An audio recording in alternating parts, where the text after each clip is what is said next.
Starting in 3, 2, 1. We are live. Damn. Okay. What is up? What's this up? is our guest. Celebrity this guest. is Chai Su. Yeah, first celebrity guest in the show here, right? Chai Beiber. And, Chai Beiber, yeah, Chai Beiber. Chai Yeah. Beiber. And then this is Tommy over here. What is Hello, up? hello. What's up? What's up? So, We do a toast to start up the show. yeah, if you want. Shit, let's do it. Do it. It's a little toast. Do your wine, I guess. Hey, you already killed your whole wine? No, I got a shot cup soda. I only got I only poured a little bit because I didn't want to put too much because put too much then I might not finish it. You know. It's sweet. Oh, I know you want to try it. Probably like heartburn. I hate that.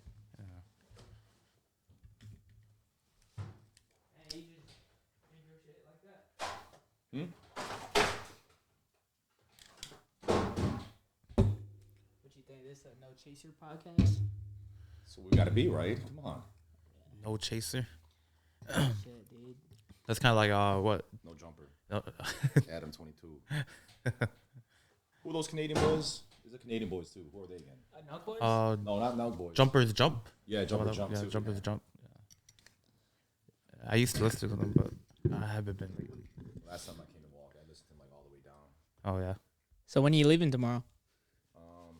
After I have lunch at Geisha, I guess. I don't know, man. Yeah. It depends on how the visits go, because I'm talking to Mike.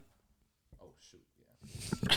It depends on how the visits go, because if tomorrow, if it's like an extended visit where like there's so much shit that's just wrong, then I might have to just stay a little longer just to kind of go over things and explain and coach and teach. But if it's like smooth sailings, I might just leave early, like, because I told them I'll be there by 8, something like that, or 8:30 ish.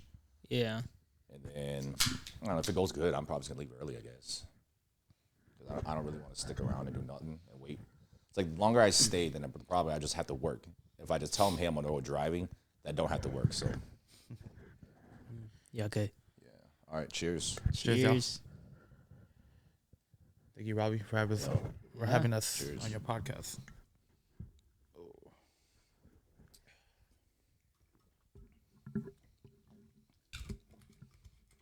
Ugh. The next time you see Kevin, I want you to tell him that you had your first Hmong celebrity on your podcast. Yeah. You need to talk closer. What's that? You need to talk closer. But then, what are you saying that you're going to use this platform for? No, I was messing with you when I said that. No, I was just gonna make a joke, but Oh, yeah? yeah, I was. Like what? No, it's not good for the internet. All right, it's a joke that's not good for the internet. Okay. Yeah, so I can't make that joke. I was going to ask you guys, so what are some things that you guys learned while you guys are old? Because I think you just broke the record for the oldest person that had my podcast. All right, I'm out, man. I'm out. I'm on 25. Yeah. Man. What are you talking about? 25. It's turned 25, man. There's like 10 more years on that. Yeah. 25, though. 25. What was your question, though? I was like, what are some things that you learned throughout your life that you can give some knowledge on? Mental health. Mental? Mental health, man. That's the one fucking thing. That's the one thing I got to say, though. Like, growing up and getting older, mental health is like the number one thing. I think that's like the most important shit you can actually go take away every day with you is your mental health, though. Yeah. Yeah, it really true. is. I think in a Hmong culture, we don't really talk about that much because it just isn't part of our culture, mental health and all that. But it really is. Mental health means a lot and shit. So Yeah. that's probably the one thing I can say. Mental What, health, man. what have you done to improve your mental health? Or like, what are some things that you've done that you started to notice that you do or Meditation. Yeah, you meditate? Yeah, meditation. Sit, reflect, journal. I think journaling is probably one of the easiest and best things you could do, though, honestly. And it gets a lot off your head. Like me, I have insomnia. I just can't sleep at all. So like, Oh, yeah. I sit up late at night, and if I'm not journaling or something like that, I'll read. But if I'm journaling, like sometimes I'll just journal my phone, you know. I'll just journal there so I can go back, reflect, read, and stuff like that too. But do it in your phone, easy thing to do. Yeah. I feel What? like music it helps a lot too. Music? Yeah, music for helps me, a lot too. Yeah, Yeah, I listen to a lot of music a lot too. of music. But I feel like when I listen to music, though, there's like you're just listening to music in a way. Yeah. You're not really like Reflecting on reflecting, anything. and then I end up analyzing music rather than taking that time to actually use it for yourself. You know what I Yeah. mean? Yeah. I feel like when you just listen to music, I'm just listening to music. Oh, is this track dope? You know, you're listening to things like that. You know, you listen to see if you like that music. If I listen to music, I feel like it's just that. Unless you're listening to Cole. To who? Cole. No, Cole but Cole World. no, but you can listen to Cole, but then it's hard to reflect when you listen to Cole because you like Cole so much, though. You know, and like Nah, he just be speaking facts, bro. he speaks facts, but then like, You be like, damn. are you reflecting the whole entire time you listen to Cole though? Yeah, I'm just like, damn. And then he just spits some out. I'm like, damn. No, Cole is tight. Cole is tight though. Like, that's true. Me too. Have you seen Cole in concert? Yeah, we went together. yeah. Oh yeah. Yup. Like 2021 or some shit like that. 21, right? Yeah, I caught him on the first. He was at Sunset, Minnesota. He did his whole basically Forest Hill Drive tour out there. Oh, best one ever, man. That was just I love that. I bet. I may just be biased because I was there, but it's like, man. But I mean, in all honesty, everybody thinks like Forest Hill Drive tour is one of like the best albums out there. Yeah, I too. think so too. Like no matter what, like being biased, not just because you were there, but like Forest Hill Drive tour was one of like I think it was one of his best albums. Is the best album for him. I liked it though. So what got you like meditating or like writing down things? Is this something you just naturally did, or is this something you read up on that you did? Read you up started on. doing? Read up on, yeah. You read up on? It was actually from one of our old coworkers, like way back when I worked with like Goodwill. And then he's like, yeah, I just couldn't sleep. Sat up and just like started journaling all night until I could fall asleep. And that's how I just picked it up from him too. And then just I could never just sleep. I'm a light sleeper too, so by doing that, I guess in a way just exercises your mind, gets you tired in a way too. So yeah. But some nights you just stay up forever journaling, just writing and stuff like that too. So yeah. How long do you meditate for? Like when you do it? Well, like 20, 30 minutes. 20, 30? Yeah. Just sit there. Just sit there? Yeah, just sit there. Are you just blank or are you thinking the things? Blank. You got to be blank. I think if you sit there and think, then it just I think that's when you think pauses your mind too much. I think. Yeah. Yeah, you go through too much. Yeah. Too much thoughts. Yeah. What do you think? What do you think it does for you? It puts me back to center. Center? Yeah, it centers me again. You're just like focusing on Yeah. breathing and stuff. Yeah, I'll focus on breathing. I'll sit there. I think a lot of people say you got to close your eyes and stuff like that, but like I don't do that. I'll just sit there, just Kind of just daydream. not even daydream. I'll just sit there and just watch. Just sit there and look. Like for me, I like if I'm at home meditating, I'll just sit there in bed and just like look up at the ceiling pretty much, and I'll just breathe. Kind of get the cadence going, so you don't, Yeah, he got the eyes open while relax. meditating. well, sometimes He was just walking on him. Yo, what is that guy doing? Hey, you need some help, man? You good, bro? No, but it's like, He's been like that for 30 minutes. but it's for me Hasn't though. It's even like blinked yet. I feel like you find your own meditation, like your own meditation practices when you do it though. You know, it's one of those things where you can do it the way you do it, and if you feel like you're relaxed and if you feel like you're like in your zone at least, then that's how you do it, I guess. You know? Yeah. It really is. It's just how you want to meditate. You can do it, I think. But like, yeah, I like watch like some yoga stuff. I'm like, nah, I can't do yoga. Like, I just want to relax and do, you know. And not gonna lie, like a lot of times when I do like meditating is I just roll up a joint, smoke that, and then just come back, sit down, meditate, kind of just sit there, relax, you know. Yeah. Yeah. It helps me. It helps for me. So yeah. So a big thing about you is just mental health, keeping your mental health good. Yeah, because I mean, you look at it now though. A lot of kids nowadays, you know, Yeah. not even kids, but younger age people. I mean, mental health is a big thing for them too. You know, It really is. What do you think that affects you a lot on your mental health? like what do you mean? Like what has been events or things that just like kept your mental health where you know that, or is like making your mental health like on a downfall? Things that make my mental health go down.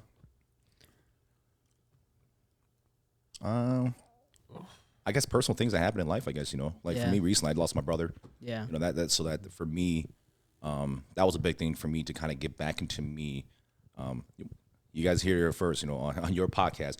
I started therapy, you know. Yeah. Just to create a better kind of mental health for myself, because I started getting lost in it. And Yeah. first thing they told me to do was get back into your regular routine, do things that you used to love and enjoy doing, and kind of get back into your flow again. So that really helped me getting back and doing that again. I just started last week doing the whole thing, and last week I went to play ball. Like haven't done that for months, you know. Yeah. But doing that again actually really did help, because I can see an improvement this whole entire week.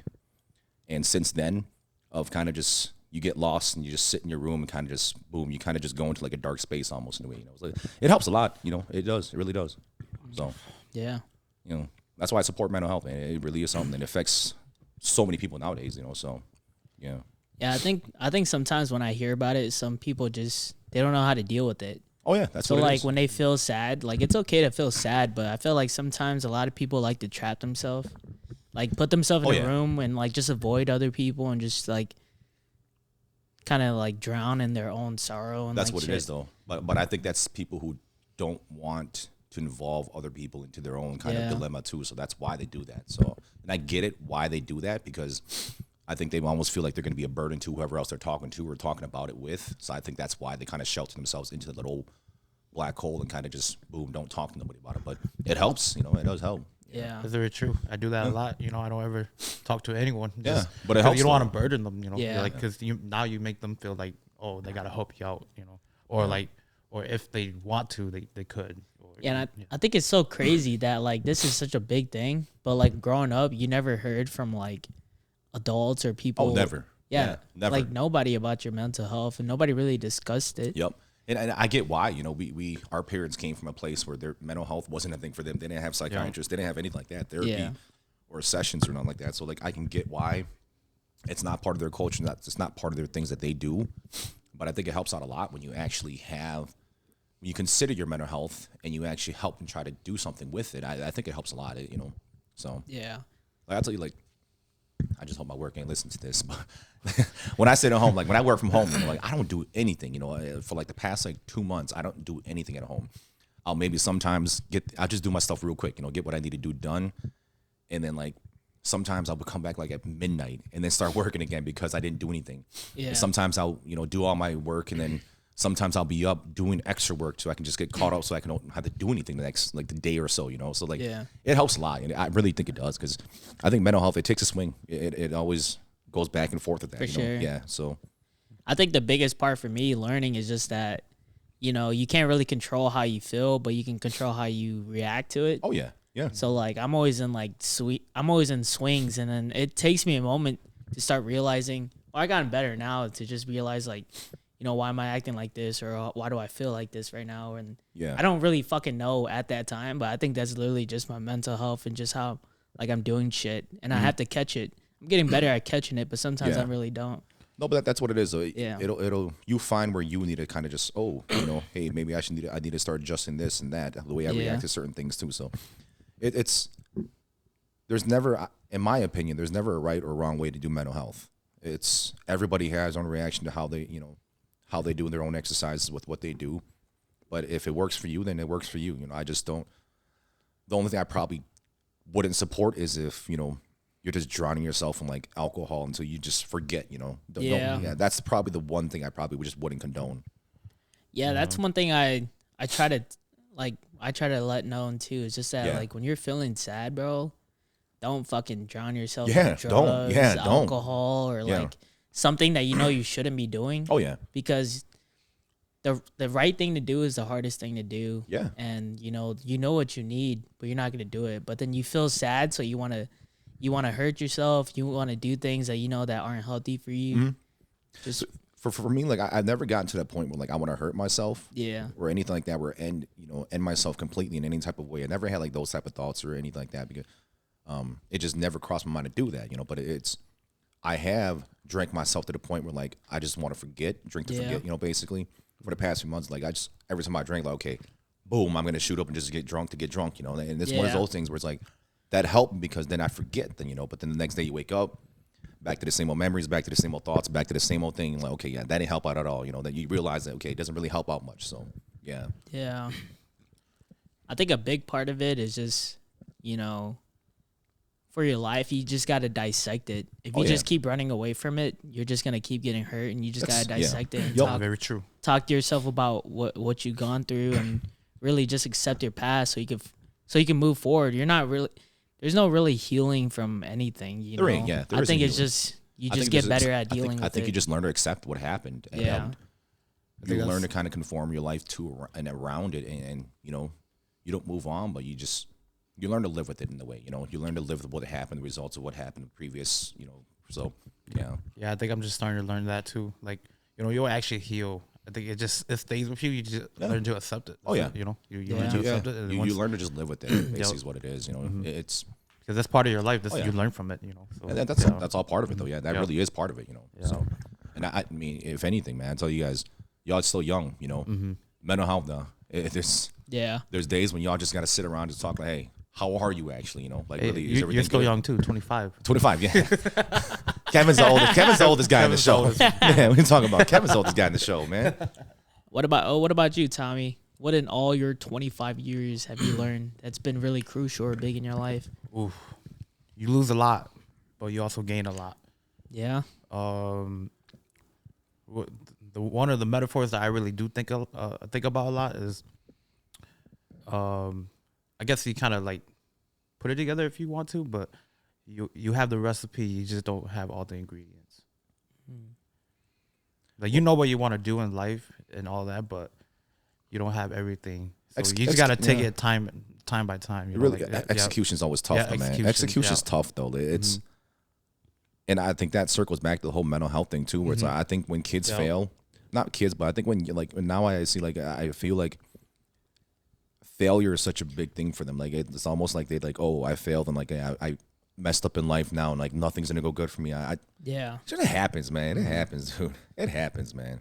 It's part of life, dude. You're gonna fail and you're gonna find another way to just do it better. You have the recipe. There's always, you can always tweak a recipe. It's what it is. You just tweak your recipe, man. That's really what it is in life. Yeah. I think part of it too, you know, is like growing up with parents. You know, you're really you know, my parents. Oh, yeah. Yeah. You know, you always gotta do it right. You know, you gotta do it right the first time. You don't do it right the first time, you're never gonna do it right. You're never gonna get it right. Well, see, that's part of this thing. That's kind of how the coaching, the way they're brought up, though. The way That's they're why brought up, the way they're brought up. So so it's tough. Like, I noticed that, and I learned to grow that. Like, you know, not everything's gonna be right away. Yeah. You know? A quote I heard that, you know, really touched me and that really hurt me, and also like that I understood, was that your parents, they loved you the only way they knew. Oh yeah, that's what it is. Yeah. Yeah. And like what we know now and what we expect, and like just jealousy that we have in life, seeing other people's parents and stuff, I felt like that really affects your life. But then, like, you know, there's a lot of struggle with just being Asian, or being like, you know, having a family that doesn't necessarily know how to love you, or like just things like that, you know, or feeling like your parents don't have like the knowledge to, you know, uplift your life or your goals and shit. You know, I think that is, but they just they want the best for you. I think it's just the way they deliver that message to you is what it is. Yep. I find that very true. I think that's really all it is at the end of the day. They have the right mindset of what they want for you, and it really is the best. But I think it's a deliverance of how they do it to you, or how they say it to you. It's that's kind of what it is, and I've learned to just live with that, because when you actually just have a conversation, like for me, like I didn't talk with my mom and dad for like a long time, you know, for a long time, for probably like I had to like remove myself. I moved out from, you know, where I was from, and moved to Minnesota, and I didn't talk with my mom and dad for probably like a good like maybe year or so. Yeah. Because, you know, my dad, we argued like every day, you know. We argued like every single day, literally, growing up. And then like I had to just kind of remove myself from the whole situation, and then kind of from there I kind of grew. You start understanding a bit of why they're yelling, why they're doing what they do. Yeah. And it just comes to a point where like, yeah, I need to grow up a little bit with that, and you know, have a conversation with them. I think that's a big piece. So just have a conversation with your parents, man. That really is a big thing. It's hard to have a conversation with parents too, because it's not like you and I talking. It's not like me and Tommy talking. It's gonna be different, but you gotta have that conversation at some point, you know. Yeah, I feel like especially because like the difference between speaking with your peers and speaking to your parents is that, you know, they're looking at you as they're your parents, and they're gonna think what they say is right. They have every right to. Yeah, they have every right to, because they just have their opinion. Yeah, but that's just their opinion. Do you have to follow it? No, you ain't got to. You know, I'm supposed to be a lawyer and the doctor. All of us are. We're not, and it's fine. I got an American name because my dad said we're gonna be presidents. See, me and all my brothers. You see what I mean? Though, it's like that's just what that's their. You know, it is what it is. You know, we're never gonna please them, and that's basically all it is. It's, you know, it's gonna happen. So yeah, at the end of the day, just know I still love them. That's it. Yeah, that's what it is. You're still gonna love them. Still love them. Yeah. Damn. Chai Beiber. It's just Chai Beiber, not Chai Beiber. Yeah, Chai Beiber. Damn, Chai Beiber, you're so big, bro. 200K followers. That's not enough for them. 200K followers, man. 200K followers. Oh shit. No, that's funny though. Damn. You want to grab me a water, Tommy? Yeah, got you. Yeah, I think the biggest part in my life was I think it's mental health too, because just the amount of struggles that I feel like I've gone through. I just looked at the people around me. I feel like, I've always been under this pressure and under this darkness. I feel like that's always been shrouded over my life, where I feel like just ever since I was born, it hasn't been good, but from what I see from it now is that, those were a lot of lessons in my life. And, now that I can understand like the very dark sides of life, that now I can search for the happiness or the light that I see in life. And I just bring my perspective onto other people. That really is what it is though. Yeah. As long as you can shed at least a little bit of that, your light, onto others, hopefully they kind of just grasp onto that and take it with them too at the end of the day. And then that's realistic. That is the hard part though, is trying to pass on a little bit of what, the knowledge that you have in your life and a little bit of that light, and hoping that can at least shed something onto them where they can take it and use it too. So it's tough, but like I said, everybody has their own method. Everybody has their own way of happiness, and everybody, does what they can do. And that's really what it is. So, yeah. I don't know though. Like, when you guys are growing up, did you guys necessarily know what you wanted to do, or like hell no, have any idea? Hell no. I wanted to be a police officer, but after a year of school and like talking with other police officers, they're like, "No, dude, don't do it." Yeah, they're like, "Don't do it." Like 10 years in, they're like, "Yeah, you're gonna hate it. You're just not gonna want to do it, and you're gonna want to find a different job." But like 10 years in, you're already like halfway to your pension, and a lot of them are like, "Yeah, I'm already halfway in. I'm like, I can't just switch my career now and lose the whole entire pension that they've been working for." So they stick with it. So it's like, what made you want to be a police officer? The movie A Man Apart. Have you seen that? No. What with is Vin that? Diesel? So Vin Diesel. So basically, A Man Apart is a Vin Diesel movie. It's like back from 2000 and maybe 4 or 5. I was like, how old were we at that time? How old were we? I was 9, 8 years old or something like that. Yeah, about like 8. Yeah, 8, 7. But so Vin Diesel, he's an undercover cop. Yeah. And so he switched roles with Brian, but he's in a different movie. Yeah, he's in a different movie. Yeah, that's what it is. Yeah. And then the dude from Don't Be a Menace, I forget his name. The one with the cornrows. Fucking yeah, I forgot his name too. Yeah, but he's a comedian, right? No, he's not a comedian. No, you're talking about Don't Be a Menace in South Beach, whatever. South. What'd you say? Don't Be a Menace. No, not Don't Be a Menace. Menace to Society. Menace to Society, not Don't Be a Menace. He did say Don't Be a Menace. I did say that, yeah. Right? I did say that. I was thinking about the Wayne brothers. The Wayne brothers. I was like, Low Dog. Low Dog. I was thinking, dude, we have a problem. The missile. Motherfucker. I was like, no, yeah, but Menace to Society, yeah. Menace to Society. The cousin the cousin. And so it was them two, Vin Diesel and him, and basically they're undercover, the DEA, They work for the DEA, and basically what happens is that Vin Diesel makes like the biggest like bust of his life. It's like a cartel dude, and then that guy gets locked up, and he gets locked up, and then bam, they know that Vin Diesel's involved. He took off his mask at the site, so that's why like they know it was him. So they pretty much honed in on him. Vin Diesel was have like a little party at his house. Everybody came by. His whole like drug team and stuff like that came by and everything. And then at the end of the night, they went to sleep. Vin Diesel woke up. Cartel broke into his house, shot his wife dead. And that's basically how it happened. And then Vin Diesel kind of started going on like this whole rampage, just trying to find his killer, his wife's killers. Yeah. So he went back to like the Mexican guy that he locked up, and the cartel guy. And the Mexican guy was like, no, it wasn't me. If I wanted you dead, you would be dead, And then that kind of started the whole thing. And basically that was like, oh shit, I want to be that guy, like just taking out people and stuff like that, and like being like Vin Diesel and shit like that, Yeah. That's lame. Don't watch it. Watch it. Why don't you be that? You used to be John Wick. Because I'm allergic to dogs. I can't have a pit bull, you know? You didn't want to be Dwayne Johnson with Walking Tall when he's a sheriff in Yeah. that one? In Manitowoc, right? In Manitowoc, yeah. Busting out the Averys, man. That's what I would have done. Yeah. No, but That movie is good though. It's actually not that bad. It wasn't bad, but I didn't like it. It wasn't like I didn't. Oh, it was just good back then. That's it. Back then it was. Yeah. No, I rewatched it. It's Yeah, kinda it's just corny. Yeah. Like I can't put that to my collection, but like I could put Man Apart to my collection. I like Man Apart. I think Vin Diesel's roles in his beginning of his career, I think were better than like anything after Fast and Furious. In my Like opinion. Reddick. I never watched it. Never watched it? Truthfully tell you that I never watched it actually. I just wasn't into the sci-fi stuff like that, so I didn't watch Yeah. it. Yeah. Lame. No, I was kidding. What? Yeah. No, but yeah. But A Man Apart was kind of one of the big things that I watched. It was like, oh, I want to be Vin Diesel, man. Just wear regular street clothes, go to work, do whatever it is, you know? So, yeah. What about you? Shit. Mine was actually fucking. I wanted to become a professional b-boy. For real? Yeah, bro. Because I was so into that shit. There's height limits to that, though. Yeah. Yeah. Hey, now I believe that. I was kidding. No, it just I really wanted to take dancing for real, but nah. I think it got to a point where I was like, it doesn't really make you any money, you know? You got to be like, I don't know, you got to be probably dancing for the Golden States or something. I don't know. Yeah. I don't even know if they make money.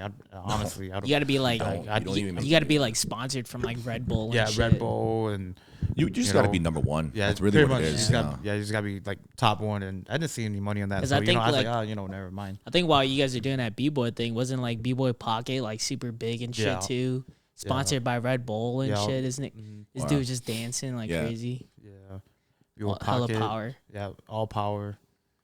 Was it? Yeah, and then after that, it went from that to singing. Yeah, you wanted to sing. Hey, it. man. I wanted to sing, we're in the presence of a man who was on a track with Kinang, dog. I never even got a track with Damn. Kinang, man.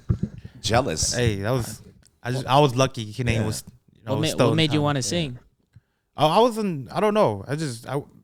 I was bored. Yeah. I was in high school. When I was in high school, I just joined choir, and I was like, "Oh shit, this is pretty dope." Yeah, I don't know. Just I was lead singer at the time too. Lead singer. Yeah, I was lead singer. It was a one man group. One man.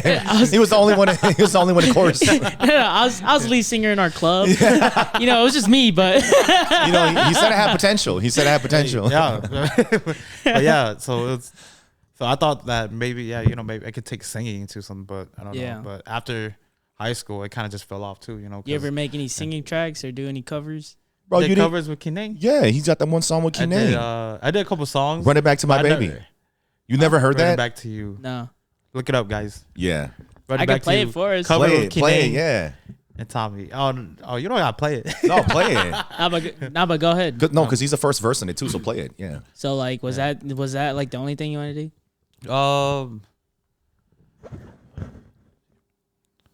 Besides that, maybe being a pilot. A pilot? Yeah. Why was that?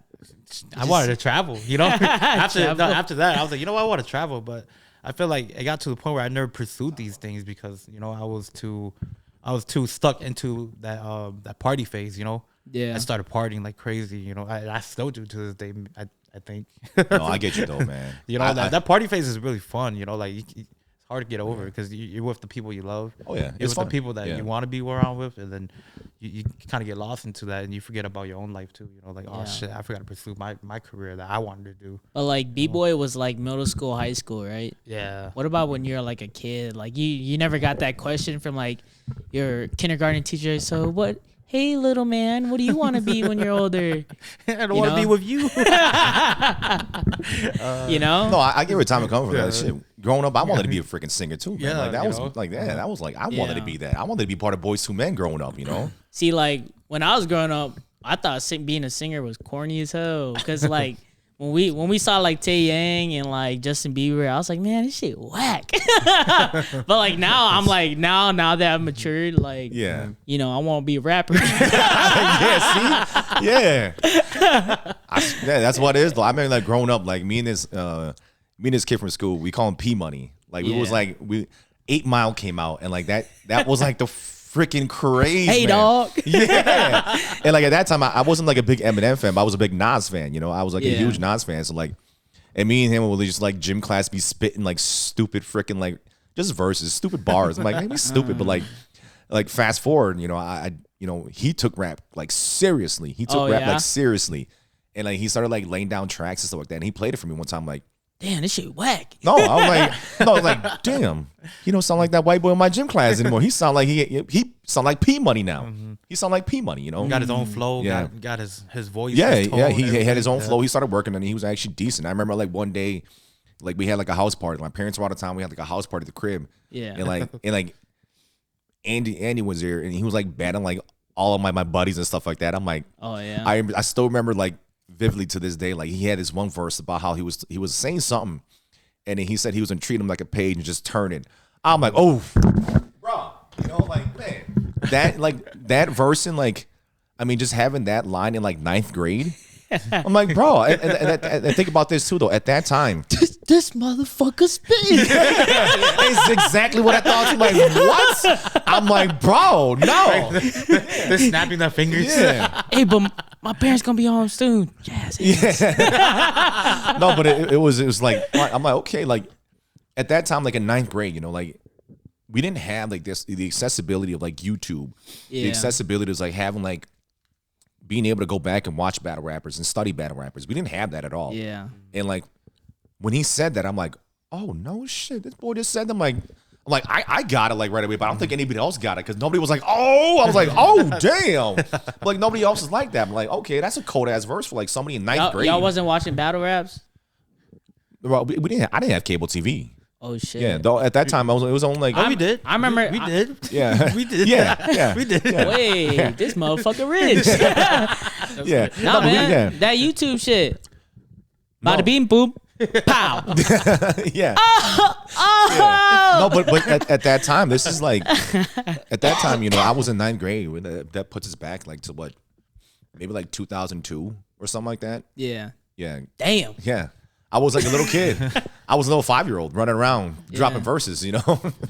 No, but at that time, Damn, you was in the 9th grade in 2002. I can't remember. I don't think so. Yeah, it's either 2002 or 2003 or something like that though. You sure you didn't graduate in 2002?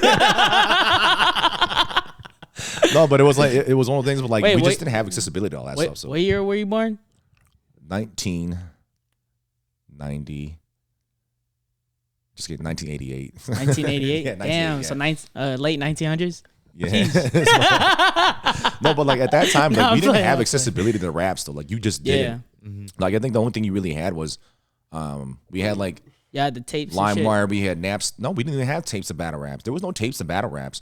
I didn't start seeing battle raps like until like YouTube came out, you know? Until YouTube came out and you started seeing all like the old stuff way back in the days. But it was like at that time, like, and it's not the hate in the old rap scene, but it's like at that time, like those bars were like so stupid, you know? For me, I just didn't like it. But like fast forward, like, you know, the bars got better. Bars got more creative. Yeah, I and stuff feel like that. I didn't see battle raps until I was in high school either, and that was probably like fucking 2015 type shit. So you who you watching at that time? Shit, that was when I was watching like fucking Super Hot Fire and shit. That's not even. All right, no, but That's not even real battle all rap. right, it's real shit. It's just but like Super Hot Fire, it was funny though. Like, Yeah, it was he brought a whole like he brought a whole different like he brought a whole swag to that battle rap stuff because it was just comedic as hell, you know. Yeah, I loved it though. Yeah, they flip a coin, the other guy win, I'll go first. yeah, He's like, what? yeah. But it was hilarious though. Yeah, yeah, Yeah, mute spitter. yeah, yeah. Oh Yeah, shit! and like the people that he had with him, the whole crowd, like that shit. It was funny nah, as that heck. shit was hella It was funny. like one of those things where like where is he at nowadays? Anybody ever know? I don't know. Yeah, they showed like a picture of him. He did like he came back because he did one with Blueface. You know, Okay. Blueface. Yeah, yep. Came back. He's a little chubby, and they ordered like Domino's. He's chubby now. He's a little This chubby. boy was skinny, man. Yeah, and they brought him like Domino's. Oh yeah, And then Blueface, he was saying his shit. He thought he won, and then just Yeah. you know how Super Hot Fire is. Yeah, yeah, The yeah. group, the whole crowd is his crowd. It's his crowd. Yeah, it's his entourage. Even the cameraman But like, was. that's is his perfect. crowd. That's perfectly played though. You know, that's just perfectly played. You know, the way he did can't it. Yeah. lose. Yeah, you can't lose. because the crowd's you. Your home crowd Yeah. advantage every time, you know, and your crowd gives you like the best reactions. Yeah. And they're in on every bar with you, you know, so like it's perfect. So Nah, but yeah. like when I was getting into it, I figured out about rap battling because the only Asian guy I saw was Dumbfounded. Yeah. And I was seeing Dumbfounded when they're stood in those old, like they're just in the grass and shit. They just got a circle. He's just rapping and shit. You ever listen to MC Jen's rap battles? No. He did it. Just go listen to it. See, It's not like the best, but like back then during that era, it was like he was like the Asian dude that was killing everyone. You know. Yeah. That's basically how I fell into battle rap and stuff like that, like knowing about battle rapping because of Jin, though. It really is because of Jin, and that was like 2000s. It was Freestyle Friday, BET. Yeah. You got an Asian dude coming on like a predominantly black like channel, which Yeah. they never really get showcased on, you know. And then Freestyle Fridays was like the thing. That was like the, and then Jin came on and he was the second winner of Freestyle Friday ever. You know, he I think it was 8 weeks or something like that. And at the end of the week, 8 weeks, Rough Rider signed him. Yep. Rough Rider signed him. I remember that too. The worst album ever that he came out with. But I mean, props to him being like the most like, if you talk about just hip hop in general, Yeah. I think Jin does go down as like one of like, you know, he's gonna go down in history as one of like the probably the best, one of the best Asian rappers out there just because What was of he? what he accomplished. Was he Chinese? Korean? Chinese? Yeah, Chinese. Yeah, Chinese group. Was he group in the Bronx? Was it? Yep. I think Yeah. it was Group of the Bronx. Yeah, Yep. group in the Bronx, stuff like that, and he just Yo. yeah. I mean, very comedic is what he was. It's almost like similar to Dumbfounded, where like his Yeah. bars are very comedic, and it's you get a good you out of it. So yeah, if you had time, just go look at his stuff. Yeah, Freestyle Friday, BT, Gen Z? Jin, Jin? J-I-N, yeah, J-I-N. yeah. Jin. My nephew Jin was named after Jin. Oh, really? yeah, Yin gave him the name Jin because of Jin. Oh shit. All right, Yeah. but let's check out this Oh, yeah. track. Oh damn. Hey, Kinang, I'm jealous. Shout out to Kinane. Oh, that's you?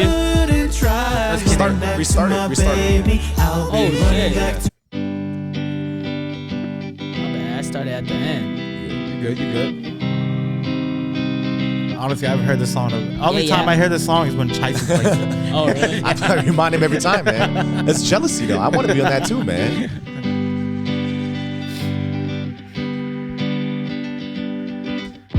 Flight is taking off. That's you? 3:45. You can tell it's Tommy, man. Come on. If there's a storm, girl, I make it to you. I drive 10,000 miles or fly this plane myself. Feel your soul.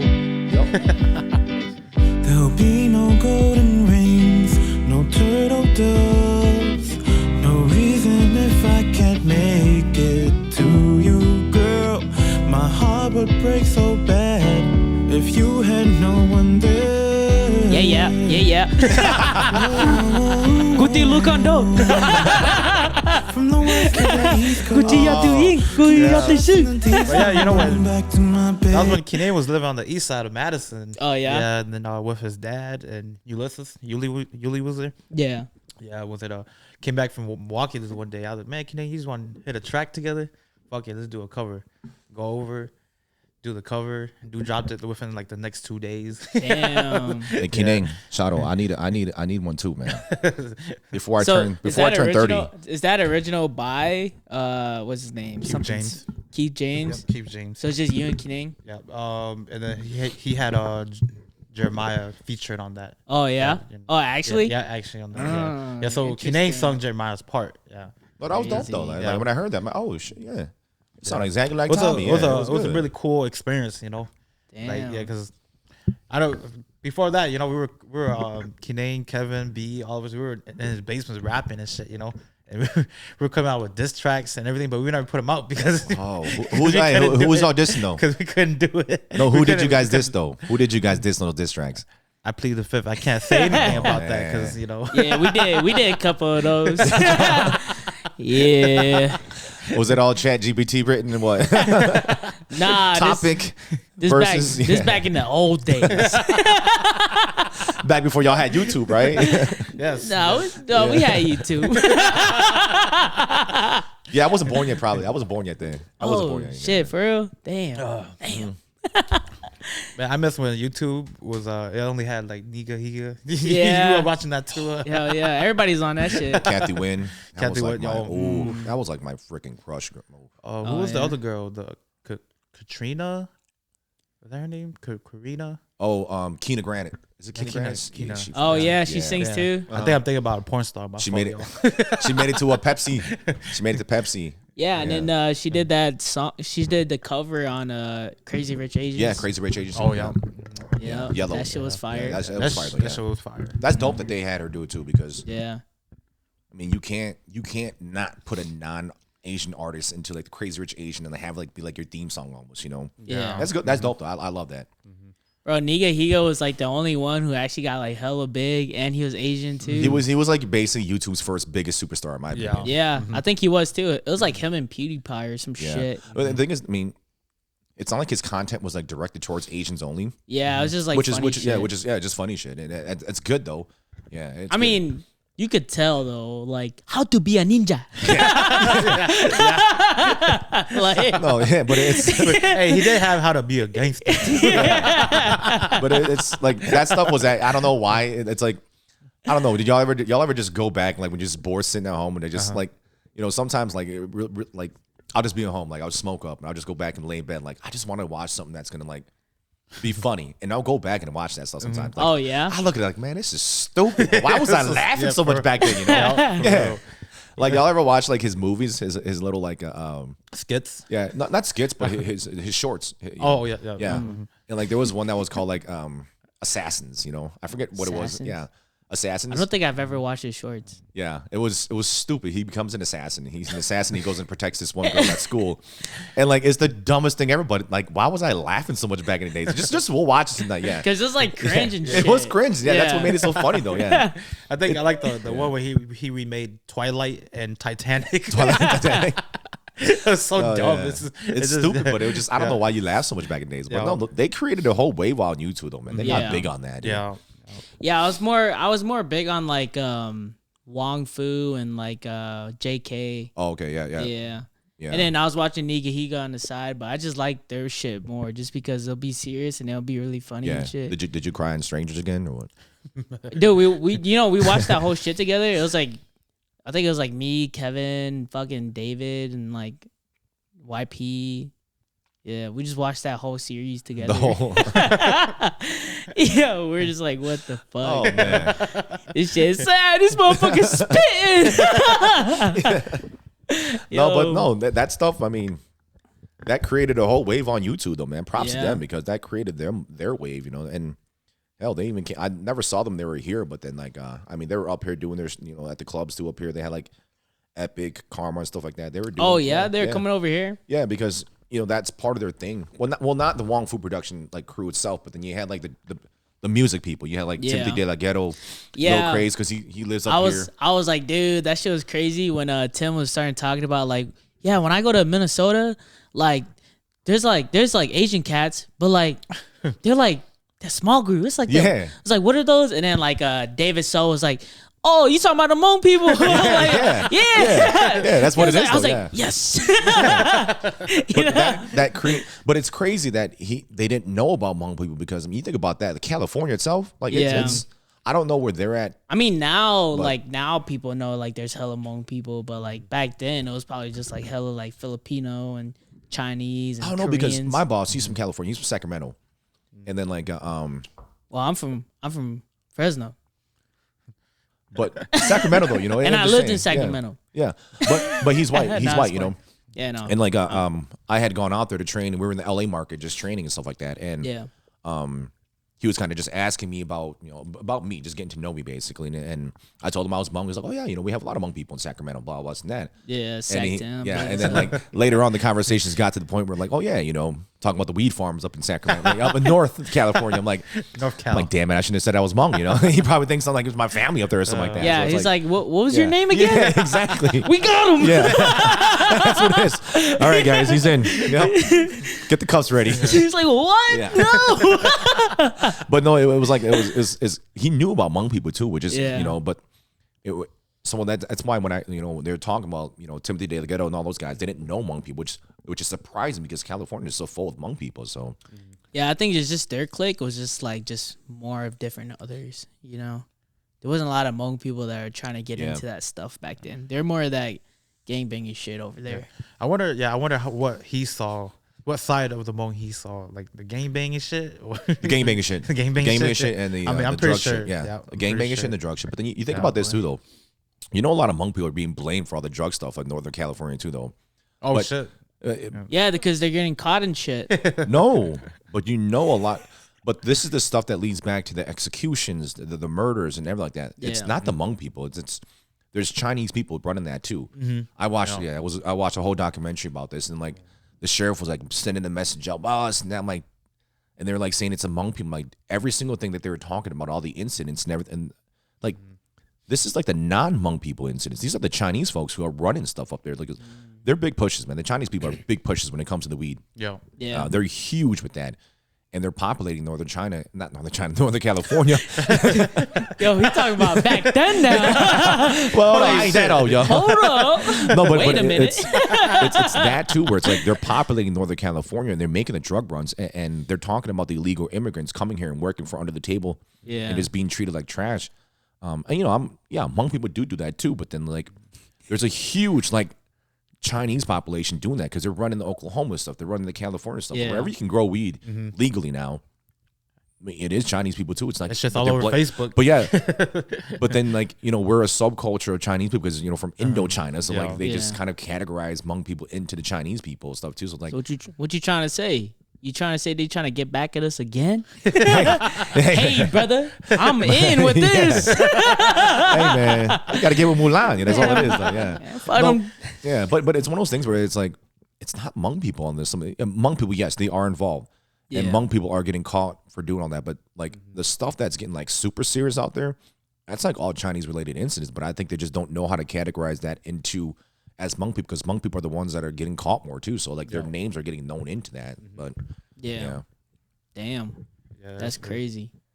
but it's kind of funny though to think about it. Just like, come on. So were you always born and raised here? Yeah. Born and raised in Manitowoc. Manitowoc. Yeah, up the road. Not up the road, I guess Until you could say. when? Until after high school. After high school, Yeah, and then after you high moved school. to And the then moved to the cities. cities. Yep. Yeah. Shit, was it right after high school? Yeah. It Damn. was like 6 months after high school. Oh, okay. Yeah. Who'd you move with to the cities? Brother. Your brother. Yeah, I had a brother up there. Or I had two brothers and one sister up there. Because they had already been there for like a few years. What made you want to go to the cities? You ever been to Manitowoc? Hell yeah, that shit whack. There's like, I will always love Manitowoc because that's just, you know, you're born and raised there and you have like the best of friends there. But it's like, you have your parents there, but it's like, I can't. There's nothing to do, and there's no way for me as like the way I am. I don't think I can grow there Yeah, in terms of what I just want to do with my own kind of my life and stuff like that. you still got some friends that live there. Oh yeah, a ton. Yeah, there's still Oh, a bunch. yeah? Yeah, there's still a bunch. They yeah. all still there. Like, damn, y'all still here? Well, yeah, dude, nothing's changed after high school. it's an awesome. I think it's a great city to like live in and grow up your family stuff like that. Yeah, But for me, a lot of them, they're all like, you know, married kids. Perfect for them. For me, I can't go do the things that I want to do in that city because it just doesn't offer it. It's too small of a city to, you know, to even offer the stuff that I want to do. And yeah, with the career route that I wanted to go, it wasn't going to happen there. I just didn't want to do it there. You know, that's really what it is. Because at that, I mean, Hmong people weren't that big in that city. They were big, but then it's not like things were happening for us in that city. So like, I can't be Hmong and something's going to happen for me there too. So it's like, I'm going to go somewhere else, you know, where at least I know there's a backing, there's a good foundation of people there. So that you know, that's a big reason why I wanted to go St. Paul itself too. So yeah. Not like St. Paul is the most glamorous city ever, but you learn to love it, man. You just learn to love it. what about you? You just always been in Yep. Wisconsin? Yep. Always been Madison, Wisconsin. Damn, Yep. that's crazy. Madison, Wisconsin. Born, raised here, or born Madison, raised in DeForest. But yeah, you know, and on go back weekends to on a farm too. On the weekends, raised on a farm. I was I think they closed. I think they sold it. I think like literally right when I turned 5. I don't remember, but I don't really remember the farm at all. Honestly, I was Oh, too you don't? young. Yeah. I was Oh, you way guys too had a young. farm before you moved to Yeah, Default? we had a butcher farm. Damn. Yeah, Oh, we had damn, for real. Yeah. So you guys are killing cows and pigs and shit, or you guys I think it was just raised pigs, them? right? Majority of time, pigs. Yeah, majority. You could yeah. buy cows there. Yeah. I think you guys. I don't know if you guys ever had cows. I just remember you guys having ton of chickens, just ton of birds and stuff like Yeah. that. And then the pigs were like every weekend. Yeah, I was like 5 years late. I think. I don't know. I just know they sold it when I. You were 5 years late. Like, what do you mean, like born? I was born. No, I was born. I think, but they never took me to the farm. He was in his mother's womb until the age of 5. And finally got him out. You're out. Yeah. He came out looking like this. Yeah, birth defects. had a beard and shit. They thought the beard was a birth defect, but nah, it's just him, man. Hello, mom. Enya, which Enya. It was like things like that, you know. Damn. No, yeah, I'm just saying that just because, like, I don't know what our living situation was, but, like, I was born here in Madison at that St. Mary's, and then literally after I was born, we moved to California, where I spent, like, 4.5 years there, and then my parents separated, and then we're just, like, moving, like, was in Oklahoma for a little bit, moved to Madison, and then went back to California for like a year, and then it wasn't until like I was like maybe first grade or second grade that we came back to Madison. We stayed there, and I was on the south side, and then and then I came here, Sun Prairie, in like 7th or 6th grade, and I've just been here since. In Sun Prairie itself. Yeah. Oh. Sun Prairie's a good city, man. Yeah, Sun Prairie is cool. What's Like, your last name? Yang. Yang. Oh. Sun Prairie was the first time I ever had like Asian people in my school. Oh. Yeah. Oh, damn. Okay. Because like every time when I was in when I lived in California and I went to kindergarten there, my best friend was just the only other Hmong kid. Oh shit. Yeah. And My best friend. I think his name was Michael Vang. I tried to search him up. That's Like my brother. I tried to search him up like after all these years, and like I was like, dude, I just can't find this guy. So I was like, fuck it, whatever. Because I was gonna be like, damn, remember when we were friends? It's probably back because he changed his name of Facebook like yours, like Toretto and stuff like that. You know? Maybe, That's why. shit, Yeah. maybe. What- It'll be cool to Yeah. like reconnect or something. What if you actually looked him up and his last name on Facebook was Toretto? Yo, that shit Michael would be crazy. Toretto. Nah, but like I had like the best memories living in Cali because like I'll go to his house and like we'll just fucking do like water fights and shit. We'll just play his Nintendo or some shit. And then like this one time when we was in first grade, I don't know why, but me and him snuck into the school. So our school had like fences like all around the school, and there's only one way to get in. And then we went into our classroom, like, cause we're like, where do we go? Like, I have no fucking idea. So we just both went into our classroom, and fucking our teacher was a fucking dick, bro. Yeah. He was the only Asian teacher, but he was a fucking dick to us. It's like he was so whitewashed, he fucking hated Asian people. Dude, like this guy, he's a dick. And then like he's just like, hey, what are you guys doing? And me and him were like, holy shit, fucking ran. He climbed over the fence, and then I was like a little chubby ass Asian boy, and I got stuck. You couldn't climb the fence. I got stuck. I fucking rolled over, and my underwear got hooked on the top. So like, Oh, that only happens in movies. That happened to you. yo, I was getting wedgied, and I was like, fuck. And then that fucking teacher caught me, brought me over the fucking fence. Was like, you're in big trouble. And then Hell I no. got the fucking principal, and then my fucking my aunt had to come pick me up because me and my dad was staying with my aunt at the time. I was Yeah. like, fuck, dude. I was crying and the shit. I was like, Man, we grew up, all my brothers and sisters, we all grew up with our uncle being one of the school advisors. So like every time we would skip school, in Manitowoc? every time we would skip school, and like, he would call my mom and dad. Damn. He has my mom and dad's direct number, and if he doesn't call them, he would see them at the on Saturday's Vang event and something like that. He would tell me, and we skip school and stuff like that. So Damn, what a dickhead. it's funny too because my brother Blong, like they all hung out and stuff like that too, because he was younger. He was probably Yeah. like, I'm assuming he must have been like in his 20s or something like that, because he was like helping translate, doing all that type of stuff for like the whole district when it came to like the Hmong people. So like, Yeah. my tzika, my uncle Kao, he would like call my parents, we missed school or something, like, damn, you can't this escape, guy. you couldn't escape, yeah. I thought he would be like one of them cool guys. Like, I just turn a blind eye. Yeah, I called, check. Yeah, bro. Yeah, Fuck but, you. no, yeah.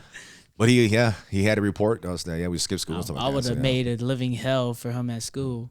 At home. But the thing is, he was rarely at school. Like he was just the one who like you don't see him because he's not like running around classes. He like stays in like yeah. his office area space. So like I barely saw him at school here and there only for when people needed translators. So like parents and shit. When parents needed translators. So like that's the only time you would really ever just see him, but it was rare too. So it just you knew he called the house because you saw the call ID and you saw the missing numbers. So yeah. Damn, what a guy. I know, what a guy. Still hate him? Nah, I never hated him. You never hated him? Yeah. I would have fucking hated him. I just hated the fact that him and my dad were like, cousins, I just hated that. I just hated the fact that he was my uncle. Like, damn, we'll never be able to escape that part of it. We're like, he's always going to be able to tell your dad no matter what, because you can't hide the fact that he called because he's going to see them, like I said, at some event. So it sucked the most, So you had to be a good kid. No, he still called and told him either way. Oh, so you it just is what it is. It is what it is. Yeah, it was. Yeah, it is what it is. What would you go and even skip for in Manitowoc? We go do whatever. Just go sit at the beach. So like if it was they had a beach. Yeah. Okay. So you just go sit at the Lake Michigan or just go to somebody's house and just go do something, whatever it is. Like yeah. What? Oh yeah, I was gonna ask you too. Like, one thing about growing up there, like you couldn't grow up there because you can't trust that town too, right? Oh yeah, the Cosmo. I was gonna say the Avery's, man. Yeah, the Avery's. You never watched Netflix? You ever watched that? Making a Murder.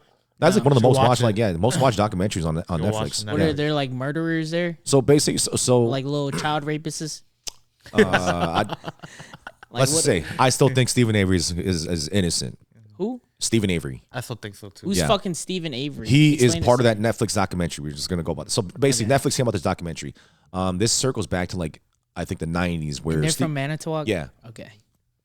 And basically, what happened is Stephen Avery. He's white male who lives in Manitowoc.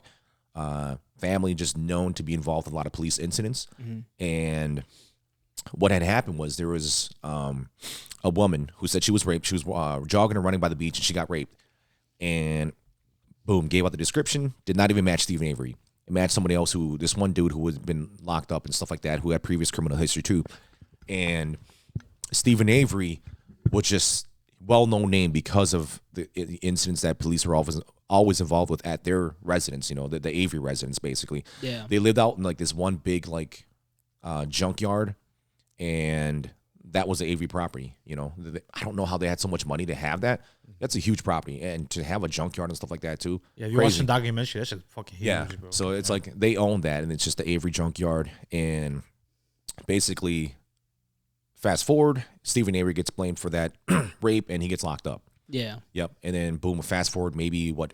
Did you know him, or is this way before you? I'm not that old, man. Come on. When was this?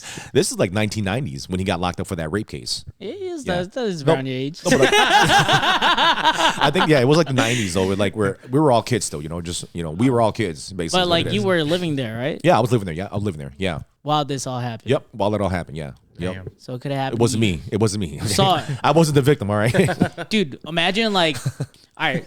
Just a quick side note before you continue is like, imagine like when you die, you can have like, you can see all the visions and things that you saw when you were a kid. And what if you're looking, you could actually piece together this shit from just like little things you saw in the corner of your eyes and shit. Then I had to come back. I'll come back and solve the case for everybody. Yeah, that's what I would do. Yeah. Okay, yeah, go ahead.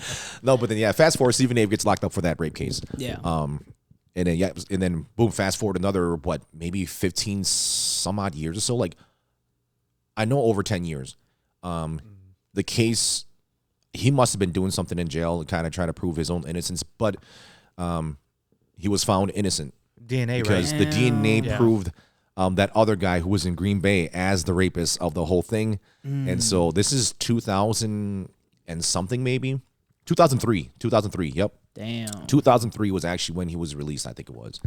And and then 2003 was when he was released, and I just remember it being like big news all across the nation itself. Like CNN was reporting, everybody's reporting, because anytime anybody gets like let out of prison after like that many years, it's going to be big news, proving your innocence. How long was he going in for? I think he was going to have like a 25 plus life sentence. Yeah. Damn, for rape? Yeah. Well, at that time, think about it. It was different. I mean that's how the the judicial system itself was different back then. You would get larger sentences back then compared to now. Now everything's a little bit more lenient with stuff.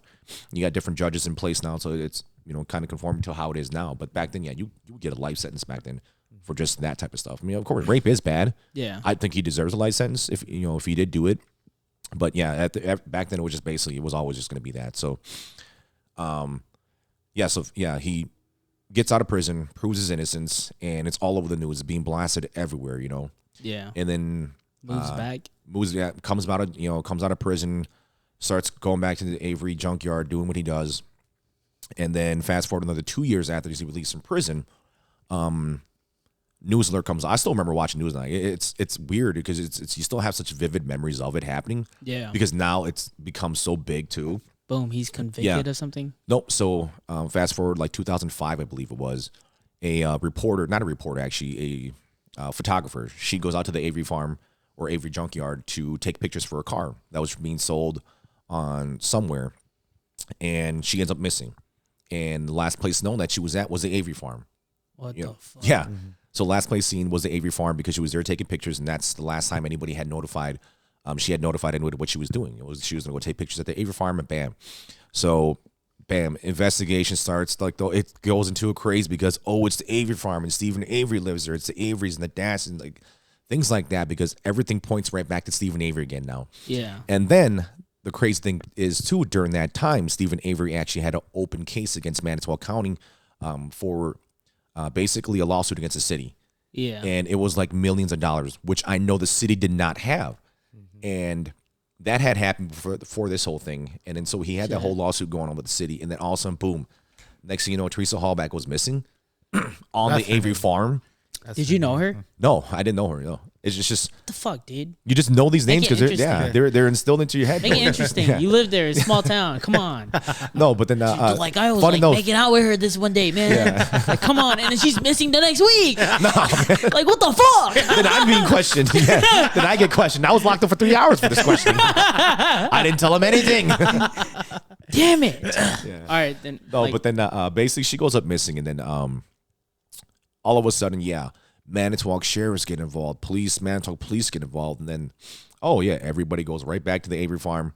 They find Teresa Hallback's vehicle there, and they find it covered in drapes, and they find like the vehicle that was connected to her. And next thing you know, boom, they go there, interview Stephen Avery along with his nephew, Tyler Dassey. Tyler Dassey now, he at that time, I believe, was maybe a 15, 16-year-old boy in high school, learning disabilities. He definitely didn't have the IQ or the learning capacity of what a normal teenager would at that time.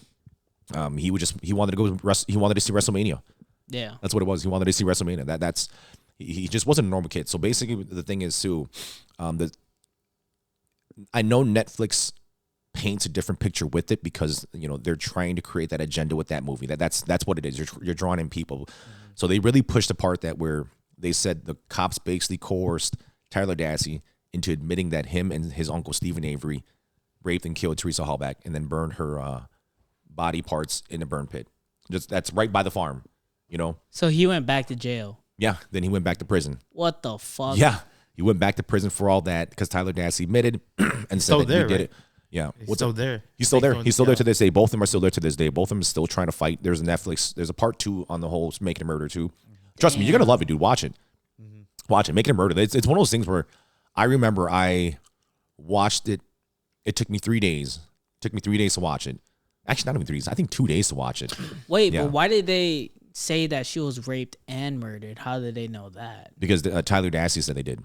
Oh, he did. Yeah, Tyler Dassey said they raped and murdered her, but with the whole thing, there was never any evidence of that at all.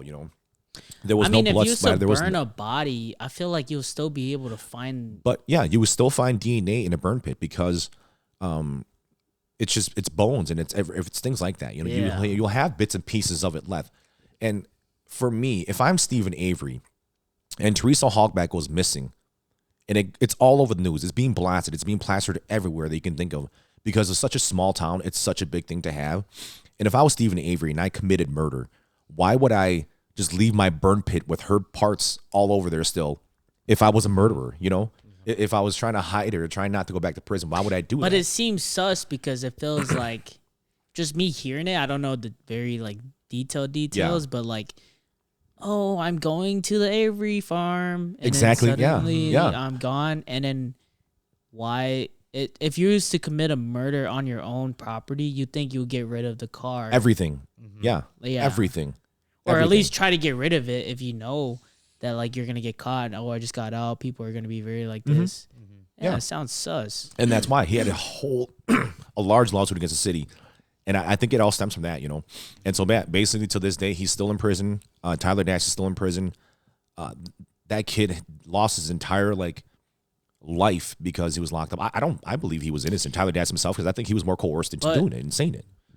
What would convince him to say that he did it though? His learning capacity. He's a child. But even at 16, if you didn't do something, yeah, but then he does have mental disabilities too. Oh, Which is why people are saying that you know.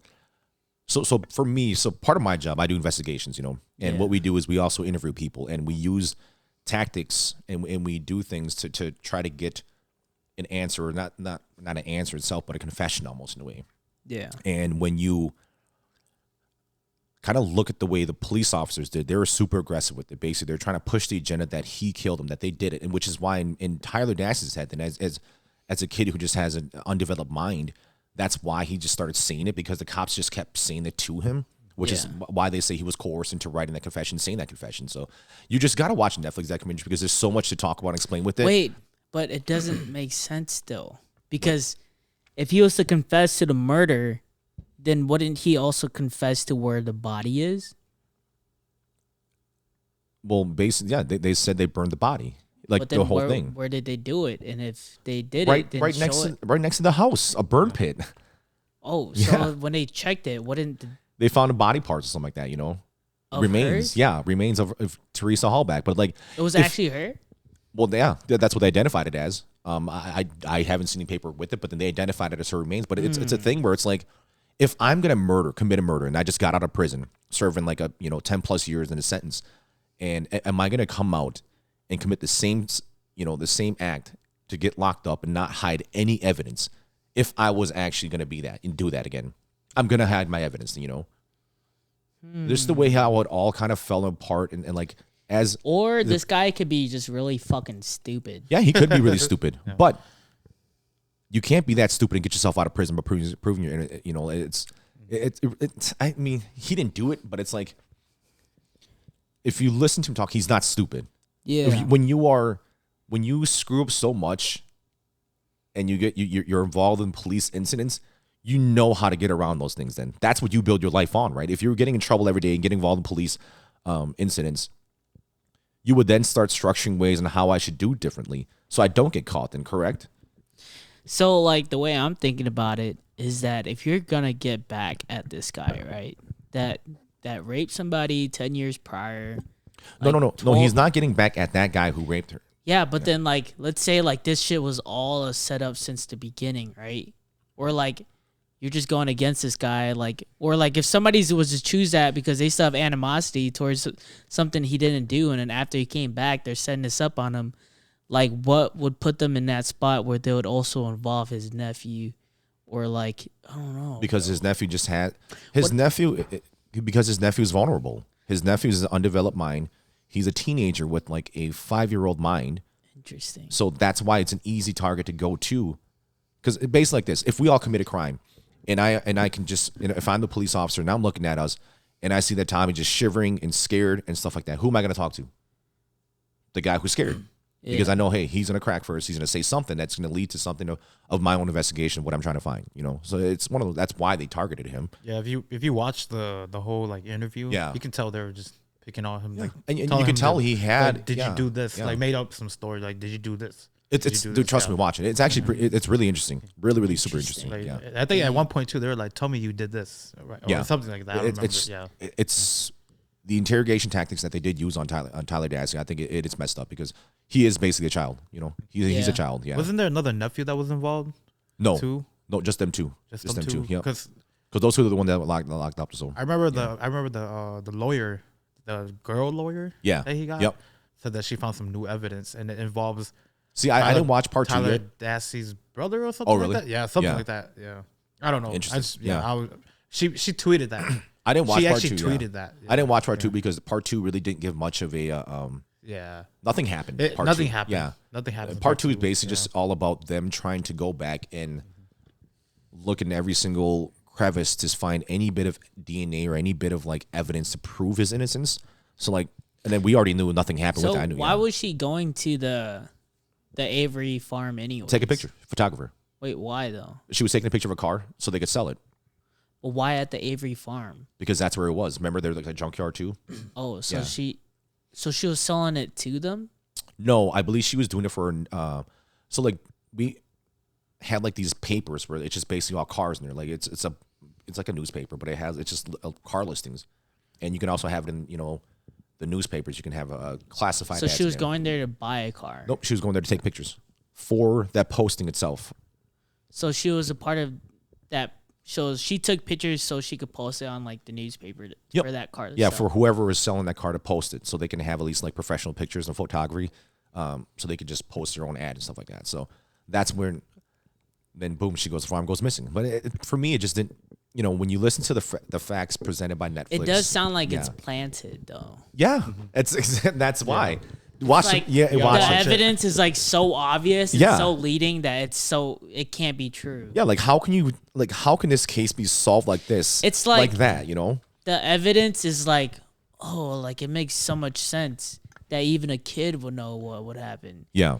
If this belongs here and she came here and then we found the remains there, that obviously means he did it, right? Mhm. Yeah.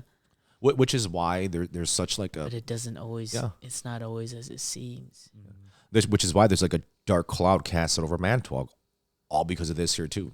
So Let's take a visit to Avery Farm. hey, it's right next to 310. Is it yeah. really? It's Oh, close it to is? Bonkers, yeah. Oh shit! Hey, motherfucker! Did your son do that? Stop asking me these questions. No, but no, trust me, Rob. Yeah, take some time and watch that documentary on Netflix. Damn. Yeah, I believe it's still on there. Damn, but It's- like it's when he still on. It's Netflix owned. Yeah, so when he got out that 10 years, was he compensated? that's the lawsuit of it. The lawsuit was for Oh, those to get back to the city, and then boom, Damn. he basically I had to feel take like- a settlement. dude. There's like people that spend like 40, 50 years, and then they finally come back and is innocent. They're innocent. Like, Yeah, you lose your entire time. Right? bro, I feel like you need to get like at least 3 million, 5 million, 3 bro. million? No, I'd take Hell more. no. I'm take looking at more. 50, 60 million, man. Yeah, I'm thinking. Or at least something, you Yeah. know? Like, bro, I just spent like damn near my whole Yeah, life. the whole damn in life almost. prison, Yeah, you think about it. bro. You spent your whole life. I'm gonna ask for everything. I'm gonna ask for Like the I world. lost everything. I didn't like. There's like guys that come out. I didn't go to prom. I didn't get a first job. I didn't, spend time with my family. I couldn't make a family. Yeah, deaths and everything like that. There's so many dude, things that involved when shit's you're locked up for that long. crazy. And Yeah. then plus you have like people hating you because you went to jail for this and Yup. you're being blamed for all Yeah. this shit. It's You come out defamation here right there too, innocent, basically, bro. yeah. That shit would be crazy. There's a lot that's coming out innocent now. Yeah. With the DNA. I think I saw this case where this guy came out of prison. He was like, yeah, I kind of just want to go back. Cause like, Oh, really? yeah, he's like, is my life, like Oh, that's yeah, all I know. Yeah, yeah, that's you all he know? knew and shit, basically. Yeah. Like there's like, I don't see a point coming out now. I get where he's coming from, probably, because shoot, you grew up your entire life in the prison system. You get food, you gotta work out, there's a time to sleep. Your life is acclimated to be in prison. You're just gonna be. You feel like Yeah. you're probably just gonna be Yeah. a prison guy. Damn. No, but yeah, Shit, that's check out the crazy, documentary. It's bro. I one of my favorite ones to watch, and it's almost I feel like you're. So you're being telling biased for me US City. this happened while you were around Yeah. and you didn't know nobody that was involved? So back to You that. fucking lying, So bro. circle back to that too. So Fucking lying. when I- Cause when- like when I mentioned that, yeah. Son Perry, our graduating class was like fucking almost 1,100. I pretty much knew everybody in my class. No, but these guys didn't go to school where I went to school though, high school. The fuck? There's more than one high school in Manitowoc? Because it's Manitowoc County. And Mm. then the Avery farm is just like a drive out. It's just like it's like going from where I was to get to you. Damn, but even like then, like I knew Tommy and this motherfucker lived in Defoe. Yeah, but then we didn't they lived in the country. So like we're not hanging out, we're not doing anything together. Like, So this you is ain't all had no separate. friends that live in the country? No. What? Yeah. No. You got to think it back too. This is Manitowoc. Yeah. I had some friends that live in the country. I'll go out there, Well, do a little I mean, thing. I had friends. YP? Well, the thing is, Nah, it's Matt. it's not like I don't consider them friends because like we're just cool at school. We talk to each other, we joke around at school, but like I don't go hang out with them at the farm. Like there's only So when, you was never like, I know a friend that knows a friend that knows her. Is he doing his voice like that too? That's where I want to circle back to. So the Dassies, Tyler Dassey, I guess my buddies and them, they all went to school with them, with the Dassies, because they lived in like that Two Rivers, Roncalli, I think, area, which is like just kind of you just sub-cities of Manitowoc County itself, you know. And they went to school. I guess my buddy, I think he said he beat up one of the Dassies too.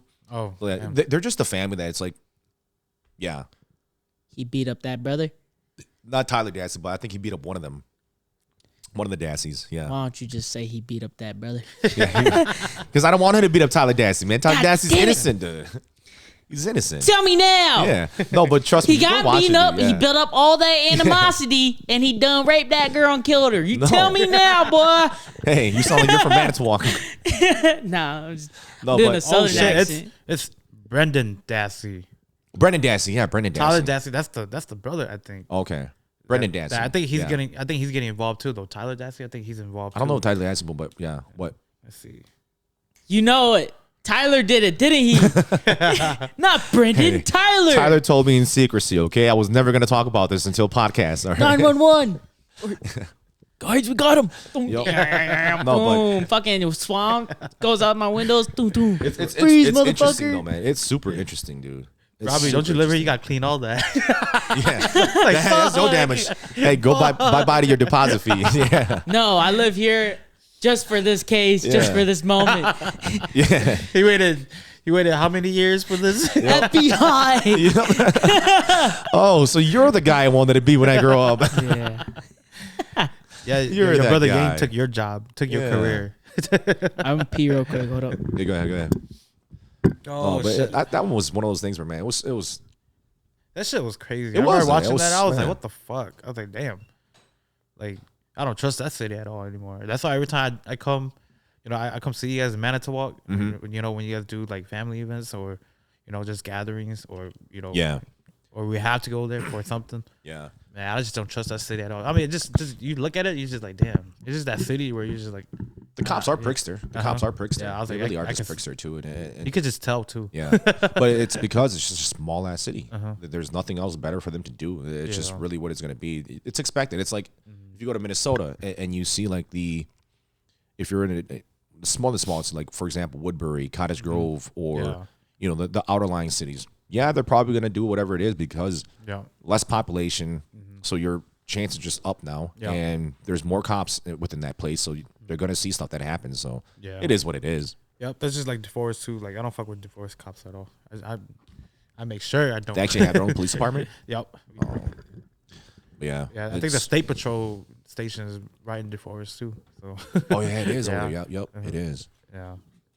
I slow down every time I drive past that. Every time in In Defo? DeForest, Yeah. I go speed limit. The headquarters, Some Prairie too, man. especially Wausau too. Also too. When you drive for 29. Yeah. It's those fucking Columbia cops, boy. Columbia Oh. cops. They are Columbia, dicks. or was it Columbus? Where's that? Just right there, or was it Columbia? Columbia? It's either Columbia or Columbus. Is that like another small subsidy? Right, But right next to it's like DeForest. Portage, Lodi, like it's that area, like Okay. on the way to Wisconsin Dells. Oh, right there. Okay. Yeah. They're like the main place where all the fucking state patrols come and shit. They're fucking dicks, bro. Did you get pulled over once? I got pulled over. You did, right? Okay. Like 5 out of my 6 times I've ever been pulled over has been in fucking Columbia County, bro. Damn. They, Oh wait. Yes. And you didn't learn after like the second time?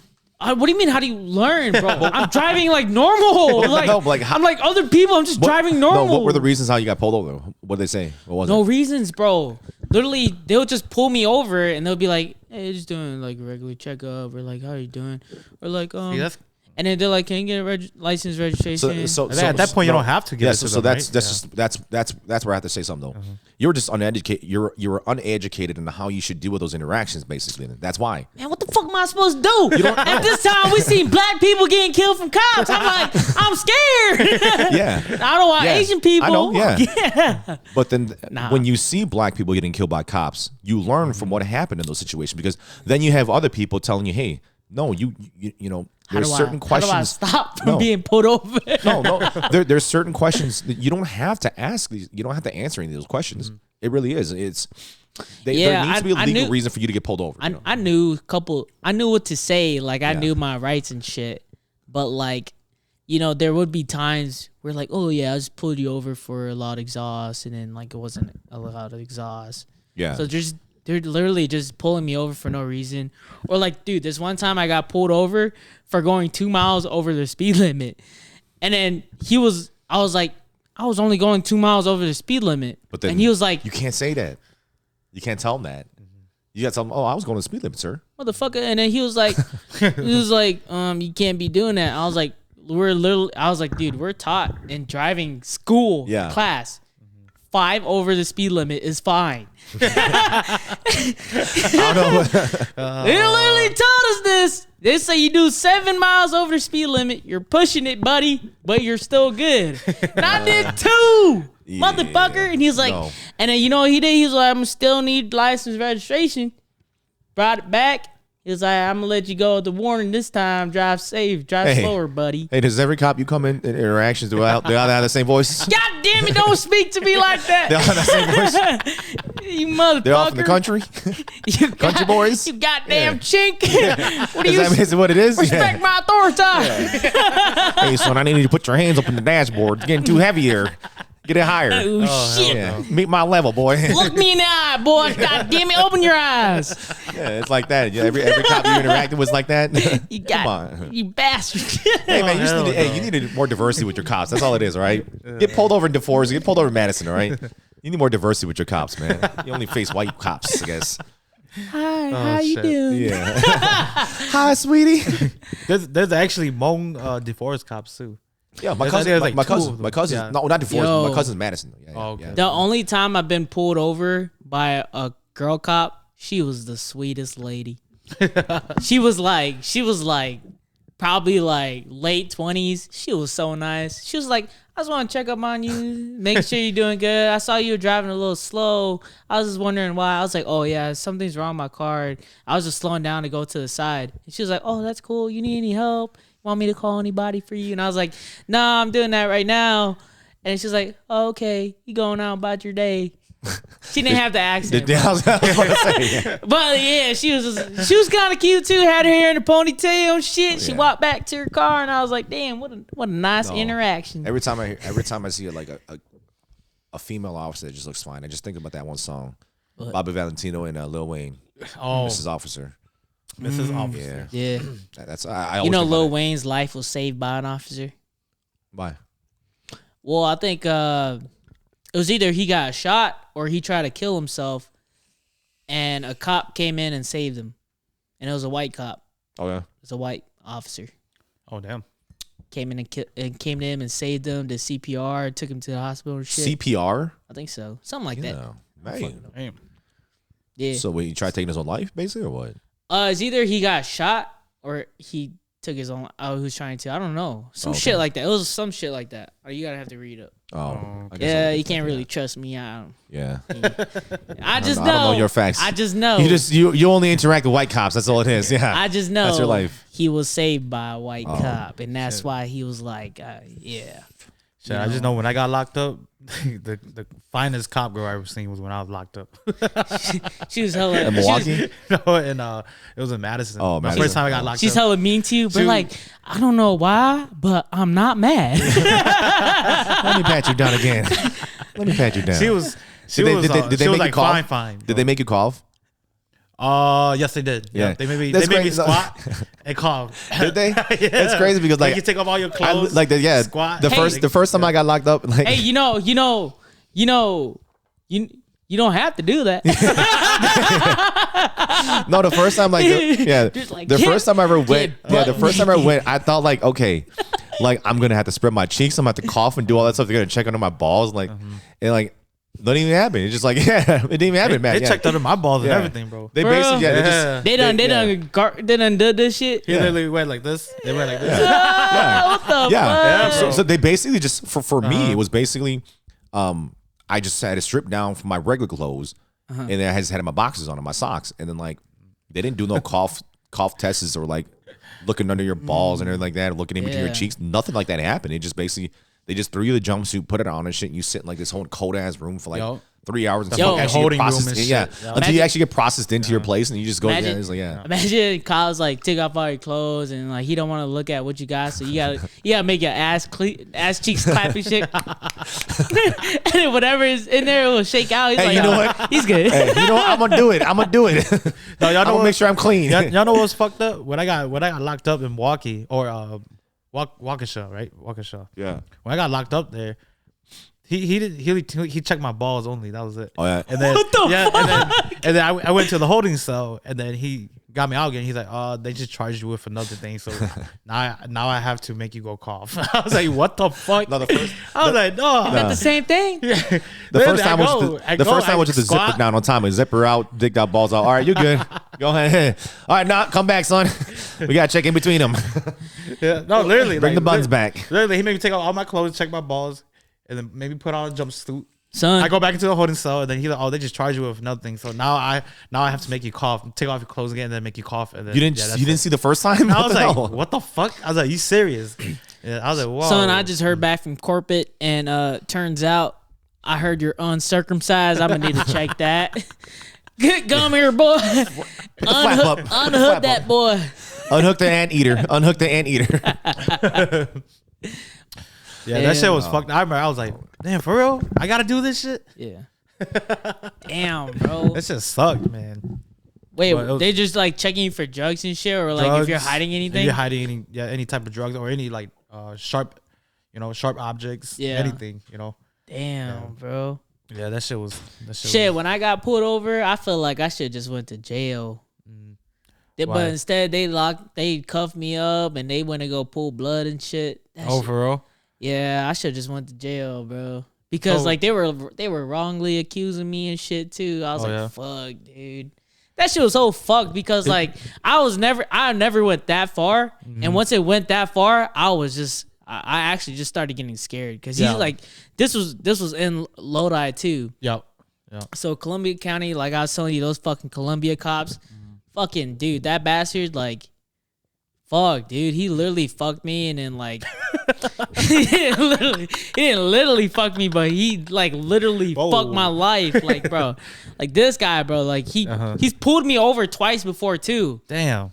and like, He probably knows his license plates, man, and he probably remembers like, oh yeah, I remember this chank. yeah, and then I was like. I was like, this guy again. And then he was talking to me like he didn't even remember me. So I was like, what the fuck?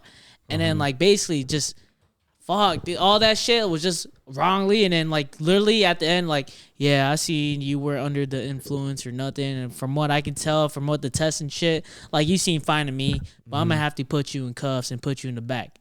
And I was like, What the what? fuck? I was like, what do you mean? I thought I was fine. He said, it's either we do this or you're going to jail tonight. And I was like, I didn't want to go to jail. Like, I was like, okay, that's okay. I'll just go do this. And he was like, I need you to put your hands on the truck, on your trunk. And then I'm going to cuff you up. Okay. And then that's what I did. And then he walked me to his back. I was like, bro, what the fuck? I was like, what is happening right now? And he put me in the back. And I was like, can I call somebody at least? He's like, yeah, you can call somebody. And I was like, but my phone is in my thing and I'm cuffed up.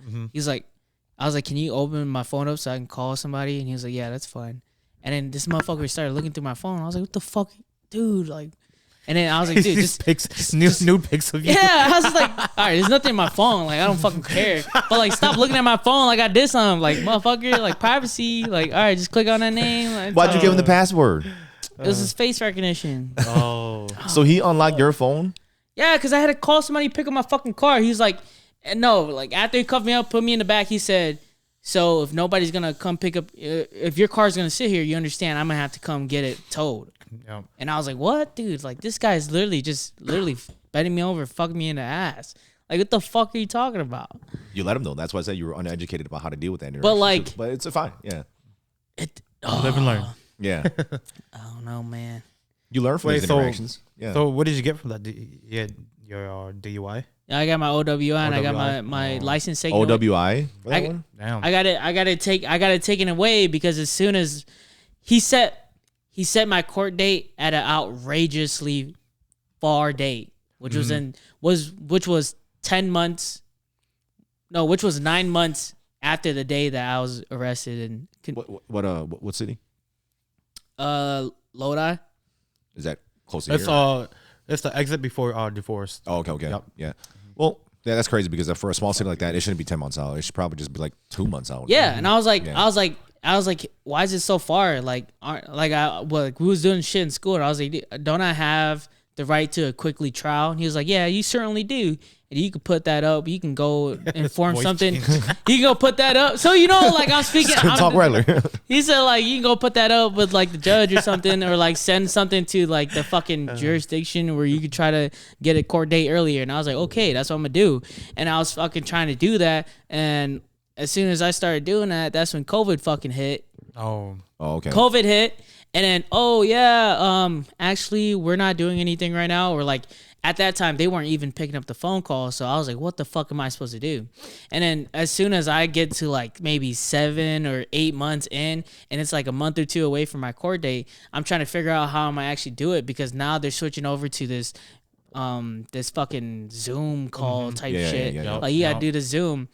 And I was like, hey, like I was waiting this long trying to get this. Can I just get something like as soon as possible? And they're like, no, that's it's not possible. You're just gonna have to wait till that date, which was like a month or two later after that.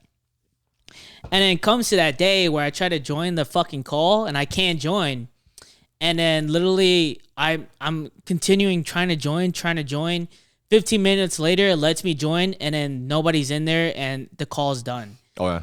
And then they send me a mail like a week later. You did non-contest. You're guilty, and so I got convicted of OWI and lost my ID. And then I was telling the fucking whoever I had to talk to after that about it, and they were like, yeah, I don't know if you can open it up because you're already found guilty, and all this, and it's gonna be like it's gonna be a long time for you to try to reopen this case up. especially like, during COVID. Yeah. Yeah, I think, especially during that everything time. was So just- like you were just fucked. I was pretty wrong. much, I was wrongly convicted, and then like I didn't even show up, so they just convicted me as guilty, and I couldn't do shit. So that literally fucked me over, because like during this time was when like there's COVID, and I was transitioning, moving over here, and I was trying to get new jobs and shit, but jobs wouldn't accept me because I had an OWI and shit. Yeah. So that shit was fucking mad stupid. Literally, that motherfucker ruined my life as a fucking 19-year-old. Literally just trying to get his shit, making my life even worse than it was, bro. Fucking dickhead. You remember his name? I don't, but I have the paper still. I can still figure it out. Fucking ruin his life. What's the yeah. difference between OWI and DUI? It's labeled differently because It's we're a- Minnesota. Oh, Yeah. okay. It's a larger category too, because it's just a DUI is just for drinking. OWI covers drugs and drinking and all that shit. Oh shit. All while you're under the influence Operating of while drugs. intoxicated. So, yeah. Like I knew what it stood for, but I was like, wasn't it the same thing as a DUI? But Yeah. I get it now. Yeah. Yeah, Driving, that operating. fucking stupid ass shit, man. That's why I was like so mad for so long, but then I was like, maybe this is a lesson too, because like there's some good things that came from me not being able to drive, but some really bad things that me not being able to drive. All that stupid shit. Oh yeah. It was like a No. lesson. Oh yeah. It's a lesson for everything. But then that's what I just like, bro. Those Columbia cops are fucking dickheads. I don't fuck with them, bro. It's those small town cops, man. They got done better That's else to do. before divorce, you said, right? That's What? Before, Oh, no. yeah, coming from Minnesota, Yeah. the exit before divorce. Oh, okay. Yeah, fucking dickheads, bro. That's why. That's like when sometimes like when I go back home and I have like an O on me or something like that. I'm like, man, I don't even want to drive home with this shit, man. Like, it's like I don't want to go home with an O, get caught by the side of the road with just an ounce of weed and get locked up for that. Like, man, who really wants that happening, man? Yeah. Yeah. I was like, man, I just don't want that with me. Like, fuck it, whatever, just do it, whatever. I remember I used to think so much too. Like, No, but fuck then it. it's- Like it's- when you it's have it, easier. you're just like driving. No, and but then shit. it's easier when you're Wisconsin plates, so Oh yeah, it's easier when you're Wisconsin plates. You're just driving in Wisconsin. Yeah. It's it's a normal thing, but Yeah. it's like them seeing a Minnesota plate. Oh, boom, yeah, it's an Asian dude. Yeah, hey, let's just make a stop. It's- Yeah. those things always panic you because you're just an out of stater. That's what it is. Yep. If I was just going from like St. Paul to wherever it is in Minnesota, like I don't really care. Yeah, Yeah, I remember when we came up for Armor Van Buren, Yeah. 2020. I remember we came to pick you up at your Yeah. house. It was me, that time it was what Tammy Joel and Ariel. Oh no, Yeah, Joel was the one from yeah. it was Ariel. Yep. And then I took off from freaking Checkers. Yeah. The cop followed me right away, and I was like, Yeah. man, it's the fucking plates, man. I was like, I just know it. Yeah, it's the plates. Yeah. Yeah. And he like tailgated me all the way to your house, and then he just drove off. Yeah, I was like, and that's what it is, though. bro. It's I was the like, plates. damn. Yeah. The plates kind of just it's a big tell. It's already a big tell. It's the number one thing there. So yeah. I was like, damn. I wasn't even going fast or anything. I'm just slowly taking off. Low key Trying to though, come pick I you do up. hate cops though, because I feel like most of them, they're not trying to like help people. They're just trying to convict you of something. You know What makes you think that though? Because all the experiences I have, it's just them trying to lead me on to something else. Mm-hmm. It's like they'll pull me over for a loud exhaust or for dark tint, but then they'll ask more questions and like, where are you going? Like they're trying to pull out more information to see if they can do something. I get that, but then that leads to that leads to the part where I was saying earlier, the truth, when you were uneducated about those interactions. Yeah. But think about this though. If you were educated about the interactions, I'm not saying like, just because you're educated, you know how to walk through every single police interaction. No, hell no. There's different factors that do make interactions different. But I'm saying if you did have a little bit of education on how you could react to them and how you could say stuff to them and how you don't have to answer at times too, do you think that might have created some type of positivity in a way? Because right now you're just like 100% negative on that, on them. I mean, I don't have. It's not like I'm 100% negative. No, but then when you say most like, cops are like, yeah, you're saying that's a big, that's like 80%. That's more than 50%. Well, it's 100% of the time. Yeah, okay. Every time I've done it. You see what I mean? Like, yeah. I understand. Like, there's cops that like, they're just trying to do their job, or they're just protecting their safety and ours. But then like they just have to follow these precautions and shit. Like, obviously, I understand that, but I feel like I don't know, bro. Like even if more times.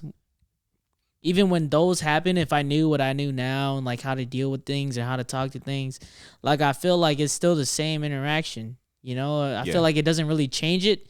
Just the more you know, it's just how what you know is gonna happen next. That's it.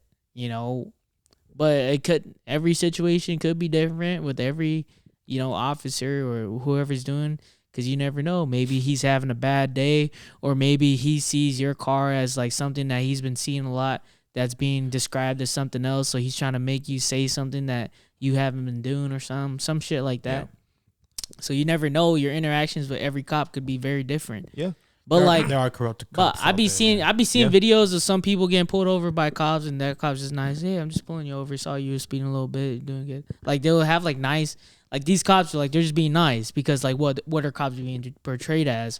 Like just people that are causing violence or like doing this shit or like having these troubles with stops and shit. But like, I see some videos where this guy's just like trying to be kind, or like seeing where you're going by your day, because he's trying to understand why you're speeding, instead of being like, oh, you're speeding and this is what I'm gonna do, or like I'm gonna need this and that, or shit like that. Yeah. I don't know. For me, like, I mean, was it just last week or what? Just a few days ago, me and Gary were out fishing on the river, and parked my car on the beach, and I totally forget, and it's my fault, but then I parked my car where I parked, and we went fishing. I'm sitting there chilling, and Gary's like, hey, Chaisu. Boom, he pointed over there. I looked, okay, there's a car by the car. So I'm like, all right, cool. Just sat and waited, fish. Car never moved. It was so right by my car, so I'm like, okay, whatever. I'm like, all right, screw this. I'm gonna drop all my stuff and walk over there. I didn't know it was a cop car yet until I got closer, but I walked over there, it ended up being a cop. I walked up, just, waved her down. I'm like, hey, did you need any assistance? Can I help you with anything? I just see you're still here. You're by my car. Just wondering who was here. And she's like, no, is this yours? I'm like, yep. She's like, all right, well, you can't park there.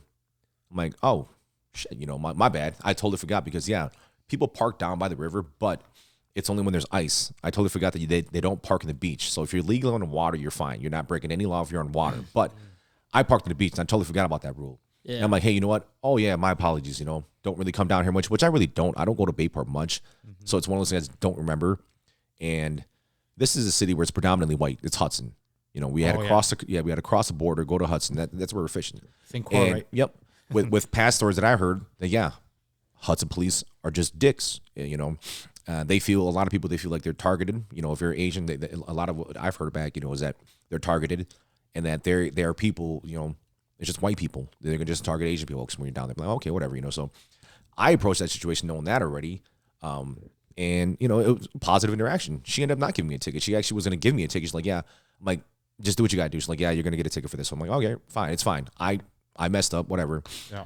So I gave her my name, polite as hell, respected her because I mean, I'm not a dude who just be disrespect because of a certain image that you have. No, you're gonna be cool with me first, you know. It's respect for respect, you know. So that's how I approached it. But the interaction itself ended up good, you know. She took my ID. She walked like 5-6 feet, and she turned around. She's like, you know what? Just take your ID. Don't do that again, all right? I'm like, all right, cool. And I went on my way. She went on her way. I didn't get a ticket, you know. So I'm super glad, but it was a positive interaction that I had in my mindset first already. I didn't think of a negative interaction with her, with my mindset going to her, you know. I approached with a positive mindset. Okay, what's the best that could happen out of this? So you're saying that, you know, maybe sometimes it's your approach. It's your approach and your interaction, I think, too, at times. That makes a big difference. I suppose. But you should approach that of every interaction you have with anything, though. You can't just create a negative mindset in your head already to start out with that. You should be positive before you go into it because aren't you looking for a positive result with whatever you're walking into? I guess. And then what if you do that and they're like, you know, this guy's a little too happy. I'm gonna need you to get out the vehicle, sir. Sir, put your hands up. Chai says, I'm already out of the vehicle. Put your hands up. I'm already out of the vehicle. I need backup. Yeah, I need backup. He looks darker. What? You need backup. You know, I need a 185. I got a 0 right now. Call the president. Yeah. Can I get a chopper now? Yeah, get the chopper. Get the chopper. No, but it's, I think you really have to approach it with a positive mindset in those interactions, though, because if you go in with a negative mindset to that, you're really going to be pissed off already. I'm going to have attitude off the bat if I come in with a negative attitude, wouldn't I? Yeah. Wouldn't you? Wouldn't anybody?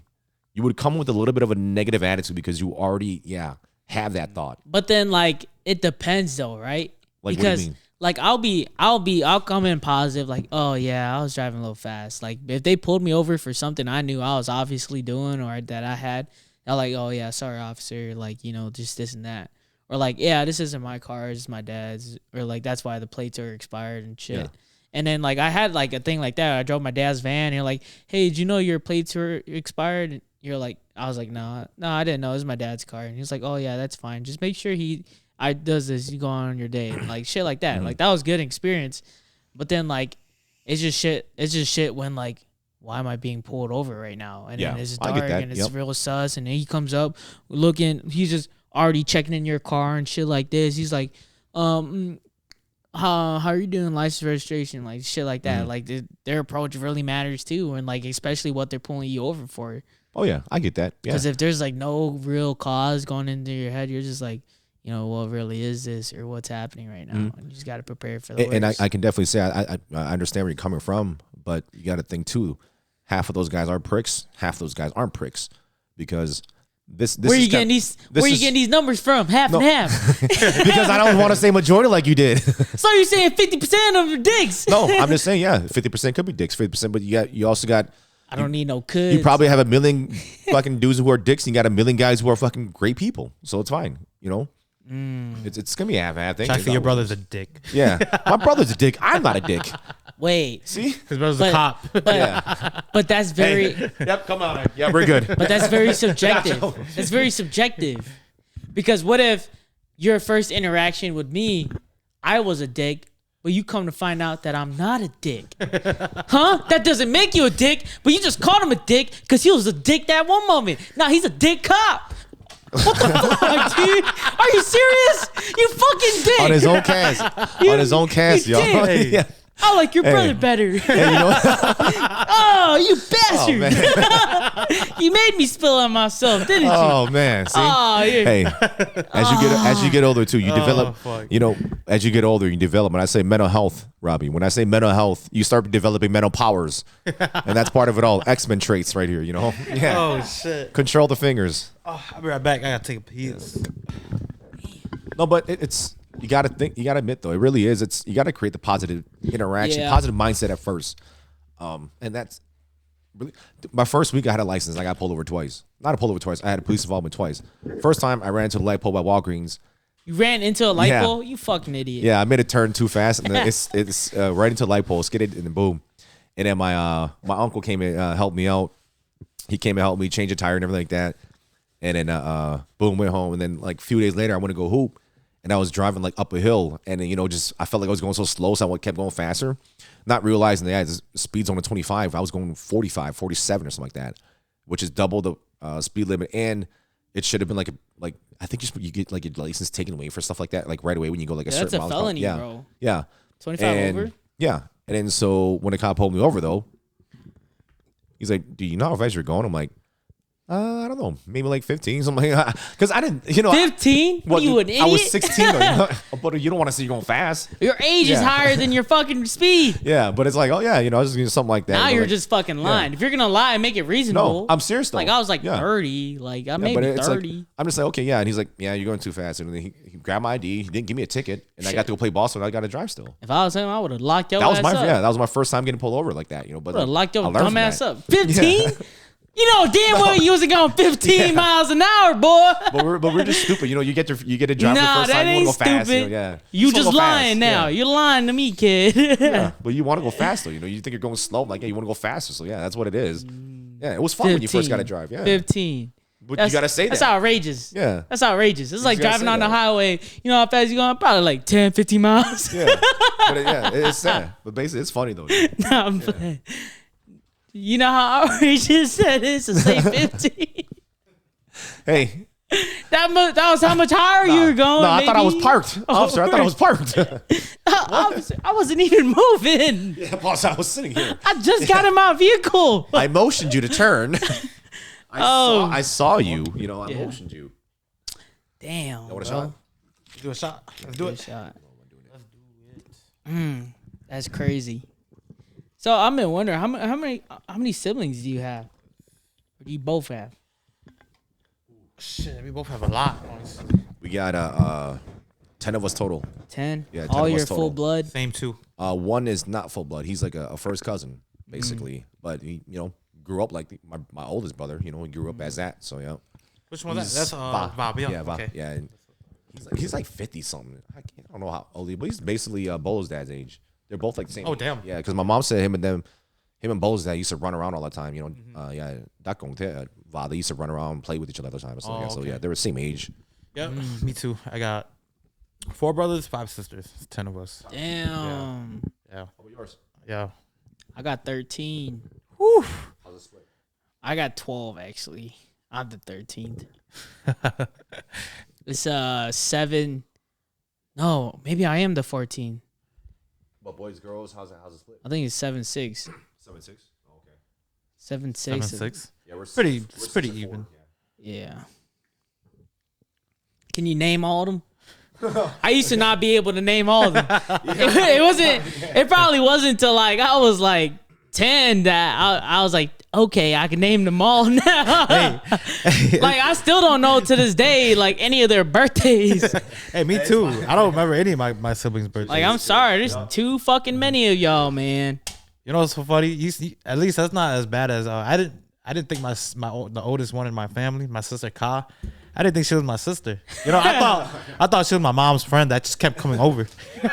She was old. Yeah, because she was over. She was always over. No, but like it's true though. Would you say the birthdays? Like I only know one brother's birthday. It's me and my older brother, the one that passed away. Yeah. Because we had grown up together for like so many years together too. And like we went to school together, all that. So we just knew each other like birthday. He's like, yeah, I think I only know yours too. We do like, yeah, I think I only know yours too. Yeah, but like I don't know the rest of this. I know Blong's birthday is like a week after mine or something like that, a week-ish. And it's easy because then Blong's birthday and Maycot's birthday, same birthdays, same day, just different years. So like that's the only way I remember that they're in the vicinity, and Corey falls somewhere else too. So yeah.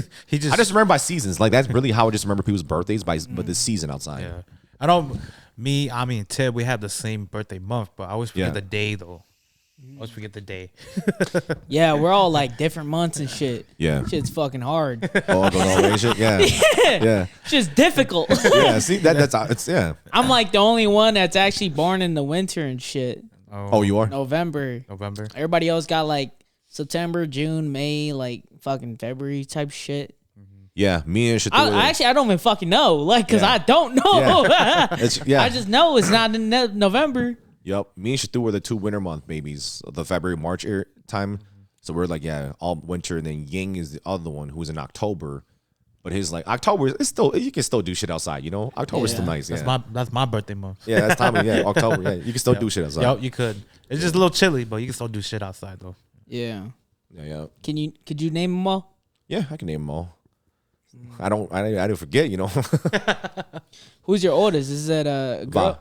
He's a boy. Son? One of the brothers. Yeah. Yep. Yeah. One of the brothers. Oldest was my sister, May. How old is your oldest? I think she like turning 42 or 43, some shit like that. Yeah. Oh. Damn. Yeah. That's a big span then. Yep. I'm 22, so there's a span of 22 years, some shit like that. I think for us, I think we're probably like maybe. I think you guys are a little closer, huh? Yeah, Tyson? probably like you less guys than are. 20. I think it is Damn. for the span. Yeah, I think less than 20. I think the closest one to me is my sister, and she's 3 years older than me. Yeah. And then the next one is just like year, and then just a couple years. Oh. Yeah, so like a lot of my family, they're like a lot older than me.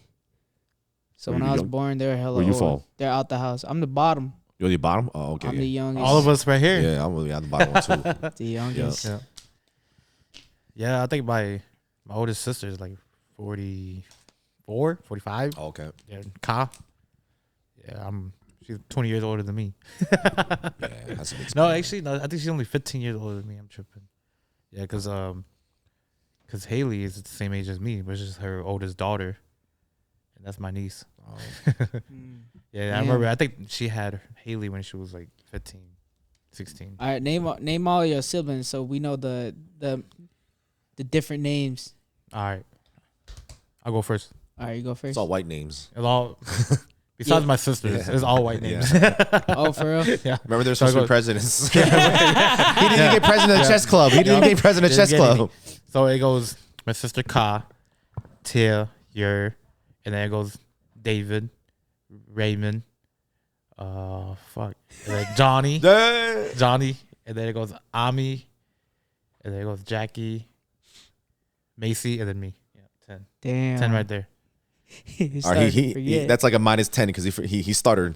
Now your turn. Go. No, it's you. No, you. We gotta go from lowest to highest. You. Go on. No, you. All right, so I got May, Jerry, Tommy, Hold on, what starters? 2, Lee, Samuel, Jeremiah, James, New, Golchi, Nia, Sarah, and then me. That's 14. I swear Damn. I swear you said like 40 names. I'm That was a shit ton of sitting here names, like bro. I swear I'm like 38, 39. And then I 40.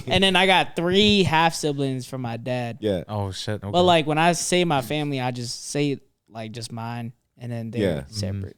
Yeah. So it'll be like Logan, Xavier, and fuck, I forgot her name because her name's Mong. Oh yeah, you don't speak Hmong. Chipotle.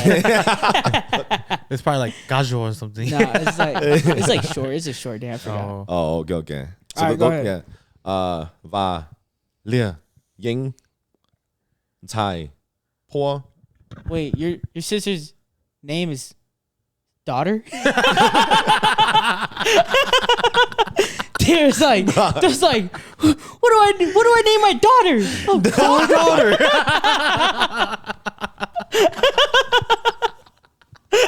This is stupid as heck. Dude, you talk he's to not OGs. wrong. You talk to OGs. Yeah, my sister. Wait, what? and then the kids who are two. Yeah. All those kids who are 2 and 2. Oh, 2. 2. Yeah, Tommy's first cousin's name is 2. His name is 2. They got bored on that day. Uncle and auntie got bored on that day. Hutus, man. Chicken hutus.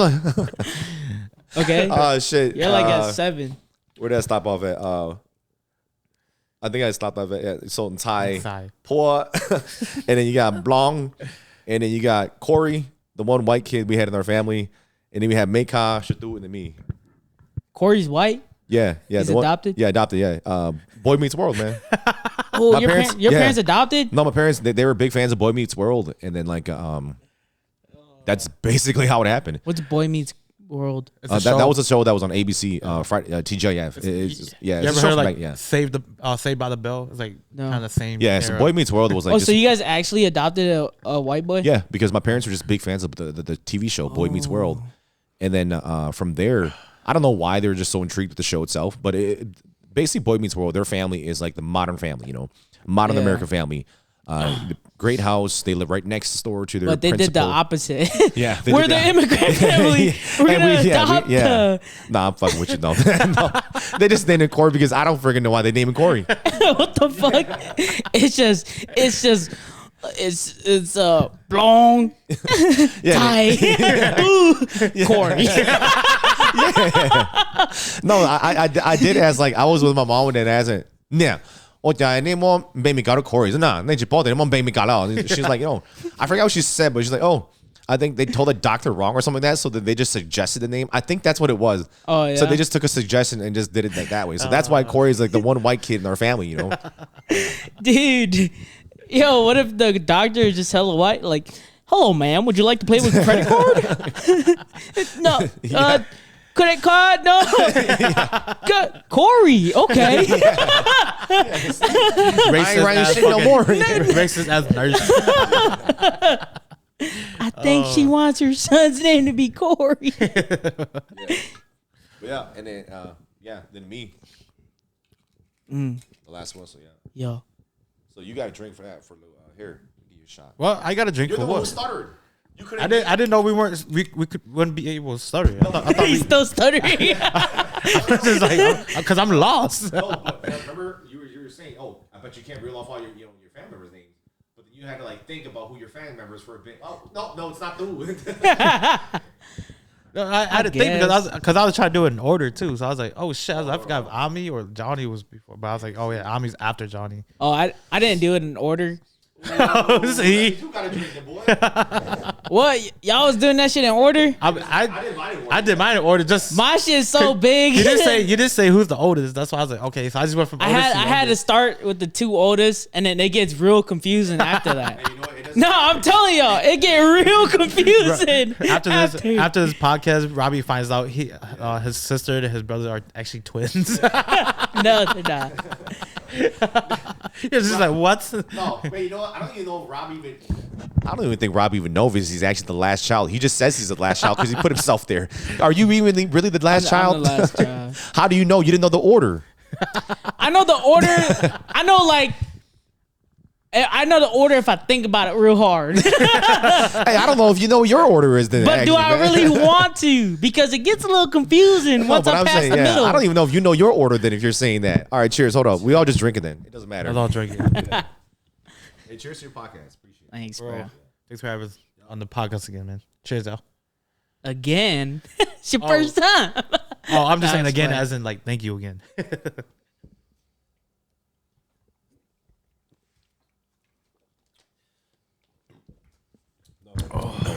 We don't really get nice like this. We're just sitting and chill like this though too. Yeah. Like every single time we together, like we had a show, we're doing something like that, you know. Yeah. We just really sit, you just sitting and chilling. So no, it's cool. All right, but let me try to figure it out. So it's me. I'm the youngest. You know, you drinking for this. If you get it wrong too, then You'll never know. I was gonna say, how are we supposed to know? he's gonna make himself old as all of a sudden. What the fuck? It's all goes me. Gulaw. No, it's not Gulaw.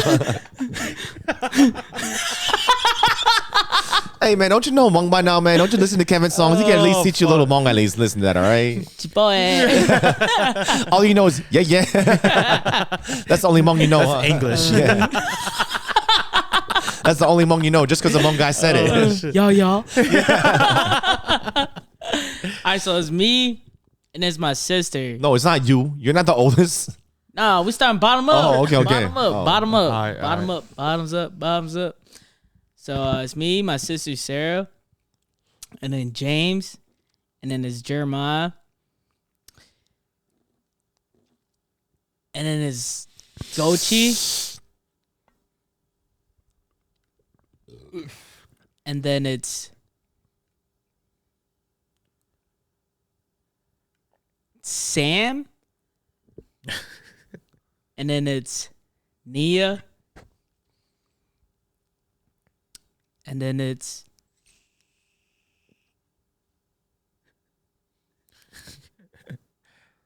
New. Oh fuck! You forgot a You forgot a brother Tommy, or sister, huh? I forgot his sister when I was even reading before. I forgot about Jennifer. Man, I gotta give you a shot for that thing. Yeah, Shit, wow. what the fuck? Oh shit! Damn. You do have a lot of fucking siblings, though. I ain't gonna lie. Yeah, That's I true. feel like you're naming off like 40 names, but like he's only at 5 or something. Like, Wait, watch after everything. I just made up some names. No. I'm just kidding. Fuck. I can't say it, bro. It's too hard. I It's don't all good. remember. I don't remember. It's Because like all they're good. close in age too, but it's like a year off maybe. Yeah, I do remember you told me too that you weren't too close to a lot of your siblings too, right? If I Yeah, remember like correctly, you telling me that. Yeah. probably when I was closest to my siblings, probably when I was like a little baby, and that's when like some of the siblings were still around, and then I remember them. But then like as soon as I turned like 4 or 5, my parents separated. Like even when I was 4 or 5, were you guys separated too at the time too? As Yeah. siblings? Okay. Damn. so like That's even tough. when I was in the house, when my parents were still together, there was probably only like 4 or 5 other siblings in the house with us, and everybody was also they were old, so they were doing their own shit. And then as soon as my parents separated, my dad took me and my sister, me and my sister, and then it was just me and my sister. And then as soon as- Hold on. So why they give your dad one ugly child? I don't know. My sister just had to come. I was gonna say that, Robbie, you better talk about your sister right now. No, I was just playing. Like, sorry. Nah. No, okay. So he's okay. Yeah. Yeah. So like, so it's just me and my sister for like, I want to say like 10 years that we were just together, just by ourselves. But Yeah. then like she was just always on her own shit because she was 3 years older than me. So like she was always like the next level. So I was like middle school, she would always be in high school. Or like I was grade school, she'd be in middle school, and she was just older, so she would just be doing her own shit. So basically, I just grew up by myself a lot, and I spent a lot of time by myself. And I was a boy, and she was a girl, so we just had different hobbies and shit.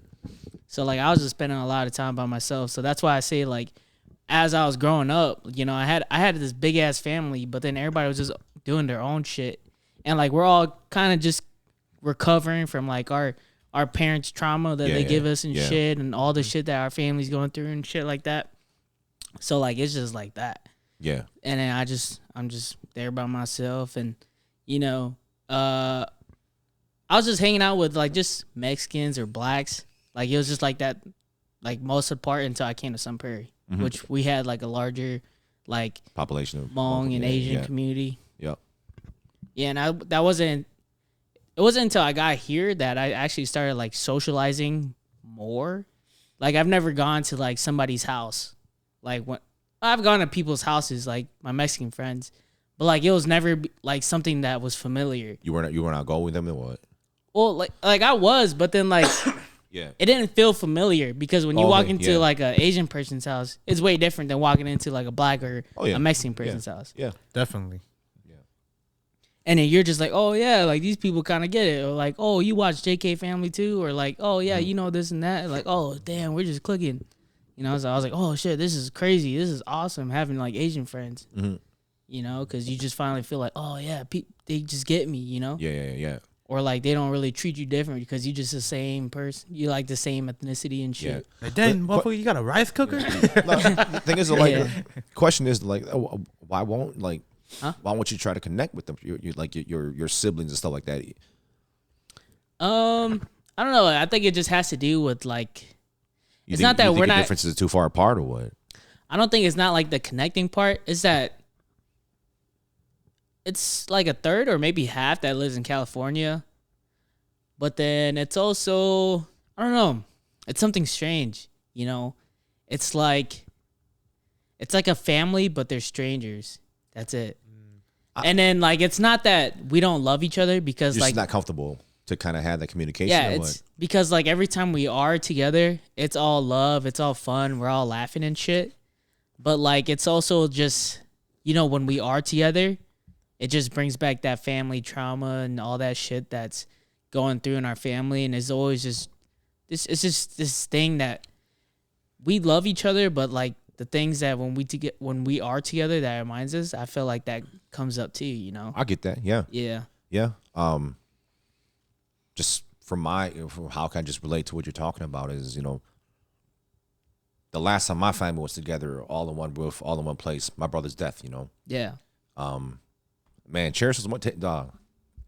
Just I get it, you know, where you guys don't have it. It's not that it's a connection thing for you guys. I feel like I think it's just it's a distance, and you don't want to experience that trauma again. Yeah. I don't want to experience the trauma of ever losing someone else like that again.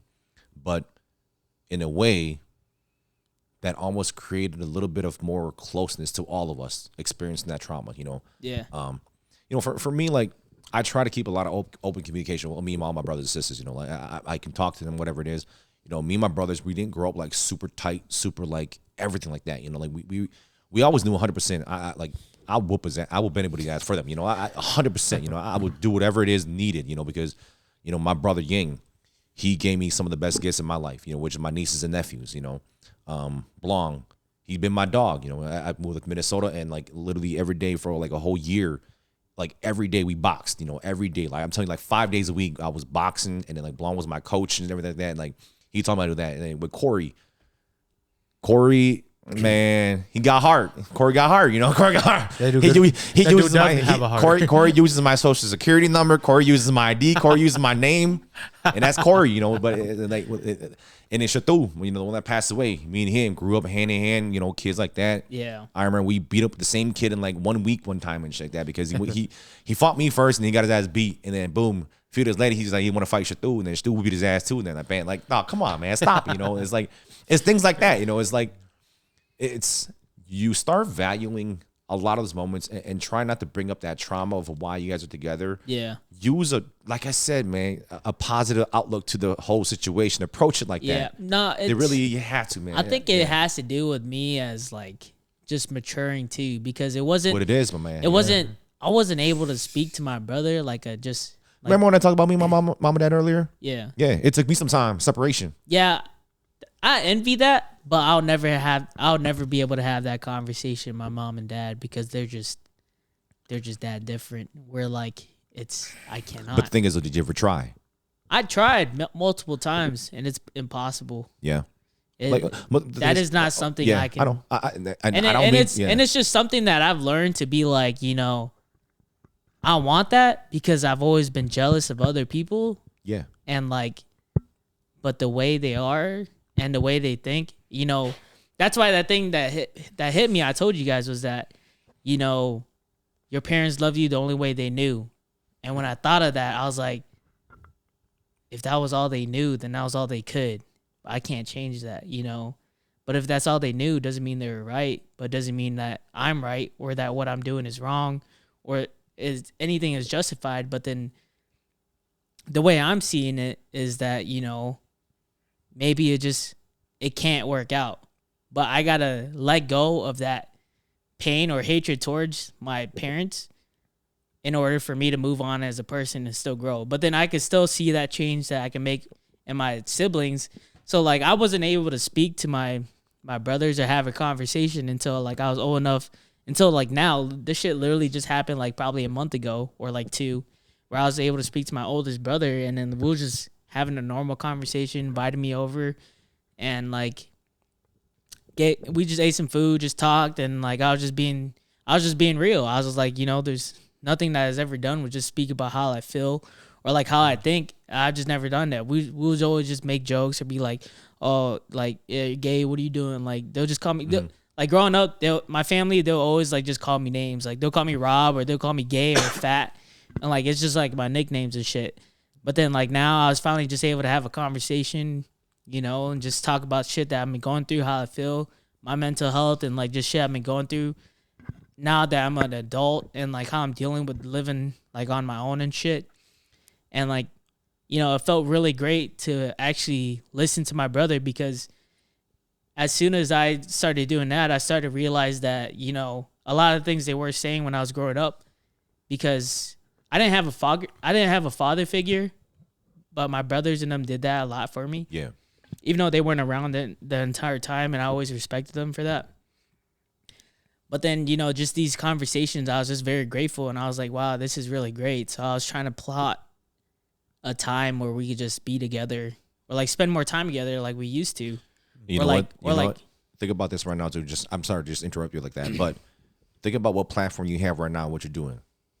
Right? Wouldn't it be dope to just have you and your brothers at one time That would be dope. record a podcast, talking bullshit, whatever, and set all differences aside, set any negativity, and just reflect and think about whatever you guys, what your family cultivated, you and all your brothers. yeah, that's something I was dreaming of, Yeah. because I was telling my oldest brother, I was like, dude, we should just like take a trip somewhere, just all the brothers, Now that I'm grown, we can just do whatever, like we just go get like a cabin in like Denver or Colorado, or like if nobody wants to pay for that much or they don't got the money, we just fucking do something simple. Get like an Airbnb, like the Dells or some shit, like just hang out, drink, talk, and like about shit that's happening in our lives and shit like that. Because like, I don't know, it's just gotten to this point where like I'm just, why aren't I close to my family? And I'm trying to rekindle the shit I had with my nephews and nieces, because the only ones growing up that was my age was my nephew and nieces, because all my siblings were so old. Mm-hmm. So when they were having kids, they were all younger than me. But then their kids, they're all younger than me. I'm the oldest out of like the nieces and nephews. But I have two nephews that are older than me, which is weird. But then they live in a different state, so I never get to talk to them like that. But I feel you on that, man. I grew up with my nieces and nephews. Yeah, but you're kind of around their age too. Yeah. I don't know. No, think about that too. I grew up with mine too, man. Like with Nate, with Seth, I grew up with them too. Seth is older than me, I think. Yeah, and there's he might be older. Yeah. Seth's older than me. Yeah. I don't know. There's just, I feel like there's. We're the last child too, though. Think about that. So we're always gonna grow up with our nieces and nephews. Yep. We're always gonna grow up with them. We're the Yeah. last child. Yeah, we're the last child. So we're always gonna grow up with them. It's gonna happen always. Yeah, my niece Haley, she's older than me by like 4 months or something. Yeah, my oldest nephew, he's like 2 or 3 years older than me. Oof. But then, Yeah, it's gonna be I like don't know. Now that I'm just looking back and just doing this, evaluating my life, it's just like, I feel like there's been times where like maybe one of my brothers or sister has attempted to bring the family back together or like done this and that, but it's just been very difficult. So I feel like it's my duty to like kind of do this. Try it, man. Bring the family together, or like just bring like these things and try to get away from these negative things. But I don't know. There's a lot of things. I get it though, man. There's a lot of things that are like built up, and there's even hatred between some of my siblings that I have to solve and figure out myself, because, a lot of things is just like, we're siblings, but some of them see each other as enemies, and that really hurts me, because I'm the youngest, but I love all of them equally, and You probably see the most too. Yeah. Being the youngest one, you do see a lot. Because I'm just there viewing everything, right? Like, but then at the same time, it hurts me because like since I'm the youngest, I have no say. That's I get what you mean. I know what you mean. That's always been dawning on me. Like that's why I like to explain to like Skill and Dylan and them, like, I get what you're saying. I hate being little broed. Because, like, as a big bro, you're supposed to set the example. You're supposed to teach all the younger kids, like, what to do. But, at one point, like, does it get to the point where, what little bro is saying it matters? Like, what little bro is saying, like, maybe he's right. Or, like, maybe he could do this and that. But nobody wants to listen to you because you're the youngest one type shit. Yeah. But, like, I don't know. But now I'm thinking, like, everybody's grown. We all got our own minds of ourselves. And it's not up to being like who's older than that, because now that I'm thinking about it is that, wisdom doesn't always come with age, Oh yeah, that's true. Yeah, it doesn't. Yeah, I think wisdom comes with what you go through. It's life experiences. Yep. I think that's how wisdom is built. Life experiences really builds your wisdom all through all, and it's gonna help you throughout life the most. So, no, I get that though, man. Yeah. Me and my brothers, we will never set anything up. We won't set anything up. Yeah. It's like, man, and I'm thankful for my sisters, man. I'm thankful for my sisters because without them, without my sisters, we probably wouldn't even talk to each other at all, really. The person I probably would only talk to would really be Blong, because we just kind of have the same friends and the same like kind of group of people that we know. So like it's always that engagement piece that you're gonna see them again and whatever it is. But like it's tough. Like me and my brothers, we would never set up shit. Nothing would ever happen if you put it independent on us, to happen. I'm always thankful to my brother Yang. He was helpful and he was the one who ran my brother's funeral. But like, it comes to planning the family, we ain't gonna do anything with that. Like, we gonna leave us alone. No. Yeah. Yeah, I We'll used see to when we be, see you. I used to be envy looking at like my brothers back then, because like my older brothers like Tommy, Jerry, and like them, like they're growing up around the same age, and like they would hang out, so they will have like that time with family. But then like when I brought this up to them, where like I told them like I was always feeling like I was alone, because growing up I always felt alone because I was just by myself, and then like at least they had time to spend with their brothers, or they would go like clubbing and shit. But then like, you know, it wasn't until they told me like, dude, you think you're alone? Like literally, that's how we all felt. That was everything, because our family was just that broken. Yeah. And like that's just something that I'm just now unpacking and shit. But then that's also something that also like that made me very sad, because one of the only people that I think that I'll probably be hanging out with right now, or like doing things because we have the same friends now from generations, was my brother Jeremiah, which what broke me a lot, because when he passed away, like I was like, dude, imagine if now, dude, we have all the same friends now. I'm good friends with Kevin, B, and everybody like that were his close friends and shit. Like imagine like we could have been like, I was just being envy of like, you know, like just my friend KP and like his little brother. Yeah. Like how close they are. They could play ball together and shit like that. We could have been doing shit like that, you know, but then like, you know, that opportunity will never come again. Yeah. But then now that I'm thinking of that, I'm just like, you know, maybe I couldn't do that with them, but I have these other siblings that I could spend time with and do that with, even though they're not in my same age group. Yeah, I think one thing too, kind of look at it like don't think about like I can go to clubs with my brothers, I can do everything like that. You know, think about it now. Those are just different experiences. Those are just that's just that experience. Like, think about it. You have other opportunities and other experiences you can have with your brothers, other than just the whole club and bar and stuff like that. Yeah.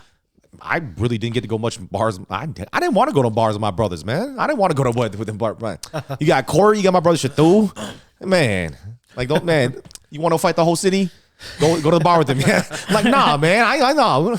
Can we have fun first? Like, come on, dude. It's like there's other experiences you can really have. It's that will make up for what you think you thought you missed. You know what I mean? There's other things you could that are gonna happen that can really make up for what you missed as as being younger than them.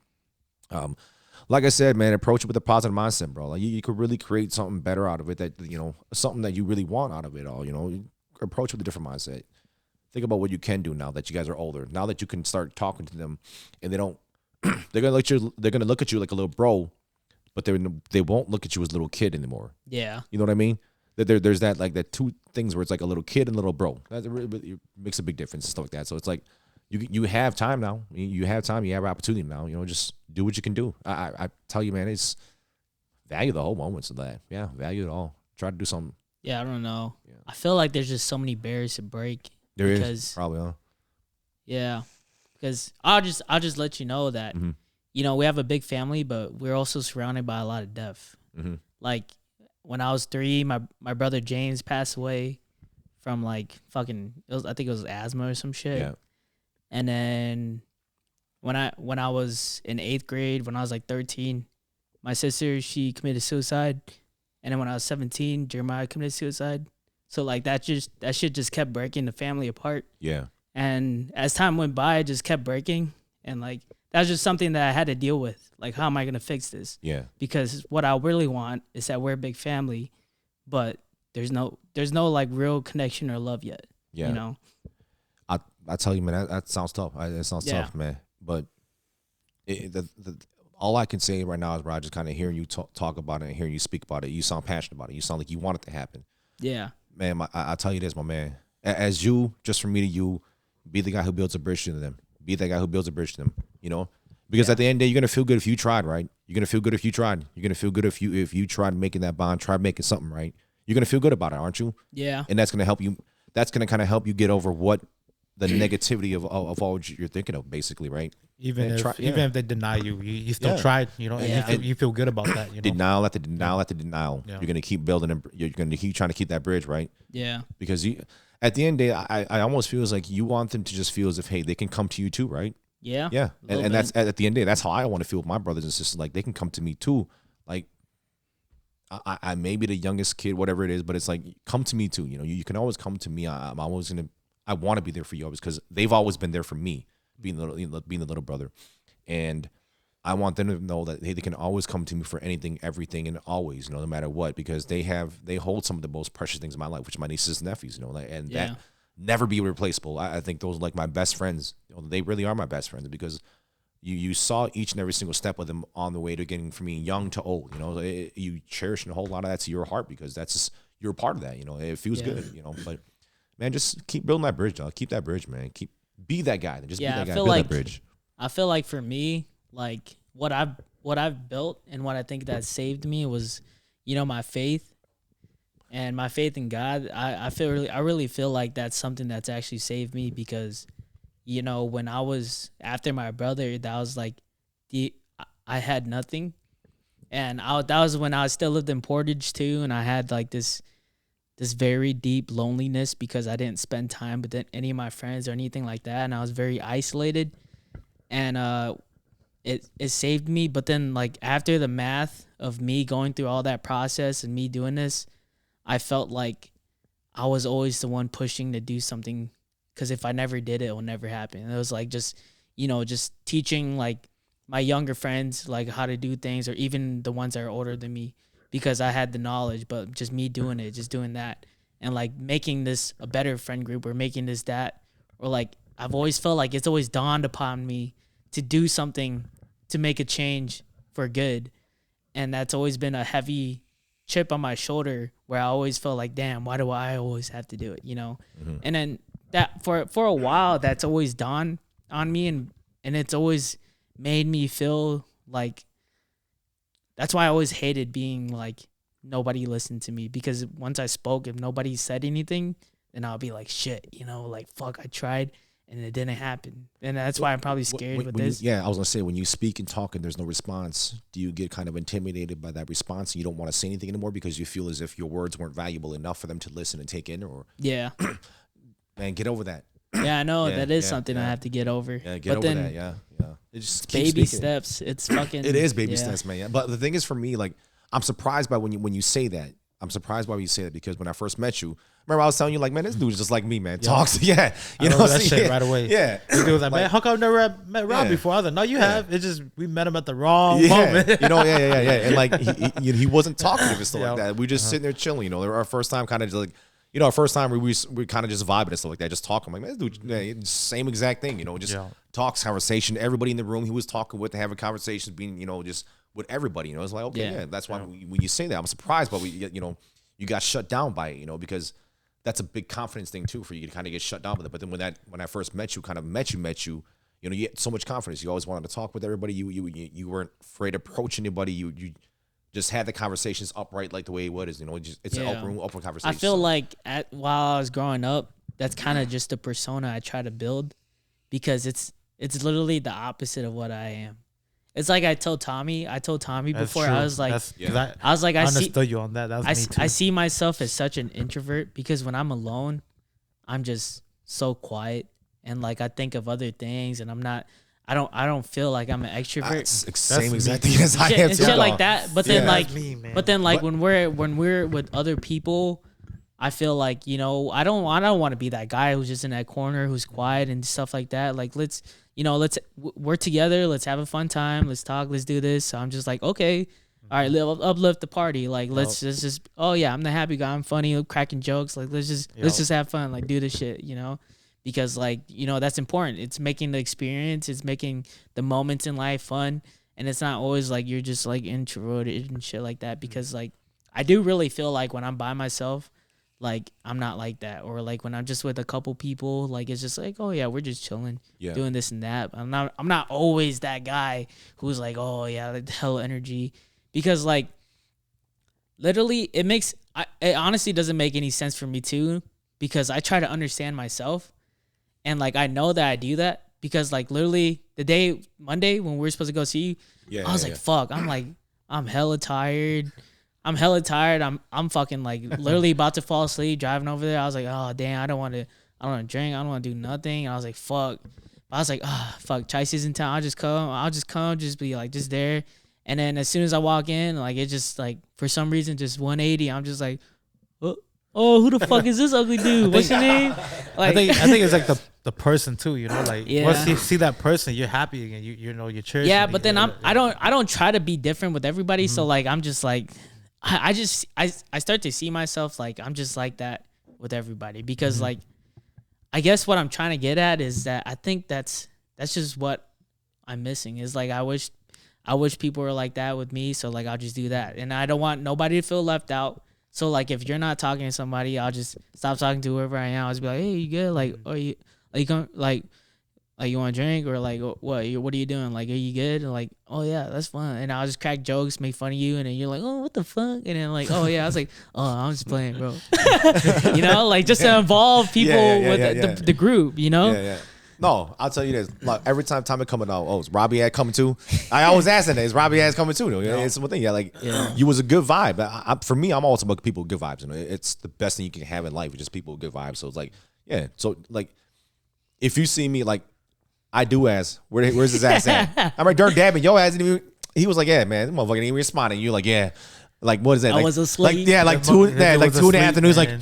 you should have asked last night. Like, this was not a decision last night. It was a decision that Tommy made at like 9 in the morning. We were talking, remember, on the chat. Yeah. And Tom's like, hey, what you doing, dugh? Fuck it, I'm gonna come up. I'm like, all right, fuck it, I'll be here. I guess I'm going. You know, I'm like, I guess we're going. I made a decision right at 12 p.m. Right at noon. Yeah. Right at noon. I called Chai. Like, hey, I'm coming up. I bought a ticket. We was like talking and like it was like, yeah, fuck it. I ain't got nothing to do. I'm coming. All right, I'll be here. I guess I'm going then. You know, yeah. That's why I told Peng and everybody too. I'm like, dog, I be going though. Nah, because like literally that night before, I was talking to Will. Was like, yeah, I'm gonna go to Devon. You should come. I was like, I don't know. I'll think about it. And then like literally wake up. I'm like, I think fucking I looked at Tommy's shit, but like I was literally barely. And I was like, same thing he just said. Yeah, he said that same thing. This dude looked at my message. I was like, dude, what the fuck is making that noise? I was looking at my phone. I was like, facial recognition. And then literally, I was thinking, and then I was like, and I just knocked out again. I woke up at 2 and I was like, oh shit, he texted me. And I was like, oh fuck, he called me. And then Yang texted me too, I think. I was like, fuck. I was like, and I called you. I was like, hey, just leave yet. It's like 6 and 9 down. And Tommy I knew he sounded mad. He's like, nope, we already left, dude. I was like, oh, okay, that's fine. I think I was by like 3 beers already. Oh shit, yeah. No, but it's like, yeah. I was like, dude, I called your ass, man. And then I was gonna call Will and I was gonna call Tang. I was like, dude, you guys leave yet? Because like, I'll go. And nope, we left. I was like, no, man, hey man, you missed a good show, dog. You missed a good show, but that was probably my most favorite dabbing show. I think somebody was like, dude, drive your Prius up there. I was like, my Prius is not gonna make it. Them potholes gonna destroy my car. Yeah. Wasn't that Mushu? Yeah, I think it was Mushu, dude. He's like, dude, drive your Megatron Prius up there, bro. I was like, dude, it's not gonna make it, bro. I don't even trust that shit going like 45 minutes ago. Shit.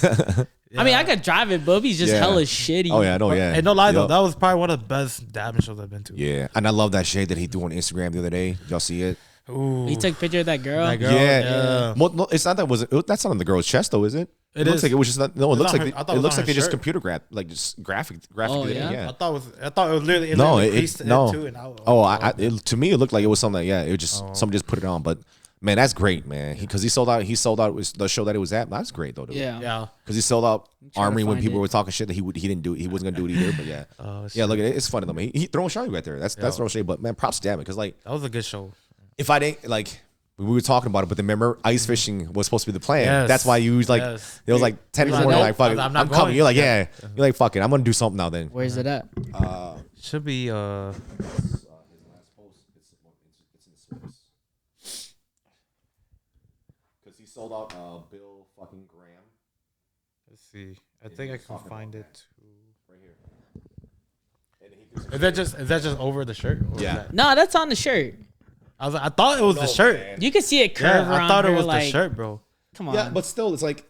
Nah, there's no way you could Photoshop it that good. No, right? That's just print though. That's just words. You can Photoshop that on the white T-shirt. Yeah, but it's like rounding around here like. But that's if you're gonna be dabbing's like picture guy, I'm don't gonna think make it's sure it that looks good. good. I'm gonna make sure it looks good though. That's I what don't it think really it's is. that good. No, you're gonna make sure it looks good though. If you're gonna It be looks dabbing, like real, bro. I don't know, it doesn't look real, but then still, that was perfect. But what does it say? I didn't even read Look, it. look at the hair and the lettering right next to each Yeah, other. no, I looked at it again. Oh, yeah, okay, yeah, yeah. but it said that. Yeah. The lettering moved.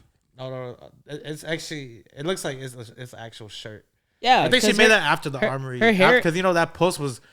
Her hair is For the over the armory, words. I Yeah, think- yeah. Her hair is over the words. But it's gonna. You can do How is that. this guy popular enough for the armory? I feel like that's just like a normal But shit. if you read the though. description, No, it says, yeah. Look sold at the out. description. This is the biggest headline show I've ever done in my life, and it sold Oh. out in 4 days' time. I can't even begin to express my gratitude. Yeah, he's just talking about it. Armory? But it was just that fact that it was like the crowd was just talking shit about he can't fill the armory. Why is he headlining the armory when he can't fill the armory? You know, but then he sold out the armory. And Ray Volpe Yeah. killed it too. Yeah. man. Oh my god. Fuck. Man, yeah.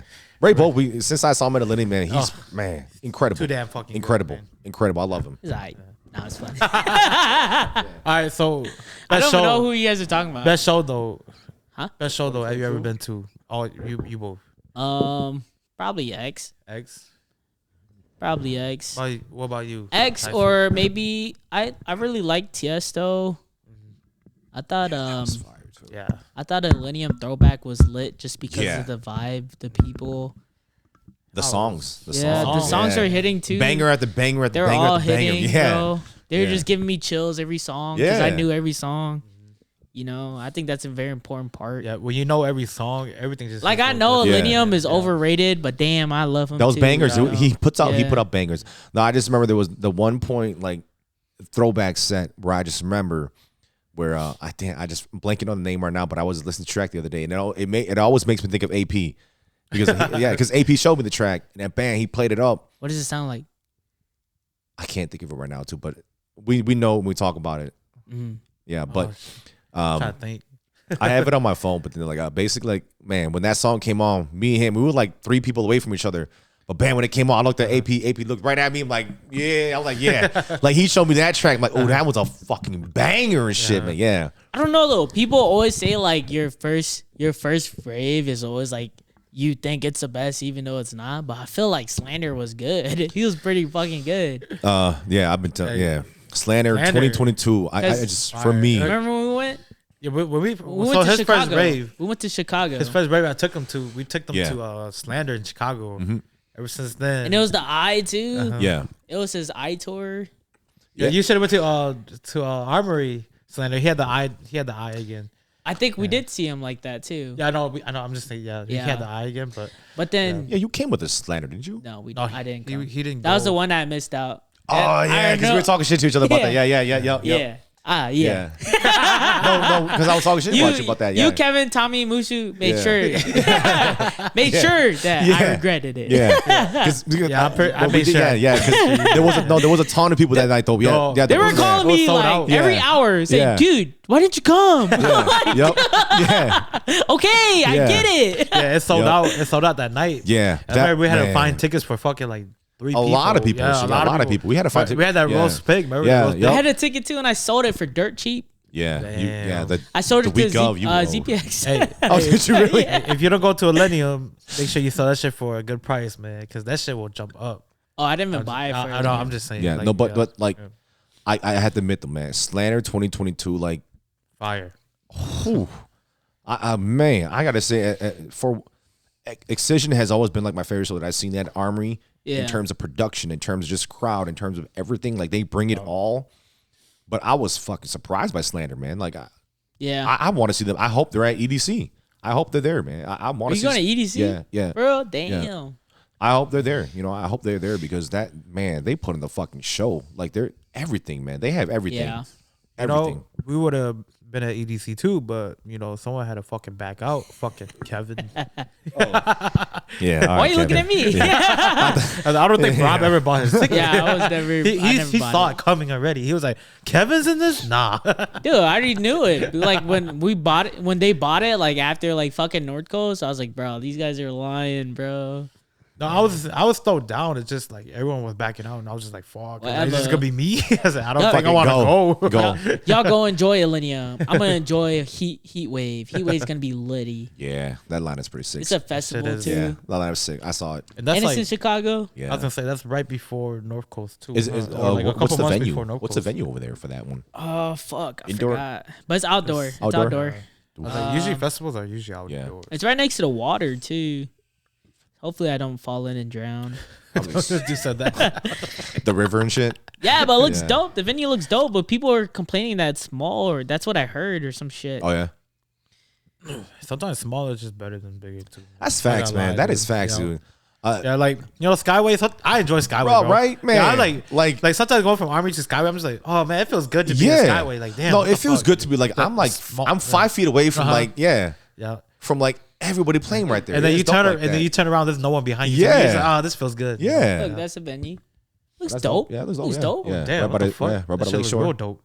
People are like, yeah, it's kind of small, but it They looks trying to do like Ember Shores and type. Yeah, you know, they like, want to like Millennium. Yeah, Doesn't Cancun, looks Ember Shores, cool, all bro. yeah. all on the beach and everything. I think this is just the main stage, though. Oh damn. Hey, y'all coming up for Nurko, man? July. Hey, July. Yeah. Hey, you know July. Nurko, that's my favorite. Yeah, I got. I'm gonna have to. Y'all be gotta there. come. I'm. That's the Last one? time I'm gonna go. All right, hey, last time I said Yeah. that too for Nurko. Yeah. And that, Hey, he no. asked Robin, I was like, Nurko's Yeah. my last show. New Year, new Damn. me. Narco? I don't know. I feel like he was okay last time, though. Like, he wasn't like. His set was I'll okay. tell you. bad. I'll tell you his New Year's set.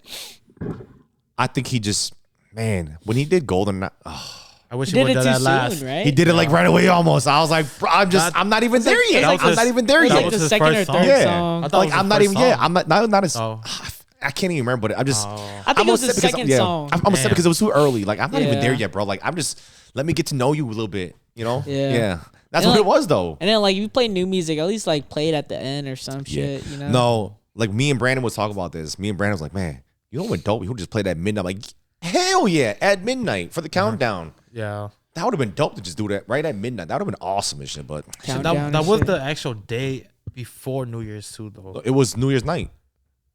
I thought Wasn't it was it? 30. No, it wasn't. It wasn't. It oh, wasn't. Because I New did Year's New night. Year's night. Yeah, at, you're right. at my You're guys, right. my It was guys. Friday. It was a Yeah, Friday. it was Because he did Friday. Yeah. he did another Two- show on yeah, New Year's yeah. night, but he didn't even do the But countdown. not in town. Yeah, not in town. It yet, was not in town. Cali, Yeah. I think. Yeah, Yeah, it was not in in town Cali. yet. I think San Damn. Diego. I think it was. Yeah. They were San Remember. Diego. Damn, are you lame if you don't do the countdown though? I feel like that'll probably be like your most hype thing, right? I do feel the like countdown? Yeah, I feel like status wise, they're gonna probably consider him lame because he didn't get to do the countdown. I don't even know. I don't even remember who did the countdown that night on Skyway night. But it sucks that Nurko didn't do it. The New Year night. That would that would have been my plan. Yeah. And I know people just gotta respect his ass. That's what it is. That's the truth. But like for I love any him. artist, wouldn't you have to do if you have the chance, Yeah. don't you do I it, would bro? do. I would do the main night. Yeah. But I feel like sometimes like they'll have like 20 like the new thing and then like they just wouldn't do it. They'll just play their set. Yeah. But I feel like that would be so hype if you involve like the countdown with a song or Oh something. yeah. That's why I said go. Man, that would have been gold. 3, 2, 1. Dun, dun, dun. It's that would have been awesome, yo. I just know. I think my first show for New Year's was Seven Lions. Oh, what is That was 2019. what it is like? You're the love, and then it's just like the numbers of my life. That would have been dope. And then as soon as the song's about to drop, it's just, it's just fucking, and it's just because it drops and it's just like fireworks and confetti. No, honestly, I wish y'all would have went when I first started. I think that was when Millennium did his Ascent tour. That shit was pretty fun. Wait, what was I your like- first show? My first show, I was only like 13, bro. For real? Yeah. What would you go to? I don't remember who it is. My cousin Blair remembers who it is, but we went. I got in trouble. I had to leave early. Oh, really? Yeah, bro. But what was the first show that you remembered though? The first show I remember was Millennium. We went when he came to Madison for a Centaur. It was either 2018 or 2019. Damn. Yeah, we went. I remember it was sold out show too at the Sylvie, and I had to find a last minute ticket. We went, fucking, did what I had to do, and that show like literally made me fucking cry, bro. For real? Because that was the only show I remember too, and like his ending, most iconic shit ever, man. What did he end with? He ended it with "Good Things Fall Apart," with the with. Fuck, I gotta look it up. Dude, why is that giving me chills? Good things fall apart, Doom, doom, doom. Good Things Fall Apart. And he mashed it up with sad songs. Sad songs. Yeah, Yeah. that Yeah. mashup is really good. Yeah, he honestly every time he plays, that's like his always ending too. Yeah. And like that shit always gives me fucking chills because when I heard that shit at Centaur, I But was sad fucking songs like, comes first, doesn't it? Yeah. Yeah. It sad starts song off comes first, first, yeah. and then Good Things Fall Apart, and then it just mashes up Yeah. within like throughout. Yeah, the that whole shit's week, fire, bro. Yeah, yeah. I will always remember that because like man, when he shot the confetti out, and when he turned the lights on, you see everyone's hands in the sky. Yeah. Fucking, that shit was great, man. Probably one of the best shows I've been to. Yeah. Which one was that? Oh, this is when Aluminum. 2019 or 2018, a Centaur in Yeah. Madison. Oh, okay. Yeah, at the Sylvie. I will always Sylvie. remember that. Dude, first show, Slander, that boy, what's his name again? Dylan Matthew, man. Dylan that Matthew? boy is such a killer. He done man. sang that song 3 Angel times. voice and shit. 3 times. But it was fire Yeah. every time. Angel voice and shit, man. Angel voice. And then when he was like, don't go tonight. Wow! I was like, I don't even know the song. Lay here one more time. No. If you look at my fucking Spotify history, it's like literally it's fucking Slander channel that I had last on and shit, and there's like Dylan Matthews like 10 times in a row because I was road tripping and singing from Janesville and shit like that too. So yeah, like dog, you have to. They The put voice of an angel is a thing- man. I feel like that was the last time Dylan Matthews was a Slander, like live Yeah. though. I'm not Like gonna that lie, shit was bro. lit. I was like, dude. That's why I was like to Kevin, but like, was Dylan Matthews there when you guys went to Slander? I was like, what? No, he wasn't. Okay, Hey, not cool enough. Dylan Matthews is in the crowd. We were Dylan Matt. Everybody in the crowd was Think Dylan about it. Matthews, man. If you was to do it at the Armory, wouldn't you want to bring out Dylan Matthews? How fucking lit would that, that would be lit. That would be lit as fuck. Dylan Matthews at the Hey, Armory but with you know what? Slander. The one thing that I'm actually happy that I'm glad that's happening in Minneapolis is Anika Wells. Like she gonna be with Lenny. I'm like, even though she she'll was- let she What was- song did you 2019. sing? Anika Wells, Nightlight. You got sad songs. Like, Crashing. yeah, like don't you Was want it to hear Crashing? sad songs like live? Don't you want to cry live? And Chaisu, she was there in 2019 too. She toured with Dabin and her toured with Instead the Sky toured with him 2019, if I remember correctly. I still need you. To need my love. Yeah, yo, I gotta take a shit. the chills. Dude. Go ahead, keep talking. I gotta take a shit though. No, but like, man, Give me like Anika Wells, she beautiful voice, just a beautiful voice. She does. Bro, I don't think anything beats like the actual singer being there with the EDM artist. Yeah. Though. That shit's so lit. That is lit. That's just a combination. Oh yeah, at Norco's, Griffin brought in that girl to sing the song. Yeah. And her voice was angelic. Yeah, see, and that's what I wanted to be when I grew up, man. Nah, but fucking That. Dylan Matthews, he's different, bro. He sounds exactly the same. No, I you know who I think the most incredible singer live ever. I don't know where you at with your music choices, what you like with music. I'm all across the board. I love everything, you know. Yeah, I fuck with everything Yeah, too. it's just one of those things where it's music. If it's good, it's good. Like you just end up loving it, you know. Yeah. For me, Sam Smith. Sam Smith. I'm Smith telling is you, good. holy shit, man. If you, He's my favorite gay artist. he's just one of my favorite male artists. Is you know. He's my favorite. Yeah. That's it. But no. So Nah, I'm like, just playing. no, like the thing is, like, You're waiting No. for me to say more. I was like, no, but, Whoa. but for me, like, you know, for me, Sam Smith, yeah, he I knew it. He was a gay artist, but Yeah. the fucking vocals are incredible. Dude, he has fucking he has Yeah. an amazing Yeah, voice. his vocals are incredible, and like, I was just a huge Sam Smith fan. That's really what it is. And so I took this one girl with me. I'm like, I just remember like sitting there, and that was like the concert right after he had broken up with his boyfriend. Excuse me. Because he was talking about the whole thing. Like his concert was like he was talking about his breakup, and they had just broken up, and like boom, he just in a shitty mood and everything like that. And it's just, but holy shit.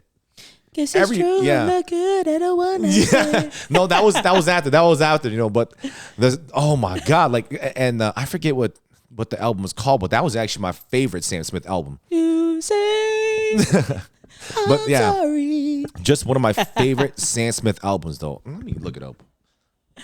Dude, did you hear Goodbyes? Yeah. Yeah? Damn, you went to go see him? No, I didn't hear goodbyes. No. Oh. You're talking about Sam Smith though. Yeah. Yeah. No, but no, I didn't see that. I'm talking about the album is what is it?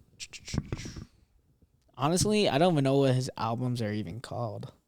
That's why, yeah. I just know he's litty. I actually bought that one too on is it iTunes or what the heck it was? In the Lonely Hour, that's what it was. In the Lonely Hour. That is actually Was that before or after he got skinny?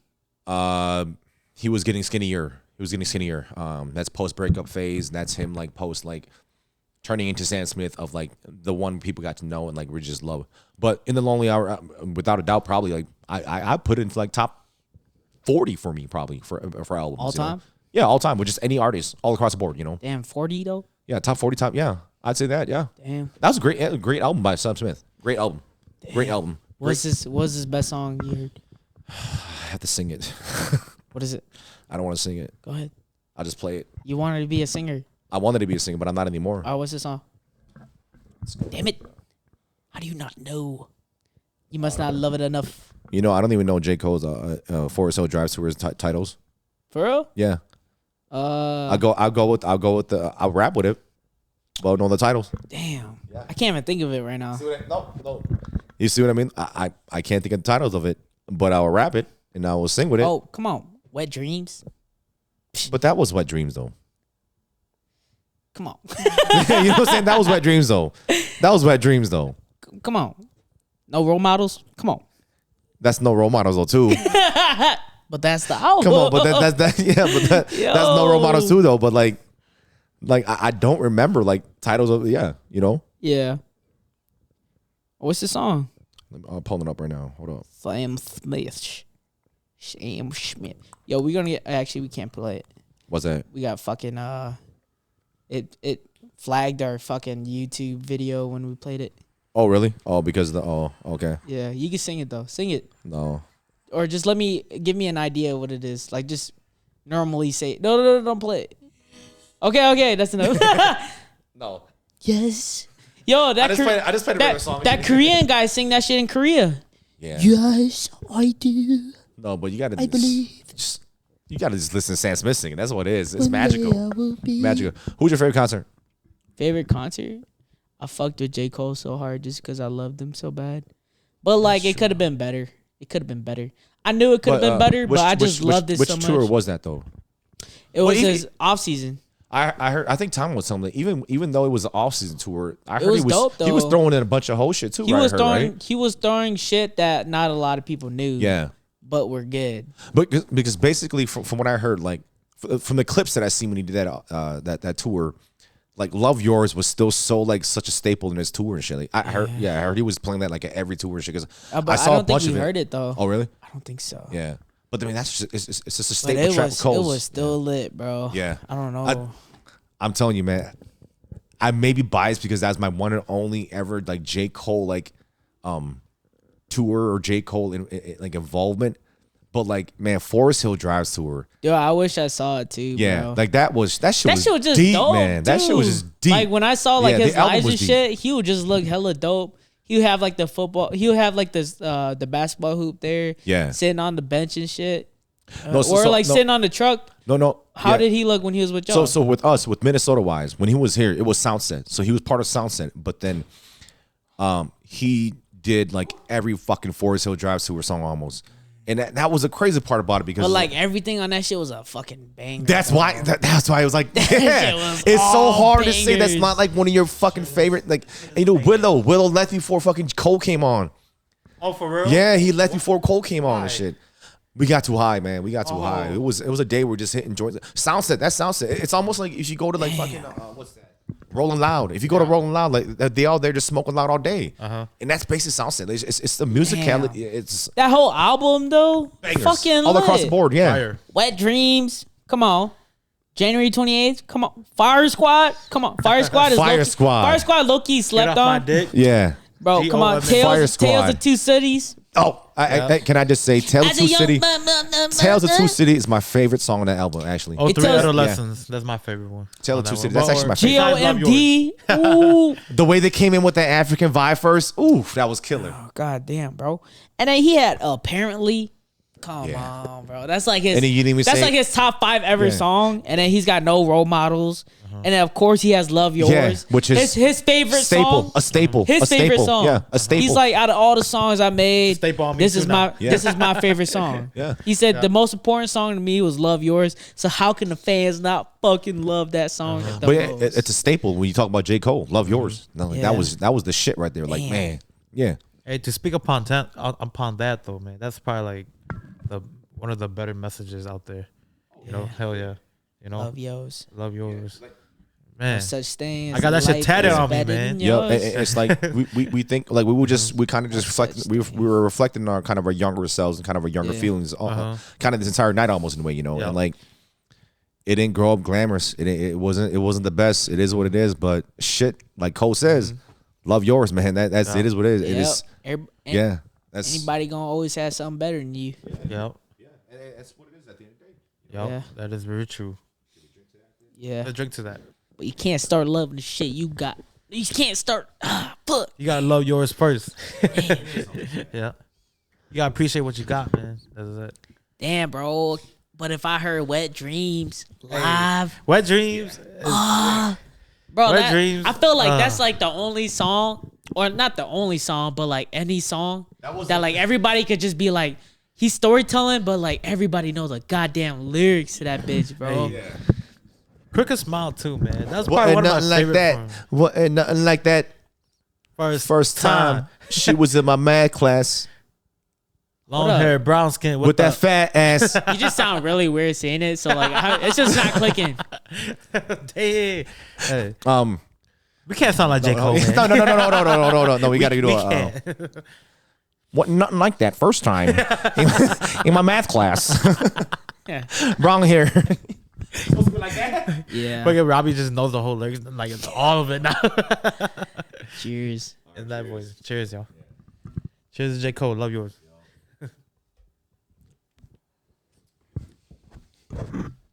No, but it's like, man, yeah. I'm just being biased because I was there and shit, but like, I think it really was like my best like rap experience, hip hop experience ever. Like it just because every song, like you knew every song on there already, Yeah. and you loved every fucking song, which is like out of a whole Plus, album like- that you could listen to, you never ran through that.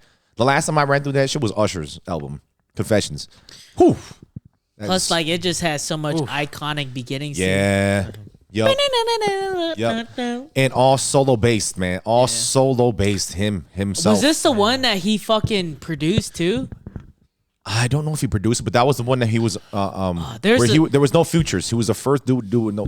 Was he the first dude doing no features? But I think he was the first one to get a With no platinum features. with no There were features. no No features. features. Yeah. Yep. I But like that was what he was doing Yeah. at that time. That's him. That was Cole. Yeah. Well, actually, no, not because remember before that he had like he had the appearances. He had it with everybody. Yeah. But it was. But I thought he was gonna go towards that because he had got that was like Cole was getting big when he got. In my opinion, Cole was getting big when he got with Drake. I think that really opened a lot of doors for Cole. What? What song was that? In the Morning, was it? Is it called In the Morning? Yep. Yeah. Yep. In the morning was with Drake. Yep, that is Dun-dun-dun-dun. I don't think Yeah, I do. that's, Holy shit, that is right. I forgot about that. I don't think that's what That's not popped the him off. that's not the though. pop them up, but that helps. That helped everything though, too. In my opinion, man. Dog, Drake is a goat, man. That was during the time. Drake is a goat. That was during the time when he had where he did workout too, and That that, shit Drake was is Yeah, the- popping up. I think too, that was yeah. when he popped. But then you think about the fact that when you open up your crowd with Drake's fans, Yeah. like that created a Drake, big thing. Yeah. Drake is the He only is- artist. He's the yeah. only artist that if you're not popping off, you'll pop off right after. Yeah, that's what it is. That is I what think Drake so, is, man. I though. think it's a Not Drake gonna thing, lie. man. Yeah. When you he have features them, he yeah. features on the song, that artist pops off. Like with Lil Wayne back in or like yeah. Smiley, that motherfucker Smiley. It's and that's why I say like I think Drake really helped boost in that career of Cole. It's not to lessen Cole, but I think it helped. But Cole's abilities, it's unmatched. Yeah. he's great. He's great with what he does. You know, Dude, I'm grabbing the water time. if I heard first thing first. Rest in peace, Uncle Phil. Hey, For real. For real. for real. You the only father that I ever knew. If I get bitch pregnant, I will be a better you. I get my bitch pregnant, I'm gonna be a better you. I said if I get my bitch pregnant. No, if I get my bitch pregnant, I'm gonna be a better you. You said if I get a bitch pregnant. No, I said you heard it wrong, but yeah. Prophecies made way back in the veil. Hey, all I know is whenever we'll see him for Your Eyes Only, he actually did Love Yours. I was happy. That was awesome. Yeah, when he did. I cried. I was happy. I was like, okay, you know I heard my fucking song. You know, I'm good. Kind of just going back to love that that night shit, too. man. Well, like so that same night too. Y'all fuck with Big Sean? Yeah. Big Sean's Like lit. yeah, Big Sean's dope, man. I think Big Sean is the most underrated motherfucking rapper. He is, People bro. hate him because of his voice. Because no, but Big Sean, he's dope. Is He he is real underrated though? Yes, a lot of people don't think he's good. He A might lot be of a people little don't think he's there. underrated. He's a little underrated. and that's why I say just underrated. If you're underrated, then if you're little, then you're Yeah. underrated, right? Yeah. I suppose. But that same night But I too. still feel like he's still be getting up there though. Yeah. Yeah. He gets up there in the mainstream, is what it is. Yeah. But he definitely doesn't No, get respect. much Respect. credit that he deserves. Yeah, respect. Yeah. But But that is also Kanye's fault. yeah. But kind of going back to what I was trying to talk about though. So that same Big Sean Is it was Kanye or is it fuck? it was Ye. Or was it Or- who's that other guy? Oh. It starts with like a L. Is it like Liquid or like it's like he was in Fast and Furious. Ludacris. Ludacris. Oh, Was it Ludacris? Ludacris that he was under or was it Kanye that he was under? Was it? Ye? I'll look it up right now. It was Ye, wasn't it? It was Ye. It might be Ludacris record. I'm not sure. But yeah, he definitely doesn't get enough credit that he should. But like the way I see it, like he do be popping off. Like he be having like 100 million views. And he got on he his- had the finest girl ever on earth. Janae Oh Eagle. God, bro. Like we were supposed to be together. half Asian, half black. Damn, she's That's bad. my fucking dream. She's That's bad. my dream. She's yeah. hella bad, bro. That's my dream. Well, And This- she sounds We amazing. do say he's Yeah. with Rock Nation, so that Jay-Z then? Jay-Z. If he's a Yeah, rock Rock nation. Well, Nation, not that's now, Jay-Z. not now, but yeah, before. yeah, We're before, talking yeah, about before, yeah. No, but kind of just going back to what I was talking about with Big Sean. The reason why I talked about that because he was one of the headliners that day too. Yeah. He was before J. Cole. Oh, then- really? Yeah. Damn. And then like my best moment from that whole time was when he did One Man Can Change the World. Like, bro, that shit was like, ooh, Fire. That song is lit, bro. yeah. Fire. One man can I still listen to that change song. the world. Yeah, Still like- to this day. And he's Yep. so like He's talking about his grandma and shit too. Yeah. Damn, that should be that was like that is like it's a feel good song, man. It's a feel Yeah. good song. Where like, and then he's like, yeah, put your fucking lighters up in the air and shit. Bang! It was a rainy ass day and everything. I just Damn. still remember like vividly because like you just think about it, bam. I was sitting like 200 yards from Big Sean. I was sitting there, man. We were just smoking, chilling. It was a rainy ass day, and like, man, that sound came on. Like, man, put your lighters in there, put your lights up in there. And like, I just remember it was just like, and the whole crowd was just singing like the chorus, That which is piano. like Dude, fucking like you know, yeah. I think of. Imagine how fucking great that would be to be that artist, and you got a sold out show, the entire crowd, Yeah. everybody's got their lights Yeah. up, and then you just put on the beat, and then you don't even say nothing, and the whole crowd is just singing your For real. song, and you just look, and then everybody got their shit light up, and then you just like, dude, this is Yeah, How- that's yeah. the euphoria you feel from that. Bro, Yes. I Yup. can see why people go crazy, bro. Yes. Like you feel like yeah. you on top of the world, It's bro. it's crazy because you brought that up because just like I think one of the most wholehearted moments I've ever just witnessed recently. Y'all know Rema, right? He's Yes. he's that yeah. I don't know if it's Rema or Rema. I don't know how you pronounce it, but like there's a short on YouTube I and seen TikTok. Yep. Yeah, we're like his song going da, na, na, na, Uh-huh. na, na, and like he just he's up to perform, but he just stands there. Stands there and listens. soaks it in. He soaks it in. Not gonna lie, I don't know who that is. Man, listen to his album. How do you spell his name? REMA. I posted on my Facebook. You heard yeah. his song on TikTok. Na, na, na, na, na, na, na, na, na, na. I think it's just how you sing it. Like I have no idea, bro. It's like You're like so off tune. I'm sorry. I just don't know the fucking No lyrics wonder to it that though. singing shit didn't work out. No, but yeah, that's why I don't know the lyrics. It's Oh, it's hard. called Calm Down. Yeah. And it's Calm Down.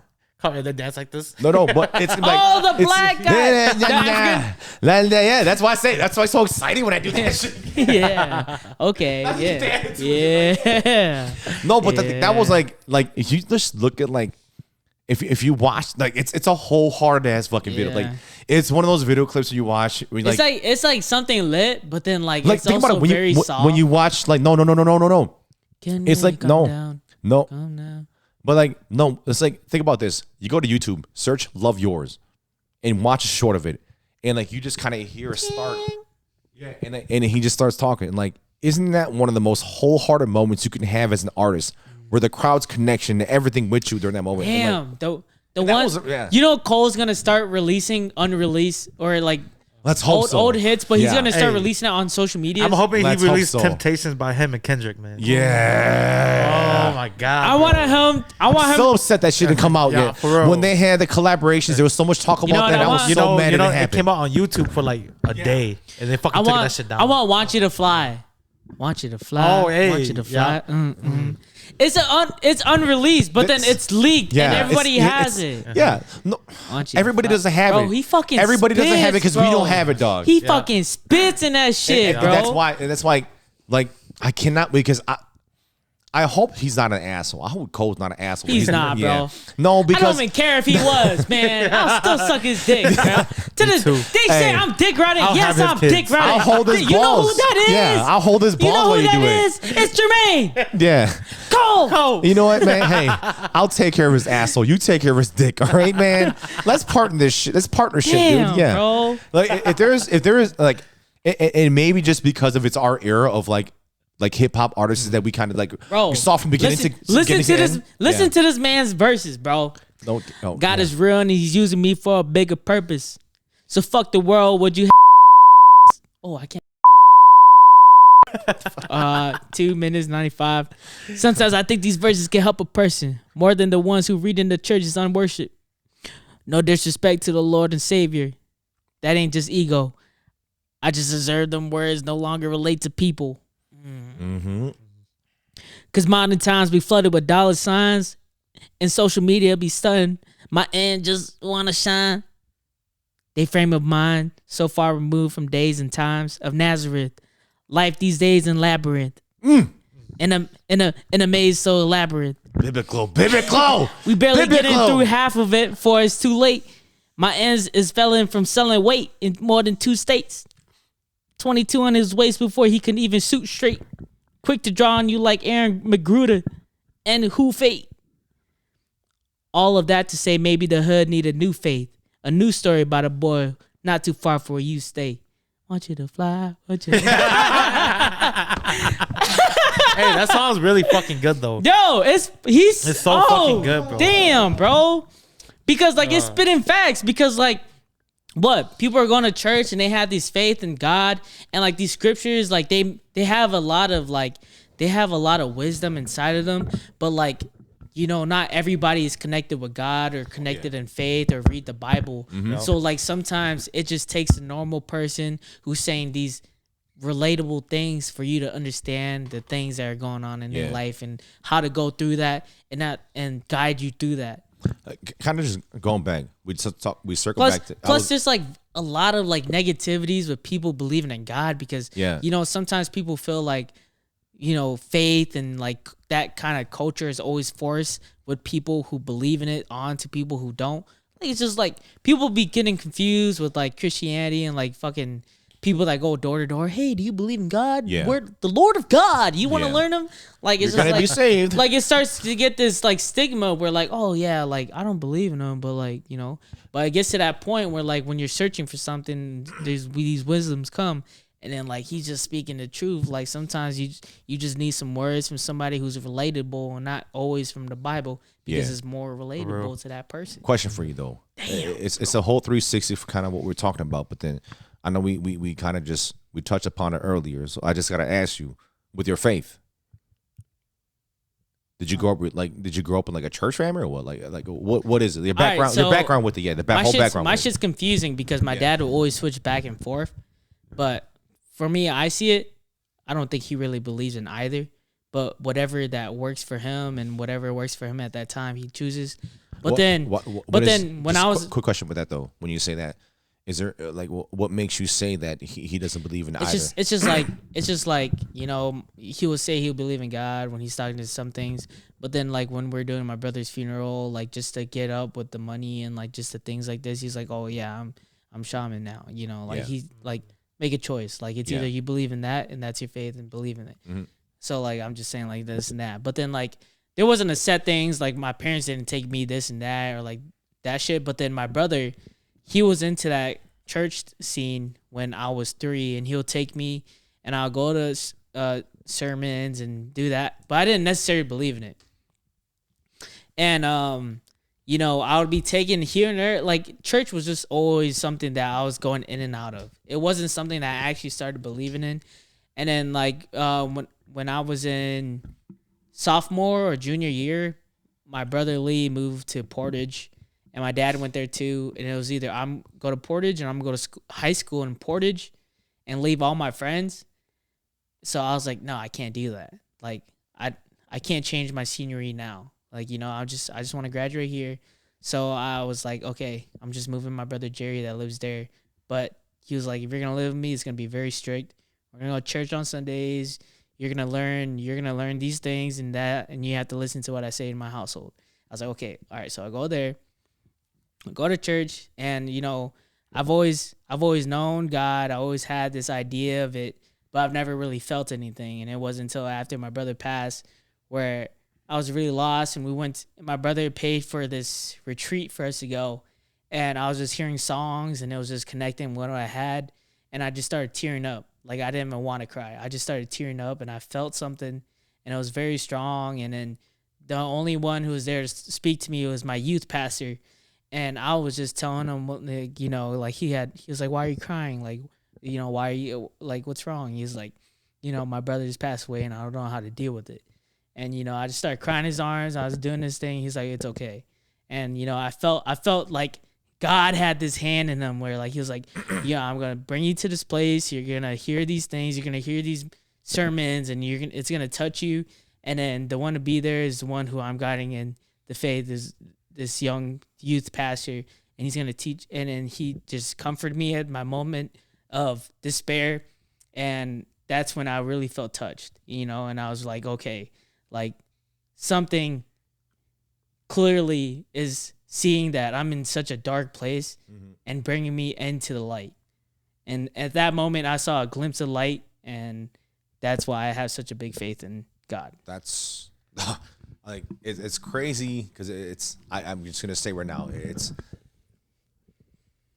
for me growing up. You know us. You know my family. Tommy's not my family. We were just you know, we're just all Christian from that family. My mom and dad went to church, stuff like that. You know, so we've been like that forever. But you know, any involvement, whatever they got to do to on the traditional monk side, we're still involved because it's just the fact that it's like my mom's side, majority of her Yang side, you know. Basically not, you know, they don't go to church, you know, so it is what it is. So we still have a half, but it's just like my family just been basically religious though most of the time, going to church like too. And I can connect with what you're trying to say. There really is a feeling because when my brother passed, my sister Paul, you remember the slideshow that she played? Yeah. Like it was a Christian song, In Christ Alone. And I remember it kind of reflected me back to when I was younger. I was a senior in high school. And like I said, me and my dad were not like, we argue, we fucking like fought like every freaking day, you know, like I think I'm the only child that my dad has ever like put a closed fist on and just hit. Yeah. Mm-hmm. Yeah. Oh damn. Because I was a dumbass because I talk back a lot. I talk. I'm just me. And I'm a dumbass for that, you know, because I will say stuff back all the time because it's just, I'm engineered. I'm geared to do that. And then it is what it is. And I apologize the most time for it. And I'm sorry, but it's like, that's just me. I got to learn to stop my quick trigger of just saying stuff right away. But that's how it was with my dad.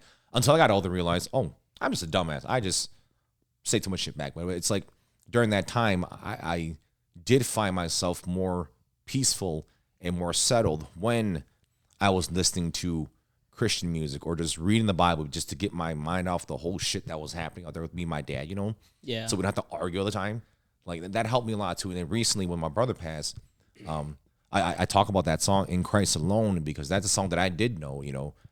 That's one of the songs I did listen to when I was I would just boom escape myself from the whole shit and everything like that, and just boom remove myself. That was a beautiful song. Yeah, Yep. and like listening to that again now, that kind of brought me back to just going back to finding Christ again. Because I'll tell you, you know, recently my times when I feel the most peace with myself too is when I connect with God. It is when I connect with God. I will go back and read the Bible. I will find verses that I can think of and remember from my times of being in private school for so long and going back reflecting on that and like, how can I connect myself? I'll just Google what can I do to read to find a little bit of that, you know, not find a bit, but to decrease the divide for me and my brother.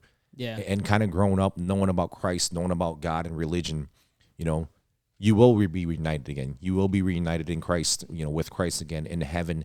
And I think a little bit in a way that made me feel a little bit better. Kind of just think about this over like this past few weeks. Like there will be a time where we will be reunited, whether it is culturally in the Hmong style or whether religious wise. You always have a bitter feeling because of that religion, because of what you believe in. That kind of brings you back to the moment of why it feels so good when I listen to Christian music. When it makes you, for the past few like months now, I kind of just play that song all over again to make myself feel better again, because in Christ is what it's going to happen, and that makes you believe. You know, Yeah. It really is. The biggest thing I see it too, and like how I think right now is that, you know, I really strongly believe this, and I wholeheartedly think it's true. But like my thinking is that I do this my whole life. I do what I always think I know is right, and I do what I think that will be good for my outcome, and hopefully that I'm rightfully judged at the end and I go to heaven.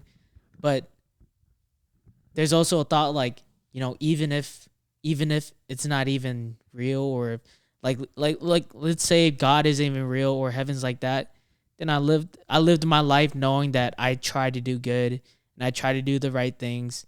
And if it's not Same way we all think. Hell yeah. and we all think the same way, don't we? and I'm like, you know, even if it was never true or like that thing, and I'm just, even if I turn into nothing, or nothing that even mattered, at least I lived my life knowing that I was trying to be a good person, knowing I was doing some things that I thought were right. Yeah. Is this like some little brother shit? Like that's what I said. I feel like is this like some little brother type of shit where we all just kind of think like that, you know? Yeah. Maybe. I think it is, man. Shit, maybe. I ain't gonna lie. I don't know, bro. Yeah, like I feel like is it like some little brother shit where you just kind of think like that, like, and I get where maybe your older siblings were like, dude, you're a fucking dumbass, you know, and that's in your head. No, I was, you know, hey, Wait, I'm not. I was a fucking Superman. What are you talking about? There was reasoning. Fuck you. You're a dumbass. Even though it doesn't make sense now, No, but it made sense then. but like intentionally with our good hearts, you know, by no means we're not saints. I know I'm not a saint by any means, but you're not. We're all not. What I like to think about that is Yeah. that what I like to reject, even though it makes no sense at all, if there's absolutely no way, there's no judgment at the end of the life, why do people choose to be good? Mm-hmm. Why do people choose to do good things? Is it just because it's the goodness out of their heart? You know, it's something that we've all grown and done, you know? If I had the understanding of there's nothing after the end of life, and if you think that, then why don't you just go steal some money, go do this, go be a bad question person, for you. you know? Question for you I'm just asking you, is this something you thought for a while? No, it's not something no. I thought for a while. This is me trying to see the other side. Oh, okay. Because the one thing I brought up to one time, and this is something I kind of just posted on Facebook to kind of just have a conversation with it. Yeah. So with Christianity, right? With believing in Christ, believing in God. Yeah.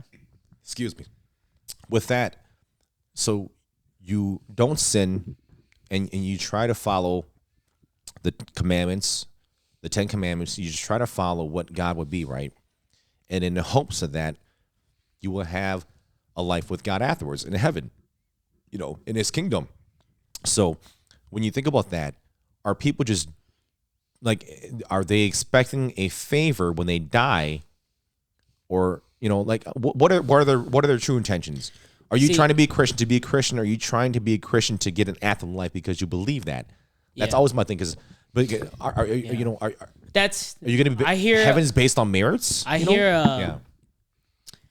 It's either it was preached to me of this, or it's in the verses, but like there's a saying that most of the people that are at church who are in God's house, they probably will not even go to heaven. It's because they're there for the wrong reasons. They're there for to have merits so they can it's try not, to get there. I think the most important thing that I've learned is that it's not that you're doing these things just so you can do that. They're investing into heaven is basically what it is. Yeah. Yeah. But I feel like Investing to heaven. it should be, but that's not what you're expecting, right? Yeah. Because what you should be doing is having faith and believing. Like, it doesn't matter. It's not something that you expect, you know?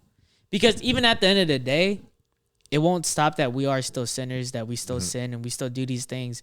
But even all that, like all the shit that we hear and all the things that are in the Bible, like that shit's all, you can clearly see that some of the things were fucking messed with and by man. But in truth, like the only truth and very 100% feeling that I know is my connection with God. That's the faith. That's the faith. And But that is faith is probably like one of the best fucking feelings you can have ever, though, right? exactly, bro. I've told like KP and them. Yeah. Like, dude, before I ever went to a show, the best feeling I've ever had was when I've gone to a retreat and everyone is singing church songs. Luke Camp 2006.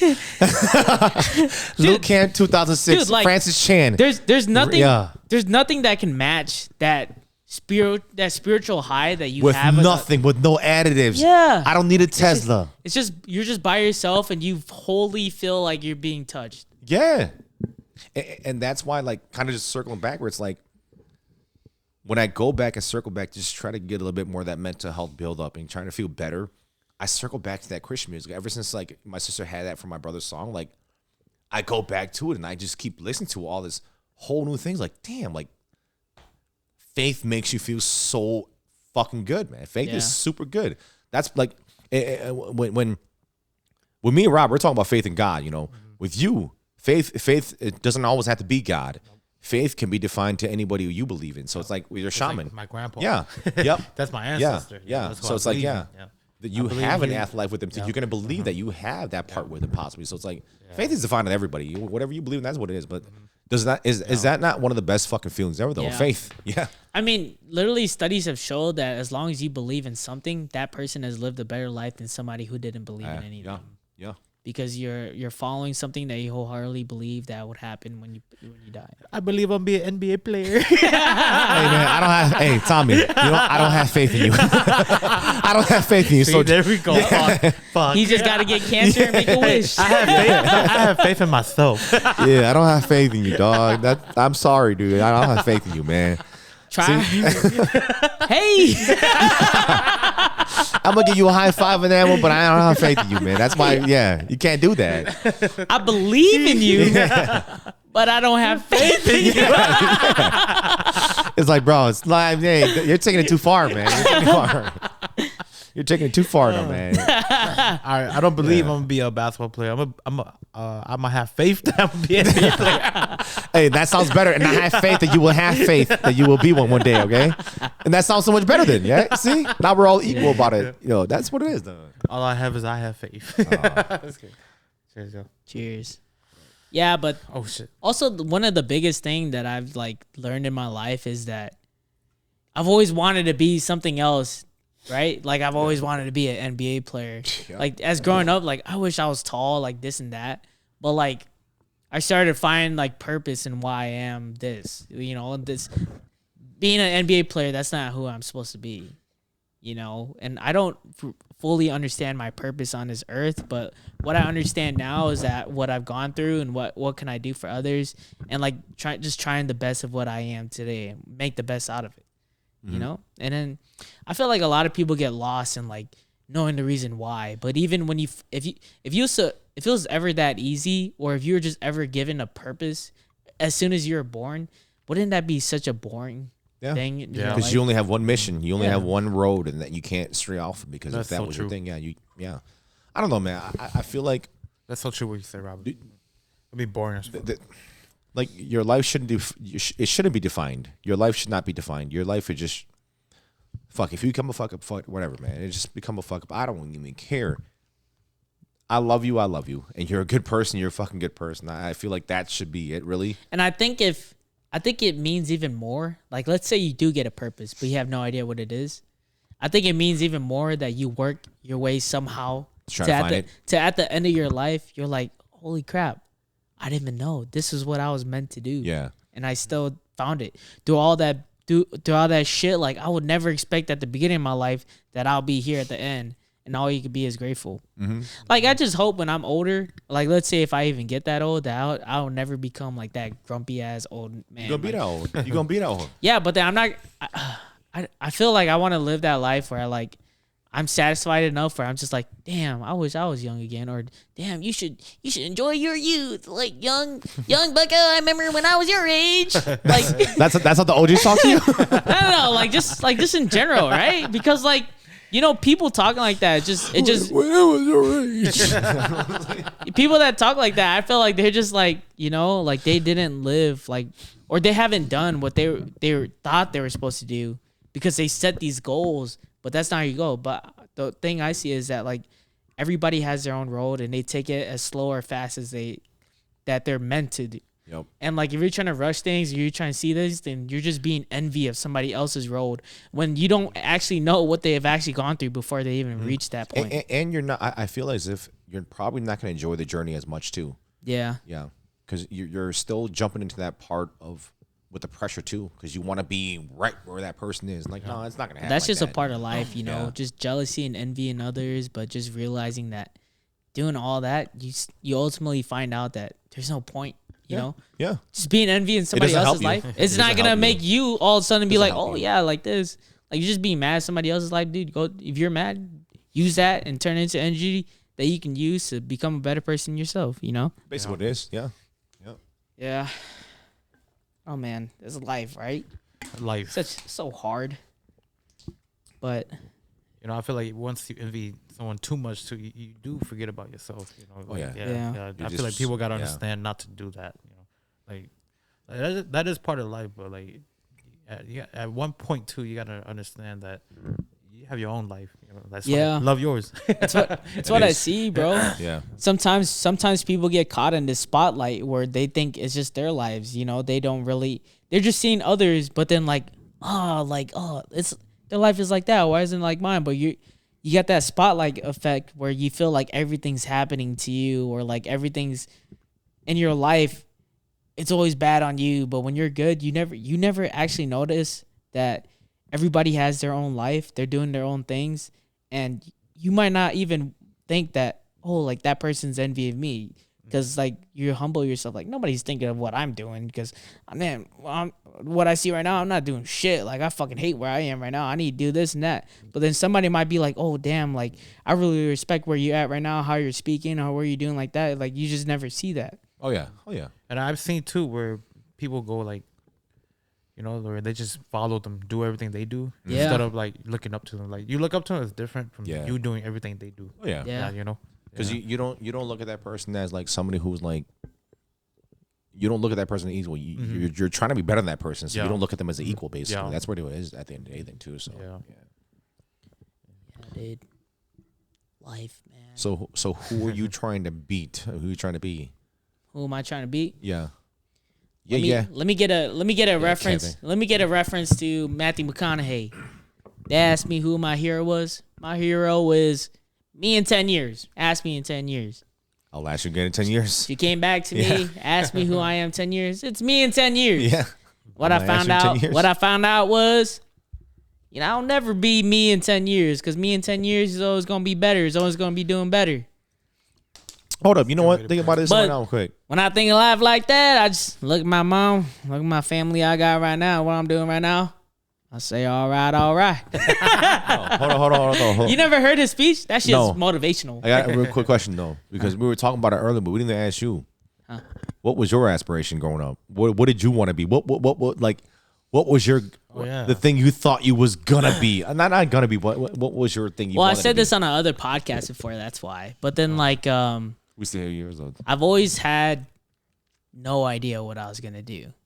So like when I was in kindergarten, the teacher asked like all the kids, they're like, oh, I want to be an astronaut. Oh, I want to be an astronaut. And like, my last name's Yang, so I'm last. So she's like, Robbie, what do you want to be when you grow up? I'm like, I heard every boy say like, I want to be an astronaut. So I was like, I want to be an astronaut. She was like, okay, like nice. Robbie, hold up. My nephew Jin wanted to be Bob the Builder when he grew up.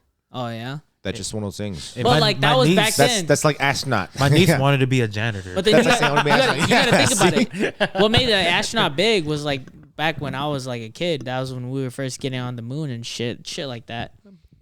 Neil Armstrong went in the room before I was born. What? For real? Yeah, bro, come on. I'm talking about Apollo 11. Come on. Now that hey, Robbie, that was a movie, Apollo 13 with Tom Hanks. God damn it. That was not. God damn it, I knew they were lying to me. That was not CNN Yeah, playing. but Okay. then like obviously that's just what like all the kids were saying. So like, oh yeah, I had no idea. Dude, so, I like, wanted to be fucking White Ranger from fucking Power Rangers, dog. I wanted to be Green Ranger. I want to be Red Ranger too, dog. Yeah. Not gonna lie. The only then, one I like- stayed away from black, brown. I got the name, or whatever but the hell I was never Rangers that they were person. and shit like that. It's just like, yeah, just Yeah. the cool guys were like the fucking Red Ranger, White Ranger, Green Ranger and shit. Yep. Yeah. But yeah, like I said before, like in other podcasts, is that like as I grew up, like I still had no idea what I wanted to be, because like my aspirations didn't really matter. It was not. Yeah. It was never something that was brought up with the people that are around me that are older than me, or like, oh yeah, what are you gonna do, like, or like, you're gonna set this up, like. Do you think you When I was really young, I was super ahead in math and reading and shit, and like I just never exploited that and became better. At one point, like when my parents parted ways, like I just like school was just not it for me. Like I just stopped like being smart, because that was like ultimately what I was. I was like, dude, like, math is fun. I was doing like multiplication in kindergarten, and like I was asking kids, I was like, what's 5 times 5? They're like, I have no idea. And I was like, it's 25. Like, come on. Like, it's so fun, right? And then like reading, yeah, and then like we'll do like reading, and then like the teacher asks us like what to read this, and they'll find out our reading level. Everybody was like a reading level 4 and 5, and I was like a reading level 12, and I was like, whoa, I felt so special. Like I feel so smart. And then like I just never exploited that because of like just the shit that I've gone through as I got older. But then like as I got older, like I never really gave thought to what I wanted to be. And like my teacher in like 2nd grade, she was like, wow, Rob, you like to joke around in class a lot. I really think you could become a comedian. So I was like, oh shit. Like, damn, maybe I can become a comedian. I'm kind of funny. Like, I'm hilarious, actually. And she's like, and I was like, yeah, maybe I will. But right now we're doing like a debate in class. I was like, I think I want to be a lawyer. Because like all the kids say, damn, I don't think they can argue with me, man. No, Robbie, can I just say you sound exactly the way I sound. Like I thought I was. I wanted to do everything and shit growing up. I wanted to be a basketball player, singer, and shit like that. And like realistically, like I was the kid. Like you were the clown. Yeah. You had great relationship with the teacher because like they just can't fucking hate you. Like, okay, no. Yeah, he's a funny kid. I like him. I can't hate the fucking kid. They passed me all in school and shit like that. Yeah. Like, no, but it's it is like, man, I'm like, man, it just sounds kind of like exactly what I'm thinking too, though. Shit. Yeah, when you kind of just say what you say and stuff like that. Yeah. But like Tommy is just like, we were getting into basketball a little bit, and I was like, damn, I kind of want to be a basketball player. And I was like hoping my genetics will hit in like my brother Sam, because my brother Sam, he's 5'11". Yeah. He's the only tall one in our family. I was like, fuck, I wish I'm just hoping now. Just How get tall this. the rest of your brothers? We're like in the same range. We're like Okay. 5'4" to like 5'7", and then my second tallest brother is 5'9". Okay. But then like, I was like, fuck, I got hit with the shitty genetics. So did it just go like from just tall to just short then? No, I didn't go from tall to Oh, short okay. because Sam, he's a middle child, and then 2, he's like the 4th oldest brother. Yeah. So like it's very like fucking spread out, and nobody's really tall besides them 2. Shit, Oh, Chai, okay. you're the tallest one in your family. Yeah, out of my brothers. Yeah. Yeah, and I was hoping I'd be really tall because I was For the real. youngest one too. But Me then too. yeah, so I was like, oh yeah, Yeah, you, like you're let the me. shorter one in your family. Huh? Yeah. Are you sure? Are your brothers? I'm like, yeah, all of my brothers, I'm like probably one of the shortest. Hey, as long as I'm taller than Dave, I'm happy. Because like I think like 2 of my brothers were all like 5'4". It's like the same shit. Yeah. But then like My mom's 5'8". Oh yeah, damn.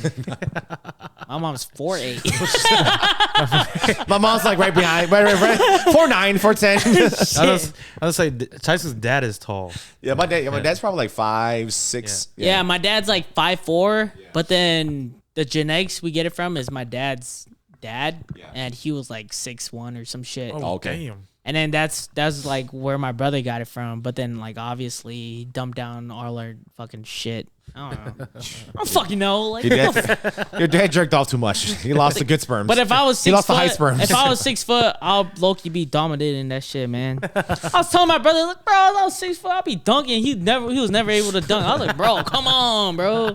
I would have. Can you even grab net? Like obviously all the athleticism went to the fat Asian kid, and then the tall skinny dude didn't get shit, but he just got the height. Like fuck. No. In my opinion too, I think I did had the best athletics out of my brothers though. Shit. Yeah. I think I did. I think the only one person who had more hops than me was my brother Blong, just because he only weighed like 80 pounds and shit like that. He did fly I remember when he used to jump. He did like. He was like scraping his head on my parents' ceiling and shit. You know? Yeah, he was scraping his head up there. I'm like, okay, yeah, he got hops, but when I like turned like 18, okay, yeah, it just dominated them. I did, yeah. Yeah, but then it probably wasn't until like senior year where like teachers were really breaking down on like, hey, what do you want to do after high school? Like, you know, it's time to college. If you want to go to college, get like grants and shit right now. So I was like, that's when I really started to just really think. I was like, dude, what do I really want to do after school? You don't have to decide right away though. Yeah, I know. Yeah. I was like, they're like, yeah, it's fine, take your time, but you know, time is crunching. And there's like times for when you have to put in your college shit and like things for grants. And I was like, all right, I gotta really start thinking. So I spent a lot of time, and I was like, oh, what do I really like? And I got in this moment where like I was like, you know, growing up, like my brother would always take me to go watch movies. And I fell in love with watching movies, and I was really big on anime. So I was like, oh, maybe I could be like an actor, you know, because like I'm, you know, I used to think that I could be like a comedian, and like when I'm by myself, I always just act and like do all this shit, and just like, you know, I have these personalities, like maybe I could become an actor. And like I was like, shit. But then I was like, damn, I was looking it up. I was like, how to become an actor, or like I was looking up like Tom Hardy and like how they became actors and shit, and they're like starting from high school with the plays and shit. I was like, oh, I always thought the plays were like really corny and shit. So I was like, oh fuck, can I really do fucking acting? I was like, damn, it sounds really hard, because even if you go to acting school, it's like fucking 4 years, and like all the guys that are really good, they go to like Europe and shit, fucking do it at like that really big level. And I was like, shit, dude, I don't think I could do this shit. So I was like, fuck, I have no idea what I want to be. So like even it wasn't until like maybe last year I was like, oh damn. Like I started cutting hair a little bit. I was like, you know, Mushu was like, damn, I'm making like good money. So I was like, damn, do I want to become a barber? But even to this day, I have no fucking idea what I want to be. And I'm like, I'm in that range where I'm 22, where like I could still choose to like, all right, you want to go to college? It's a little late, but you can still go type shit. But then I'm still like, fuck. I still don't know what I want to do too. Yeah, I'm just shit. I don't even. What the fuck am I doing? Yeah, What the? I was gonna ask Chai, do you know what What the hell am I doing and shit? It's like, No, I don't know. like Yeah. it's no like. I bet you this, and I mean literally, man. Like, there will be people who say, "Yes, I love my career. I love what I'm doing." But do you really want to do that for the rest of life? People say, yes, I love it. But like, you know what I want to do for the rest of my life? Not have to work. Sit around, do whatever the hell I want to do. When I want to choose to do it, I want to do it. Like, I don't have that life. I don't know what the hell I'm doing right now. Yeah. How do I even get my job? I don't freaking know. I got it because I got it, you know? Yeah. It's you will never know what you want to do in life. I love what I'm doing now with my job, but it's like, do I really want to do this for the rest of my life? Hell no. Hell no. You know, you will never know. You will always have something you want to do better. I think a big part is like just figuring out like something I might want to do, and then also figuring out that the people that's done it, it took a lot of work. Yeah. Like I was like, damn, I kind of want to be a rapper, or like I kind of want to do like YouTube videos because I know I'm funny. Like if I do this shit, like I think I can get some views because I'm funny as fuck. I think I'm funny as hell. And I was like, and then I was watching videos on how people are getting started, and like it's just hard editing, and it's just hard to work. Your ideas are never endlessly flowing, and it's just hella shit like that. people get stuck a lot. So like, I was like, damn, can I really do this? So like when it gets to that point where I'm planning, I'm super deep, and I'm like, fuck, like I don't think I can do all that. So I always doubt myself. So yeah, that's the biggest thing. Step one right there then. Yeah. Rob, I tell you the thing. I wanted to do like exactly the same shit too. You know, like Yeah. people always tell me, "Oh, go to radio, do some radio shit." You know, like what the fuck am I gonna do? Like how am I just gonna get on the radio? You know what I mean? Yeah. At that time, we didn't have podcasts yet. Really, there was podcasts, but it wasn't like really much of a popular thing. iHeartRadio probably had it all, but then like there are big names doing it. You know, to like, but like you know, oh, get on the radio, talk, do whatever the hell it is. I'm like, no, that's just not me. I don't feel like I'm gonna be like. I don't think I'm gonna do good in this, so you're just not gonna do it. But Yeah. my advice to you, do it. If you think, Podcast. huh? Where you at? Yeah, but I'm saying, pursue it then. Push more content. Yeah. Be more consistent. Yeah, that's it why I'm then. very thankful, because like the one guy who supported this platform that I wanted to do, because I was always speaking about like, podcast, I could talk, like we could do this shit, but I was never bought it. But then Skill was just like, oh yeah, I already bought it. Like you gotta do it now. I was like, fuck, I gotta do it now. I was like, shit. Yeah, then do it. Yeah, just Yeah, do it. Yeah. this is Push how it. it's it like this. Like I said, it's like create it. Create it. Then do it.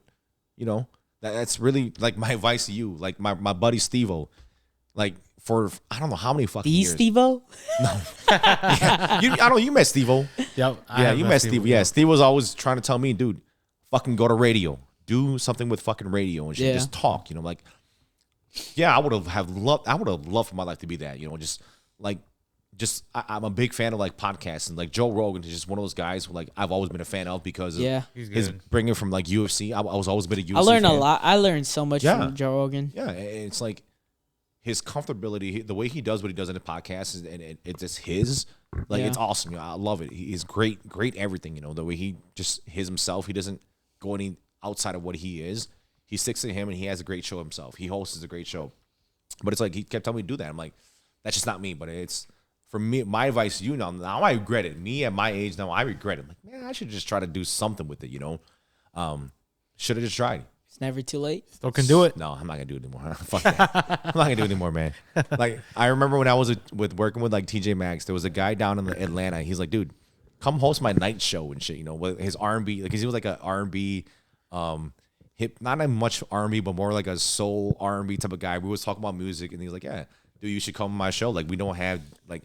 We just need somebody to just be like that DJ, that MC, basically. I'm like, man, I thought about it. Like, man, I really should just try to do this shit. But then I would have moved on there. He wouldn't give me no pay raise, no nothing at all, no incentives to move down there. I would just have the same job.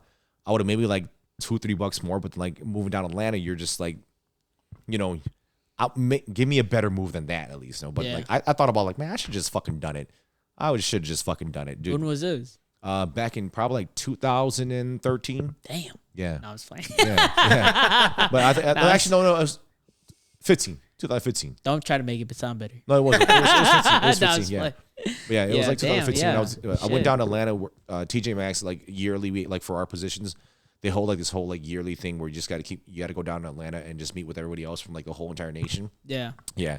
And he was like one of like the big wigs down there. And he's like, he just heard me talk. I'm like, dude, let's go talk real quick. I'm like, all right, cool. We went outside and hung out, and we were just talking. He's like, yeah, what do you think about radio? I'm like, I don't know. Radio is awesome. I love music. You know, like what's your genre? I'm like, I don't know. I love R&B, hip hop. You know, kind of that type of venue. He's like, oh, come on my show, be my DJ. Like, I just need a night guy. I'm like, damn it, I should just fucking done that, man. Yeah. I would have got paid shit though, but like, it's an opportunity, I guess. You know, you can say. Yeah, I've been thinking about like dabbling in like, you know, music, like probably start rapping a little bit. Cause low key, I feel like I got some bars, bro. I got some bars. Yeah. You know, I just thought about too. Huh? I was thinking about going to EDM. Yeah, I was thinking about being a I can't lie. DJ too. Like being a 'Cause I DJ. feel like- and shit, No, we all dog. have the same dreams and aspirations. Rapper, I want to be a rapper, singer. but dead ass. I want to be like everything is shit. Yeah, I swear to God, yeah. I feel like if I was a DJ, nobody would run that shit like me. no, bro. exactly what I. Because think about it, my shit be so goddamn hype. I wouldn't be like all that. I'll be like, That's exact, dog. We all have the same I'll fucking be like, yeah. I'll be like, yo, like, I'll be like, YP, I don't know how, but figure it out. You got some land? Let me hop in on it. Like, bro, we make that shit big as fuck. People come out, like, they pay like fucking like $5, $10. I get like 50%. We fucking do that shit. Like, something like that, you know? Because, you know, every time I think about it, like, you got to start somewhere, right? And then Yeah. it'll eventually build. Yeah. believe, you know? I guess we're starting an entertainment company tonight, then, right? Whatever. Fuck it. I'm like, I don't know. I've been dabbling because Yeah. like, you know, obviously like low key every weekend, like what I like to do is I just throw on type beats and then I just start rapping. And then I force the guys around me like, hey dude, let's just rap. So that's why Like that video? That's why I sound like that video, bro. I was like, bro, let's like just fucking rap. Like it just gets hype and it like it's fun and it's troll. Yeah, but it's fun. That's the same shit I used to do with my guys too. Shit. Bro. It's fun and it's troll. Me and my But homie then Tish, we used to do that shit all the time. Just joke around and Also, shit. you're also You're what's getting called? into it and shit. Yeah, it really you're is, though. practicing your art. You know what Yeah. I'm saying? Literally, everyone's thinking. Yeah, you're getting trying to into play this it. I'm shit. trying to play this shit. Especially like you're like drinking too. Say you wanna fight, but you already know, bitch, that shit on the site. My Is boy this Dylan. you? That's my boy Dylan. Hit you with a left, then a right. Then I pull up on no bike. He pull up on no bike, but he say he not no dyke. He ain't a dyke. I pull up with Mike. And you know when we pull up, ain't nice. Pull up with 9 shoot on sight. That's probably the best bar so far. Did you hear that? Yeah. That was probably the best bar so far. Pull up with 9s. We shoot on sight. Yeah. Psych. We like to fight. Yeah. Oh shit. No, I get hype. But like, there's a lot of bars that like I'm just like. I noticed with myself is that when I try You to ever write think, this shit down? yeah, That's why sometimes, journaling. That's what I say. It sometimes, helps. but then like sometimes I notice that when I try to think too hard, like it won't spill out. But then sometimes I'm just thinking and I close my eyes, I just start spitting, and then like it'll just all come together and make sense. And I'm just like doing this. I'll do like fucking 4 or 5 bars, and I'm like, dude, what the fuck? How did I just do that? And I try to think about it, and it just ruins it. And then like like when I do normal shit, like just the top of my head, I'll just probably think of 1 or 2 bars that rhymes, and then that shit be tight. But then like there's these times where like I just keep flowing and like that shit just I feel rhymes you. at the end and Yep. just makes sense. I'm like, damn, what the fuck? The Where this shit metaphor come shit, from? we just it just Yeah. Dog, I'll tell you this. All right, question for you. Out of all you and the homies, like you guys, who's the best rapper? Me or James, bro? Sorry, But- Kevin, you ain't part of that ranking, bro. Me, James, or B? But then B sounds good, and he got a couple bars that make sense, but they ain't like very sophisticated. Sophisticated. And then James, the thing with James is that he can keep going, but they're light bars. I do hard bars, but like 1 or 2 bars. You're super high fire. You know what I'm saying? Like I'll do that deep shit that makes sense, that's hard as fuck, but it's 1 or 2 bars. 1 or 2 bars. You know what I'm saying? 1 or 2 bars is like No. 2 bars is 4 verses, bro. No, Come on. I only asked that because of the fact, like, so one of my homies, shout out to my guy Hoa Nang.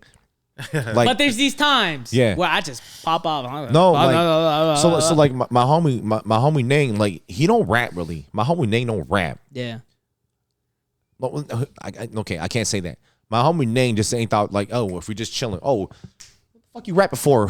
Why you rapping, man? We just chilling, man. Why you rapping, dog? Like, he ain't that type of dude. Like, Yeah. he won't rap really until you try to just keep pushing it, like pushing, asking to rap. Then he'll drop bar and like, man, when he drop bars, like, oh, okay, like he kind of cold with it. He's not us. He is not us, and like. He has no tracks. He doesn't lay shit down. Yeah. He just does it because he just fucking loves hip hop. He just loves rap. Yeah. And like I'm telling you, man, there's some under Bro, like Man. fucking YP was trying to rap with me and shit before I was going home. lay us some But of he your did it shit. in Hmong. I was like, bro, I'll do this shit in Hmong too. I fuck- No, he won't. yeah, I No, he did it. won't. Like, they was like, damn, this motherfucker got bars in Hmong. I was like, I was beating YP. I was proud of myself. I was like, man, I barely know Hmong. I'm beating y'all, bro. I think it was like me, Brandon, like maybe Polly or some shit. No, maybe not Polly, but damn, come on, man. But yeah, I think that's how we end it. I think that's how we end it. We just ended there. All right, guys. Thanks for listening. See ya.